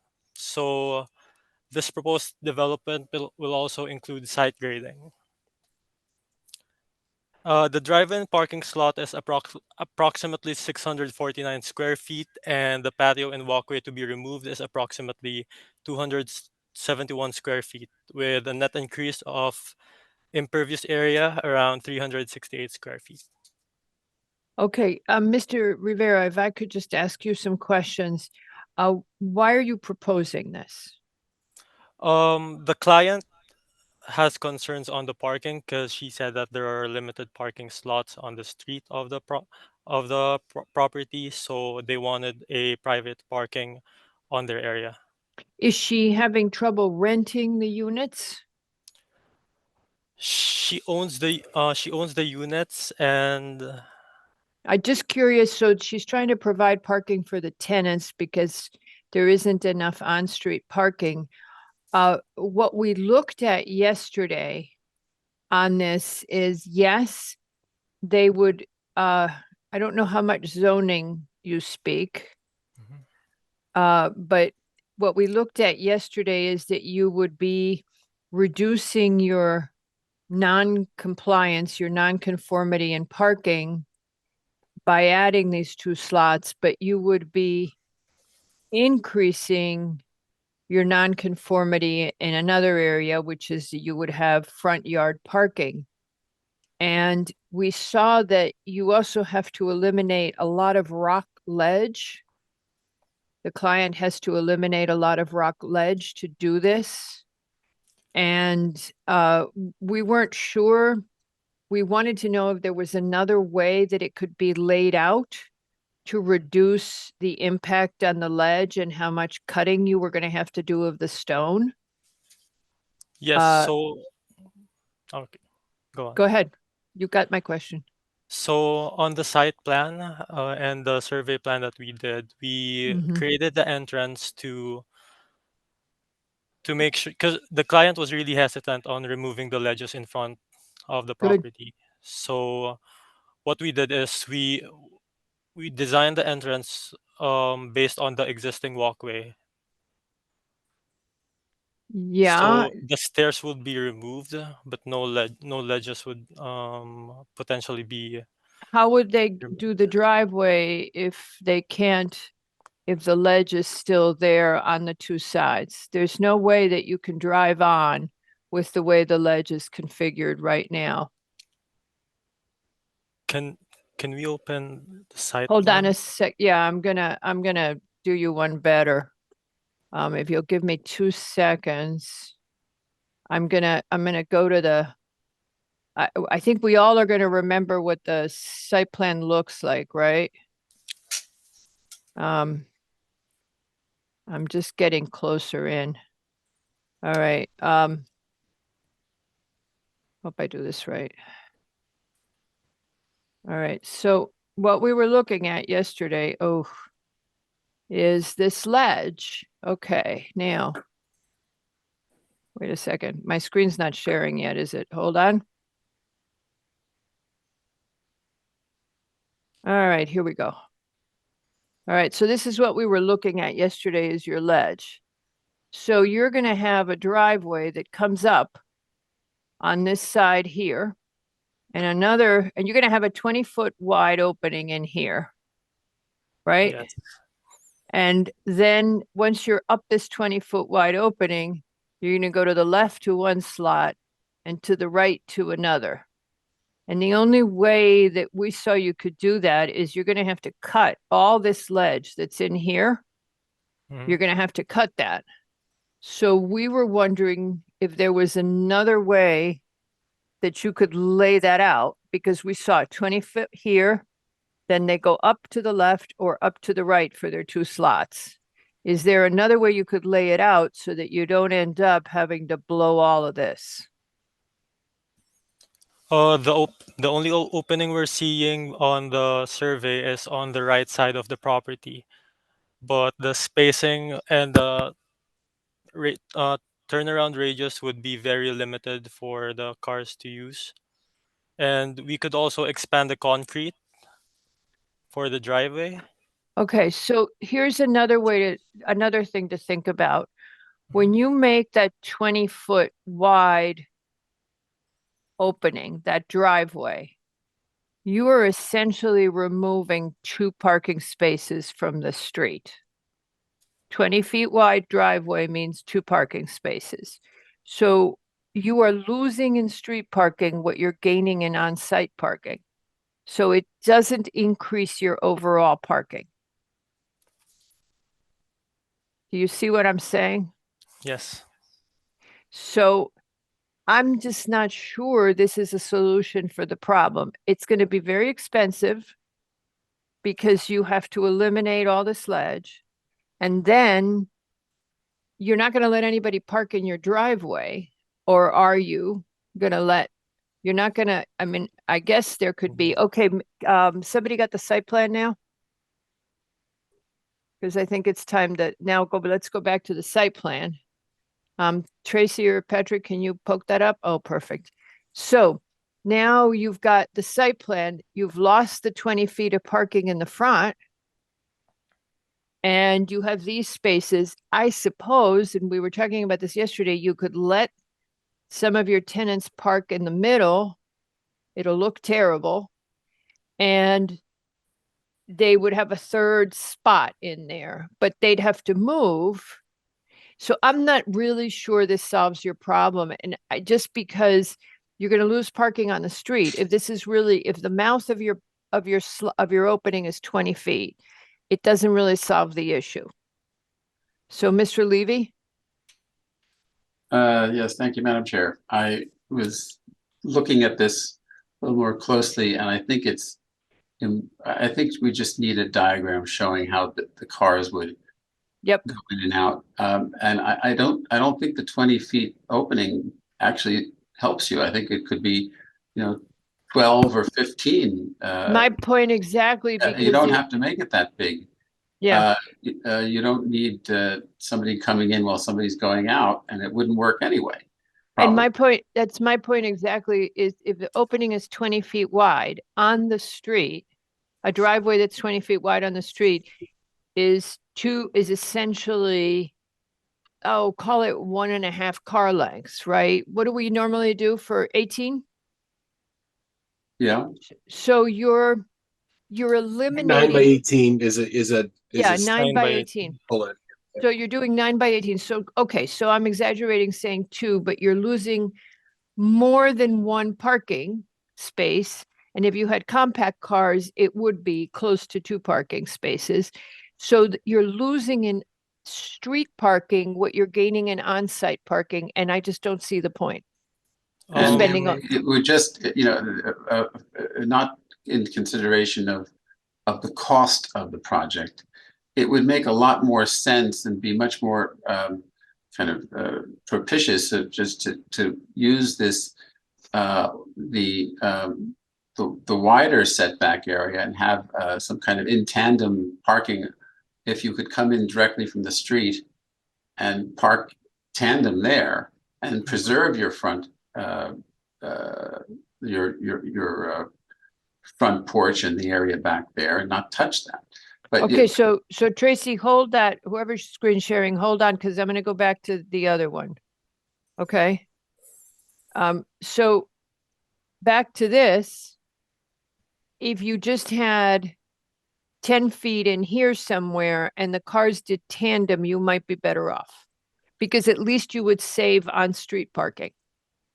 yeah, and maybe you have Okay. some kind of a pervious surface in front there so you can back up onto it and do whatever you need to do. But yeah, it just seems like you need a kind of a more of a utilitarian kind of a solution to this in order to make it really work well.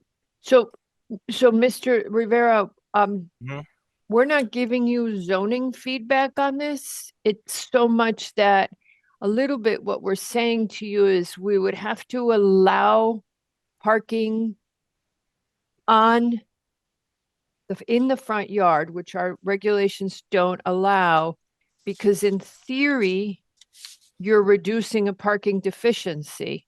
But in fact, I'm not sure you're reducing the parking deficiency because you're losing street parking. So you would have to convince me that this is having those 2 slots and losing the street parking is really better. And that's what I'm not sure about right now.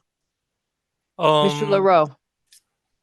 Okay. Yeah, I would just maybe my suggestion is if the more the parking spaces are parallel to the road, the more I think the commission is going to be inclined to ask for screening of those spaces. And if they're perpendicular and it's a 1 curb cut, smaller driveway, I think the commission would have less need for that. So, I think that's part of the issue that the commission's sort of articulating, that the splaying out of the spaces is going to induce some landscaping as well. And if we can reduce that and the site work, And probably don't forget more that even straightforward. if they remove ledge for the access, they're going to have a hard time landscaping on what remains because that ledge goes deep there. I'm guessing that's deep ledge.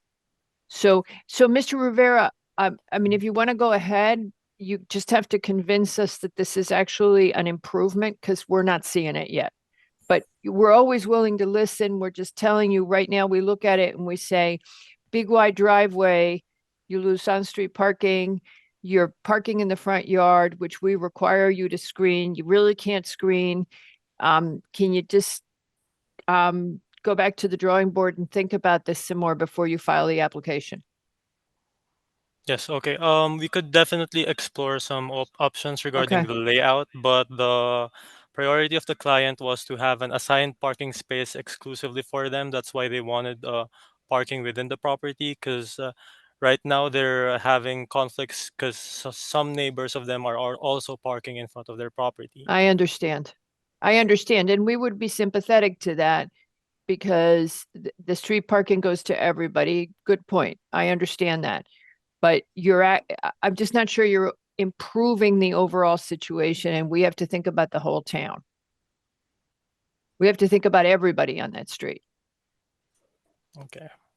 So, I mean, just the thing, we try to think of the specific owner, but we also have to try and help the rest of the people on the street. As Madam Chair has said, you got to think about for the idea of what the zoning says is important is preserving the front yard. So you have to take that into consideration when coming up with a solution. And having as little impact on the front yard as possible would be a good one. Then, so other design layouts that we're exploring, as what you've mentioned before, tandem parking, is we would be parking on just one side of the house. And We'll see what works for you. It's not a perfect solution for you, but I was just trying to give you an idea of how to minimize the impact on the front lawn of the property. I also wanted to ask the recommendation for the opening, because right now we see that the other neighbors also have this kind of opening on the driveway, around 20 feet or something. I didn't understand that question. I think he's saying consistency on the street is that the throat width is 20 feet. Okay. So, I don't know if that, again, I don't have my highway standards in front of me, but that may be per the town the town requirements, or it may have just been consistency on the street. But if there can be a narrower throat, I think the commission would be more inclined to agree to that. Okay. Understood. Thank you. It's just that there are a lot of trade-offs for us in considering this. We're just giving you the guidance we can. Okay. Understood. Thank you. Thank you very much, Mr. Rivera. Hope Thank you to so see you much. soon. All right. All right. Our final application are they still here? This is when I wonder. It's not even that late, but okay. Darren and Meredith Shames for a pre-application review. This is to rezone those properties at 9, 11, and 13 Hunsinger Drive and 37 Midwood. This is from RA2 to RA1. Mr. Cohen, I'm sorry we kept you waiting so long.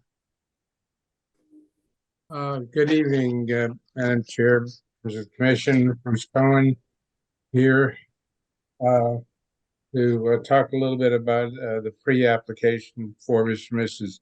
Shames, who live at 13 Hunsinger Drive. This is an application, or will be an application for rezoning of 4 lots in the RA2 zone on Hunsinger Drive in Greenwich to the RA1 zone. And I think what I'd like to do is to quickly, with a couple of images, present the application or show you what the application is going to look like. And then following up a little bit on some of the comments at yesterday's briefing, give you the rationale for this rezoning, or really most rezonings, I guess. Pat, if you could turn to the first image, it's the zoning map, and we've highlighted on the map the lots that be the subject of the rezoning application. While Pat's pulling that up, Mr. Cohen, we had asked yesterday if when you come in for your application, you could give us, for example, the properties that we've rezoned on Lake, how they compared to their old zone versus the new zone, and whether anything else that I know we've done a couple of other individual ones. There's some that were on split zones, but I wouldn't want to include those. Just the ones that we rezoned entirely, and just give us a comparison, because I think you would agree that the commission's come a long way in being consistent in its decisions from one application to the next and applying its standards. And I just would like to go back and have that comparison. I know we're putting you to extra work, but just that is consistent. And the second request that we had from one of our members yesterday is they wanted to see a slightly broader number of properties in that listing you gave of the properties that, you've got a list that's in the rezone. And if you would just give us, because eyeballing it, it looks like there's some other undersized properties that are not included, but I wasn't sure. If you could just go a little broader circle. Yeah, sure. To both of those questions, I think in the case of that Lake Avenue rezoning, really it was a rezoning from RA2 to R12. Yeah. These group of properties are kind of surrounded by the Carmel School property. And you'll find that when we get to it, that the same rationale applies in that case, in which the commission acted as it will in this case as well. But in any event, let me show you what we're proposing. Just data that you can give us, because we're really focused on our decisions being consistent from one to the next, so that there's really kind of like a case law thing with us. I don't know what you would call that. Go ahead, Mr. Cohen. Res judicata. There you are. How's that? I love that. But anyway, this is the zoning map, and we've outlined in blue the area that we're talking about. There are 4 lots that are subject to the rezoning. They are all currently zoned RA2, and we're proposing to have them rezoned to RA1.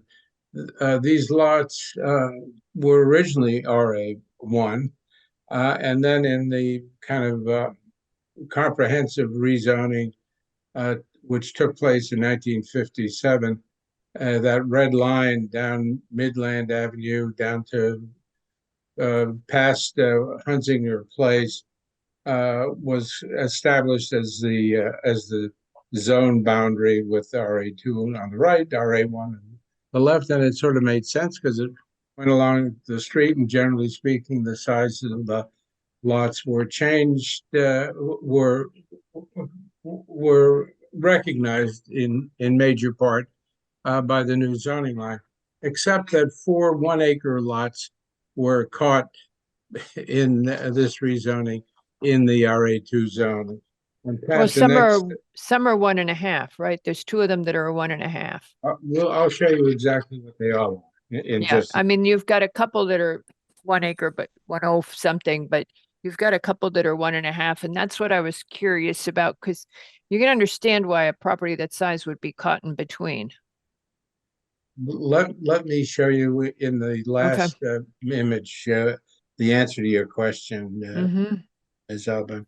This second image shows a little more clearly the lots that are and are not included in the proposed rezoning. The ones that are included are shown in blue. They are 9, 11, 13, Hunsinger Drive, where the Shames live, and 37 Millwood Drive. The other lots on Hunsinger Drive are 2, 3, and 12, and they all conform to the 1 acre zone. And the next image, Pat will show what I think Zan was talking about, which is a outline of the lots that are in this application that are in the Hunsinger Road vicinity. As you can see, the lots that are in yellow are the ones that are included in the proposed rezoning. 2 of them are 1 acre, and one is 1.3 and one is 1.5, as you noted, Ms. Alvin. And the ones that are existing on Hunsinger Drive within the 1 acre zone all conform. And so the rationale for this rezoning, or most rezonings in a residential neighborhood, really are twofold. One is to create to put an end to nonconformities which, as you know, is a overarching zoning goal to end nonconformities, and this would do it. And the second goal is to create a zoning pattern that is consistent with the development in the adjacent neighborhood. And this would propose to do that. And when we come and return to you with our application, which would, I hope, be shortly, we'll show you that these were exactly the same factors that I think persuaded the commission to grant the rezoning on the Lake Avenue lot. And that basically is our pre-application. I will get forward any further comments the commission may have. Any other comments? I think I've made mine that I just wanted a little more data. Mr. Yeski. You're muted, Dennis. Yeah. Don't say anything brilliant till you unmute. Some would say I never say anything brilliant. Mr. Cohen, are there other lots in the RA2? It doesn't, from the map, it doesn't look it, but are there other lots surrounding these neighbors that are also less than 2 acres? From the map, it doesn't look, well, they look like they're bigger, but I don't know. We picked up the ones that were on Hunsinger Road. The issue is one half of the street is RA1 and the other half of the street is RA2. And however, all of the lots are 1 acre lots. So we wanted to make that consistent. So the answer to your question is no, we didn't see any. But in the RA2, there looks to be much bigger lots all around them. Well, that's right. That's why it's RA2. But I'm looking for the ones that are less than 2 acres, where any of those are less than 2 acres. You mean in the RA2 zone? In the RA2 zone, right. Yeah, possibly, but not adjacent to these. And, we didn't want to, cherry pick around the neighborhood. This is a distinct neighborhood. It's on a street, which is really developed as with 1 acre lots. Okay. They does look like larger lots all around them.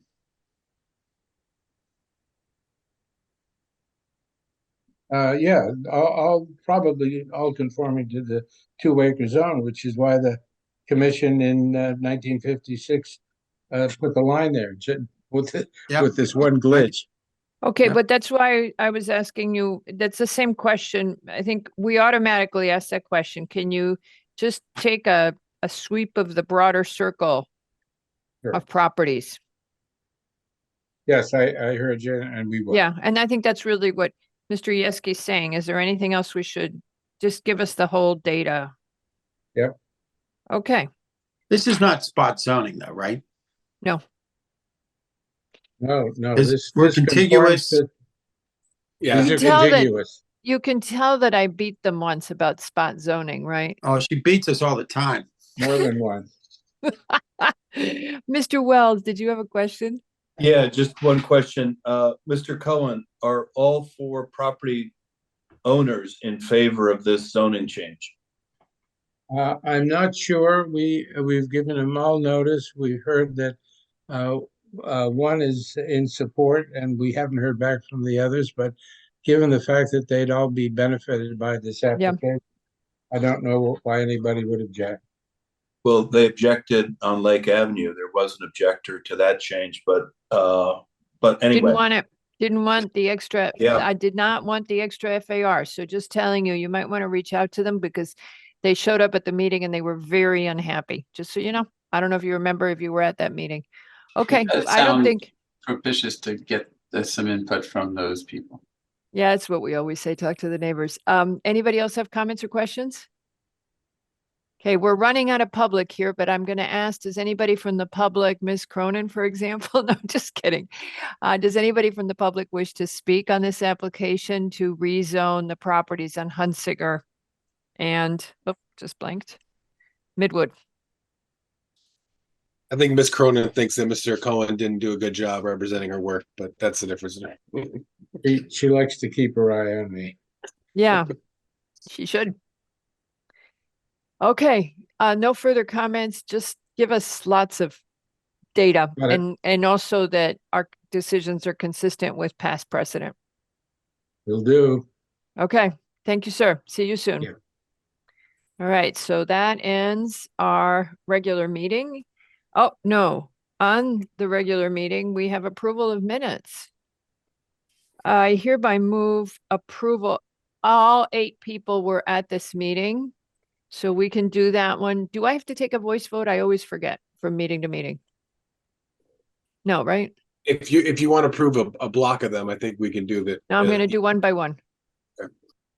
Okay, so I hereby move approval of the January 24, 2023 meeting Second. minutes. Mr. Lowe has seconded. All in favor, please vote aye. Aye. Aye. All opposed, please vote nay. Good. Okay. I hereby move approval of the February 7th, 2023 minutes. Second. Okay, Mr. Lowe has seconded. All in favor, please vote aye. Aye. All opposed, please vote nay. All righty. I hereby move approval of the February 22nd, 2023 minutes. Second. Somebody was absent. No, we're good. Okay. Mr. Lowe has seconded. All in favor, please vote aye. Aye. All opposed, please vote nay. All righty. Okay. It is decision time in the Old Corral, Brunswick, Upland, and 7 Dwight Lane. We are looking for sacrificial lambs. I have one for the first 2. Okay. I have the third. All right. Here's the motion. Brunswick School, Inc. Final site plan and special permit application PLPZ 2023-00297 to construct an open air alumni pavilion on Brunswick's Edwards campus on the west side of King Street. The result would exceed the volume threshold per section 6101A and per sections 6 through 13, 613 through 615, 617, 693, 694, 6177 through 6183, and 6205 of the Town of Greenwich Building Zone Regulations located on 103.7 acre property at 1252 King Street in the RA4 zone. Whereas the applicant requests that the full ARC review be waived given the relatively small size of the proposed pavilion in relation to the campus and its design, which incorporates elements of the previously approved adjacent lower school building. Whereas the applicant noted that the green space existing and proposed would remain at 88.4%. Whereas the applicant has not submitted a landscape plan as required by section 6177E and F. The applicant notes that only 1 tree is to be removed and will be replaced in kind to the east of the proposed pavilion. The applicant provided a landscape detail on the revised site by noting the planting of 1 tree and the removal of another, although the species and size are not known. Conservation issued comments dated 9/15/23, suggesting that the pavilion's roof be converted to a roof garden to minimize the heat island effect and for stormwater absorption. Additionally, conservation recommends the pavilion be moved to save the 1 tree or plant 2 trees as offset. Finally, conservation suggests the footprint of the pavilion be reduced to better fit the topography. An energy narrative is not required under section 614A22 since the proposed pavilion is less than 3,000 square feet. The commission finds that per section 6101A, the applicant has submitted a special permit application for the proposed increase in volume that would further exceed the 150,000 cubic feet threshold.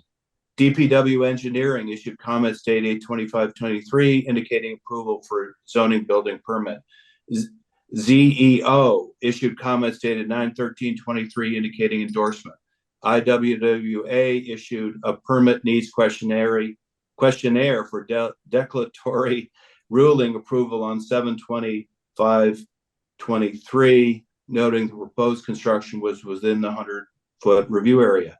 Health issued comments dated 9/15/23 indicating approval for the pavilion with a requirement that the pavilion only be used for alumni and parents for athletic events and that no food is to be served to the public.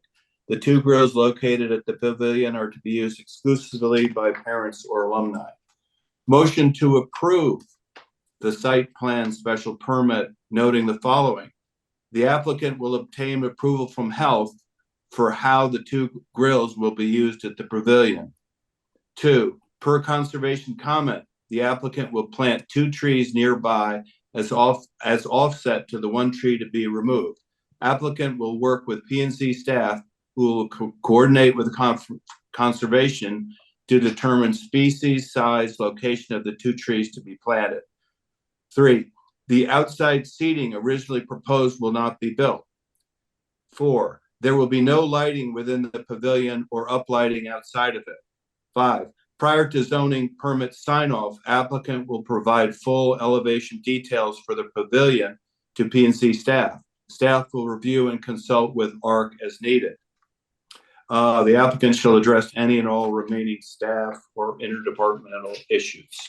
You rocked it. Do Thank you. have, do we have a second for that? Second. Wait, that's too many people. Who seconded first? Ms. Jenkins, I'm going to give it to you. Thank you. Second, Madam Ms. Chair. Jenkins has seconded. Mr. Wells, how do you vote? Aye. Jenkins, Aye. Levy, Aye. Lowe, Aye. Albin is also aye. And with that, the motion passes 5-0. And we go to Garfinkel, Yes. Garfinkel Family Uh, Trust, et cetera, at 7. I'm sorry, at 3 and 25 Upland. Yes, Garfinkel Family Trust and David K. Nichols Trust, application PLPZ 2023-00297 for a final re-subdivision to convey 1,285 square feet of land from 25 Upland Drive to 3 Upland Drive, 2,485 square feet from 3 Upland Drive to 25 Upland Drive, and another subsequent transfer of 1,200 square feet of land from 25 Upland Drive to 3 Upland Drive, pursuant to section 6-261 of the Town of Greenwich subdivision regulations on properties located at 3 and 25 Upland Drive, located in the RA1 zone. Whereas zoning in comments dated 9/13/23 has approved zoning permit sign-off. Whereas P&Z staff in their report dated 9/15/23 indicated the applicants should include a 150-foot diameter circle within the lot on the subdivision map as required per section 6-205. In addition, the applicant should also show in the subdivision map the right-of-way for Valley Drive and the paper road to the east from which P&Z staff believes 3 Uplands required lot frontage is derived. Sewer, in a memo dated 9/14/23, has no comments at this phase of the process, but requests the applicants to acknowledge receipt of their comments. On 9/18/23, the applicants acknowledged receipt of sewer department's comment. Engineering, in comments dated 9/13/23, has approved zoning permit sign-off, but provided language regarding drainage and water courses to be added in the notes in the subdivision map. IWWA issued a permit need questionnaire for declaratory ruling approval on 9/19/23, noting no impact from the application. The commission finds that the application is not a subdivision or a re-subdivision as defined in section 6-261 definitions in the Town of Greenwich subdivision regulations. Here's what I'm not sure. The application is a lot line revision. Do I? No, leave you that don't have out? to say it. Yeah, you I just don't say have it's to say neither. that. Yep, Okay. not a sub or a resub. Don't ask me why. Okay. Therefore, motion to approve the, can I say, lot line revision Therefore, or to approve the motion to- application? as proposed, yeah. The application, Approve yep. the application as proposed. Okay. Noting the following. The applicants will add notes to the map, or how do I describe the map? Yeah. I don't know. To the map that reflects engineering's comments dated 9/13/23 regarding drainage and water courses.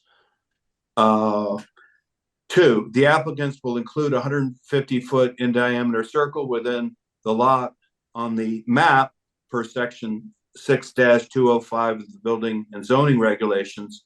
The applicants will also show on such map the right-of-way for Valley Drive and the paper road to the east. That's it. Anything missing Oh. for you, Patrick? Yeah, I got to include the applicant shall address any and all remaining staff or interdepartmental issues. Perfect. I could not possibly make that any better. Okay, so you got all the zoning stuff you needed. Okay, do I have a second? I just want to know, it's not important to say things, other things like,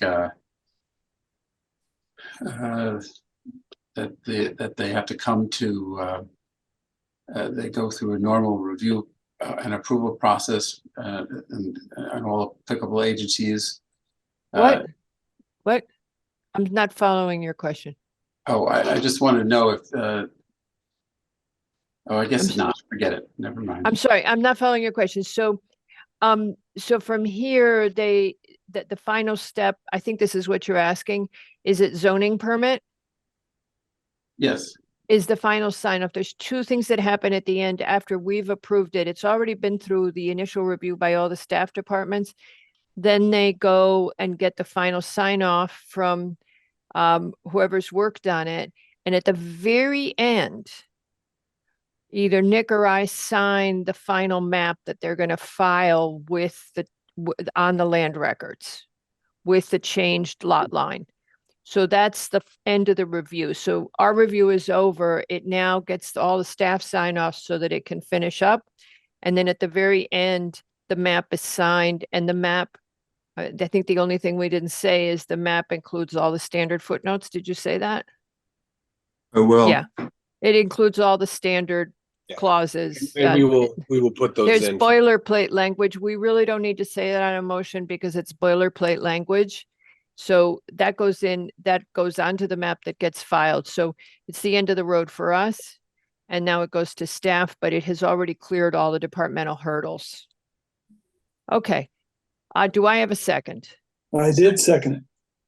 All right. Mr. Lowe has seconded. Mr. Wells, how do you vote? Aye. Jenkins? Aye. Levy? Aye. Lowe? Aye. Albin is also aye. And with that, the motion passes 5-0. And we go to the last one, which is Maxim Barsky. And Okay. that is 7 Dwight Lane. And okay, go ahead. That's me. That's Maxim you. Barsky, application PLPZ 2023-0278 for a final site plan and special permit to construct a 2-story front addition, an indoor pool in the lower level basement exceeding 1,200 square feet, and a pergola and deck over the rear patio to an existing single-family residence. The result would further exceed 150,000 cubic feet in volume per section 6101A and pursuant to sections 613 through 615, 617, 693, 695A7, 6205, and Division 17 of the Town of Greenwich Building Zone Regulations on a 5.001 acre parcel located at 7 Dwight Lane in the RA4 zone. Whereas the applicant has filed this application for approval of certain additions to an existing house, which will increase the total volume of the house by 15,140 cubic feet for a total 198,820 cubic feet, and construction of an indoor pool exceeding 1,200 square feet. The proposed construction will increase impervious surfaces on the property by 1,400 square feet. A pre-application for the proposed work was reviewed by the Commission on 9/6/23. On 9/13/23, the ZEO signed off on the application. On 7/12/23, IWWA issued permit number 2023-053 to conduct the proposed regulated activities within 100 feet of wetlands.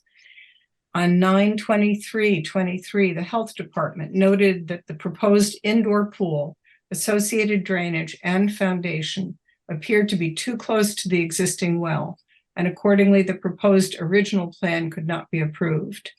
On 9/14/23, the Health Department stated the applicant proposes to abandon the existing well and drill a new well on the property to meet the required setbacks. The Health Department approved the application on that basis, but further approval of the new well will be required prior to submission of construction plans to the Building Department.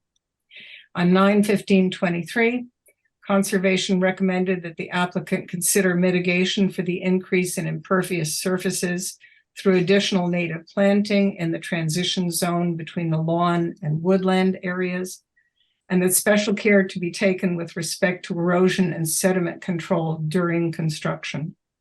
On 8/23/23, DPW approved the application, but requires evidence that the expanded drainage capacity to handle the increase in impervious shall be provided prior to zoning and building permit issuance.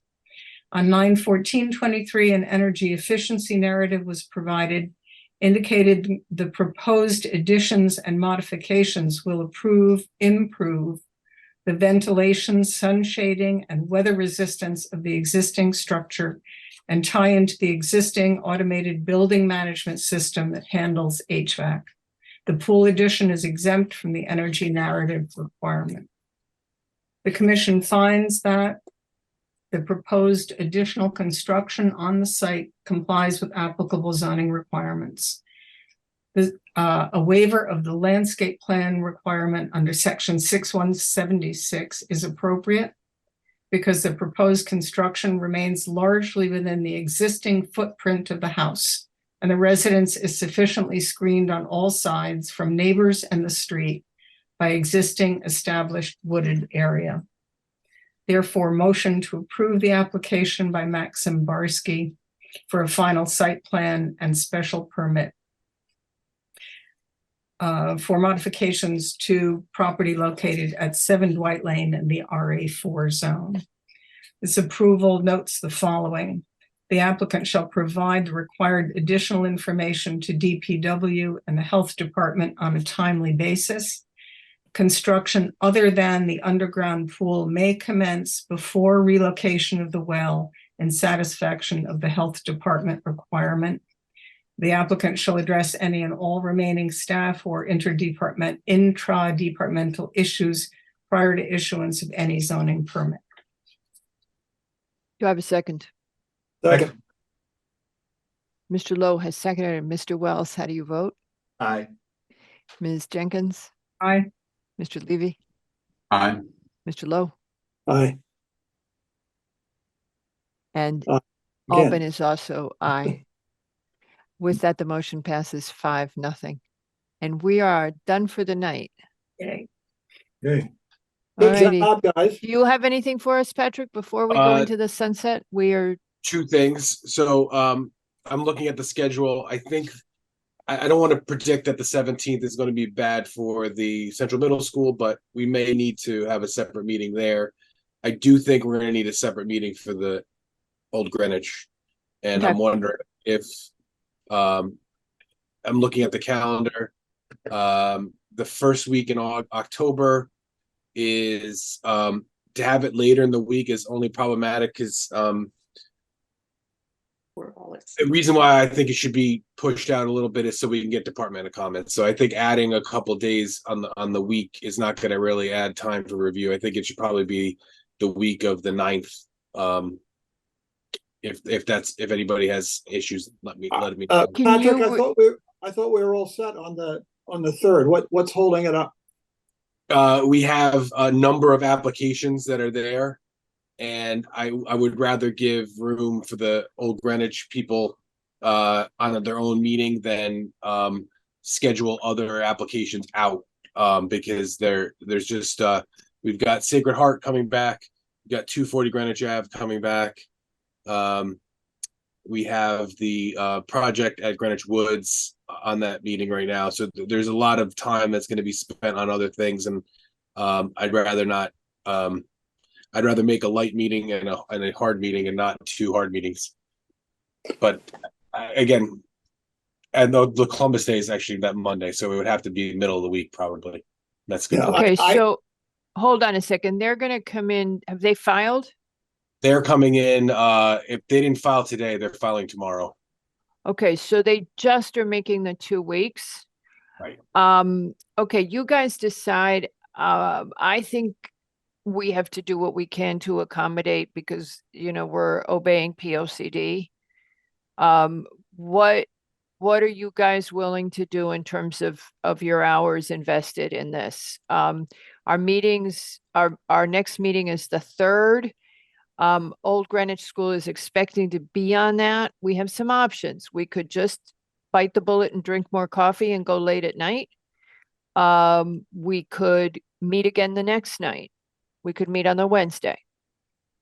Because it's the same number. What we could just do is we could brief on everything on Monday and then just split the meeting into 2 nights. We've never done that, but it's a workable solution because it doesn't impinge. It doesn't put 2 weeks. It doesn't change the staff workflow, which we worry about. They would get out all the staff reports and we would just hear them 2 different nights. That's a possibility. Another thing we could do is start Tuesday night and continue it to Wednesday night. Just hold that slot. I'm just giving you all the options that are legal. What do you want to do? I'm in favor of adhering to the date of the 3rd, but no later than the 4th. I think Okay. it would be a mistake to push it off. All righty. Anybody else? I admittedly am biased. I Yeah, sit we on know that. So we're Well- going to discount you a little bit.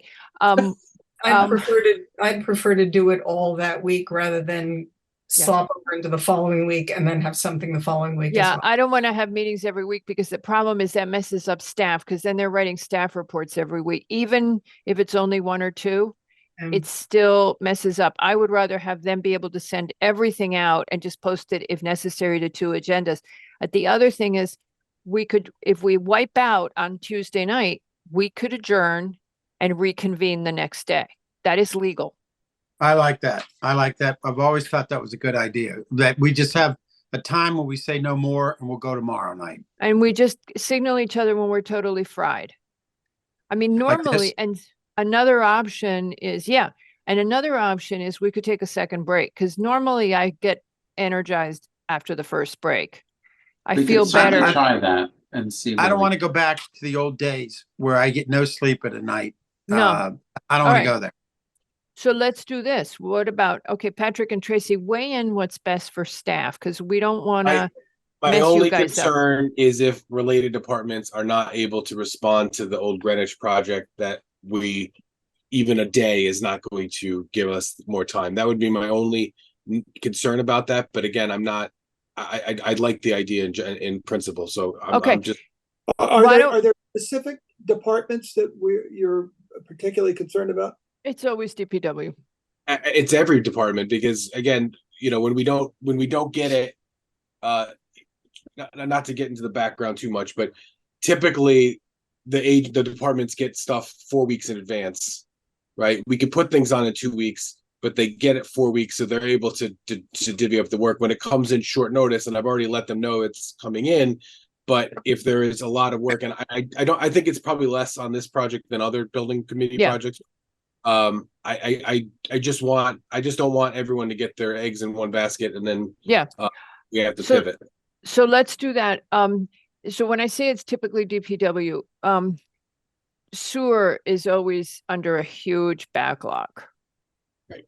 I mean, that's a problem. And that the other thing that's DPW is drainage. So we got 2 big things. There's no traffic impact from OG, so we're okay there. Conservation, I think, again, I'm seeing this minimal conservation impact. She'll have comments. Those are the big ones. But meanwhile, just curious. Meanwhile, the Old Greenwich has been in constant contact, I believe, with a lot of these departments. Yeah, and so is CMS. Let's shoot for this plan of ours. But Patrick, maybe send us an email if you get a signal from anybody that really needs to weigh in and can't. But on the other hand, we could just open the preliminary, we could open the site plan, open the MI, and if something's missing, we could just continue it. That's the other option. I think it's a good option. I appreciate everybody for coming together. So we'll do that. We'll do the quote unquote split meeting with,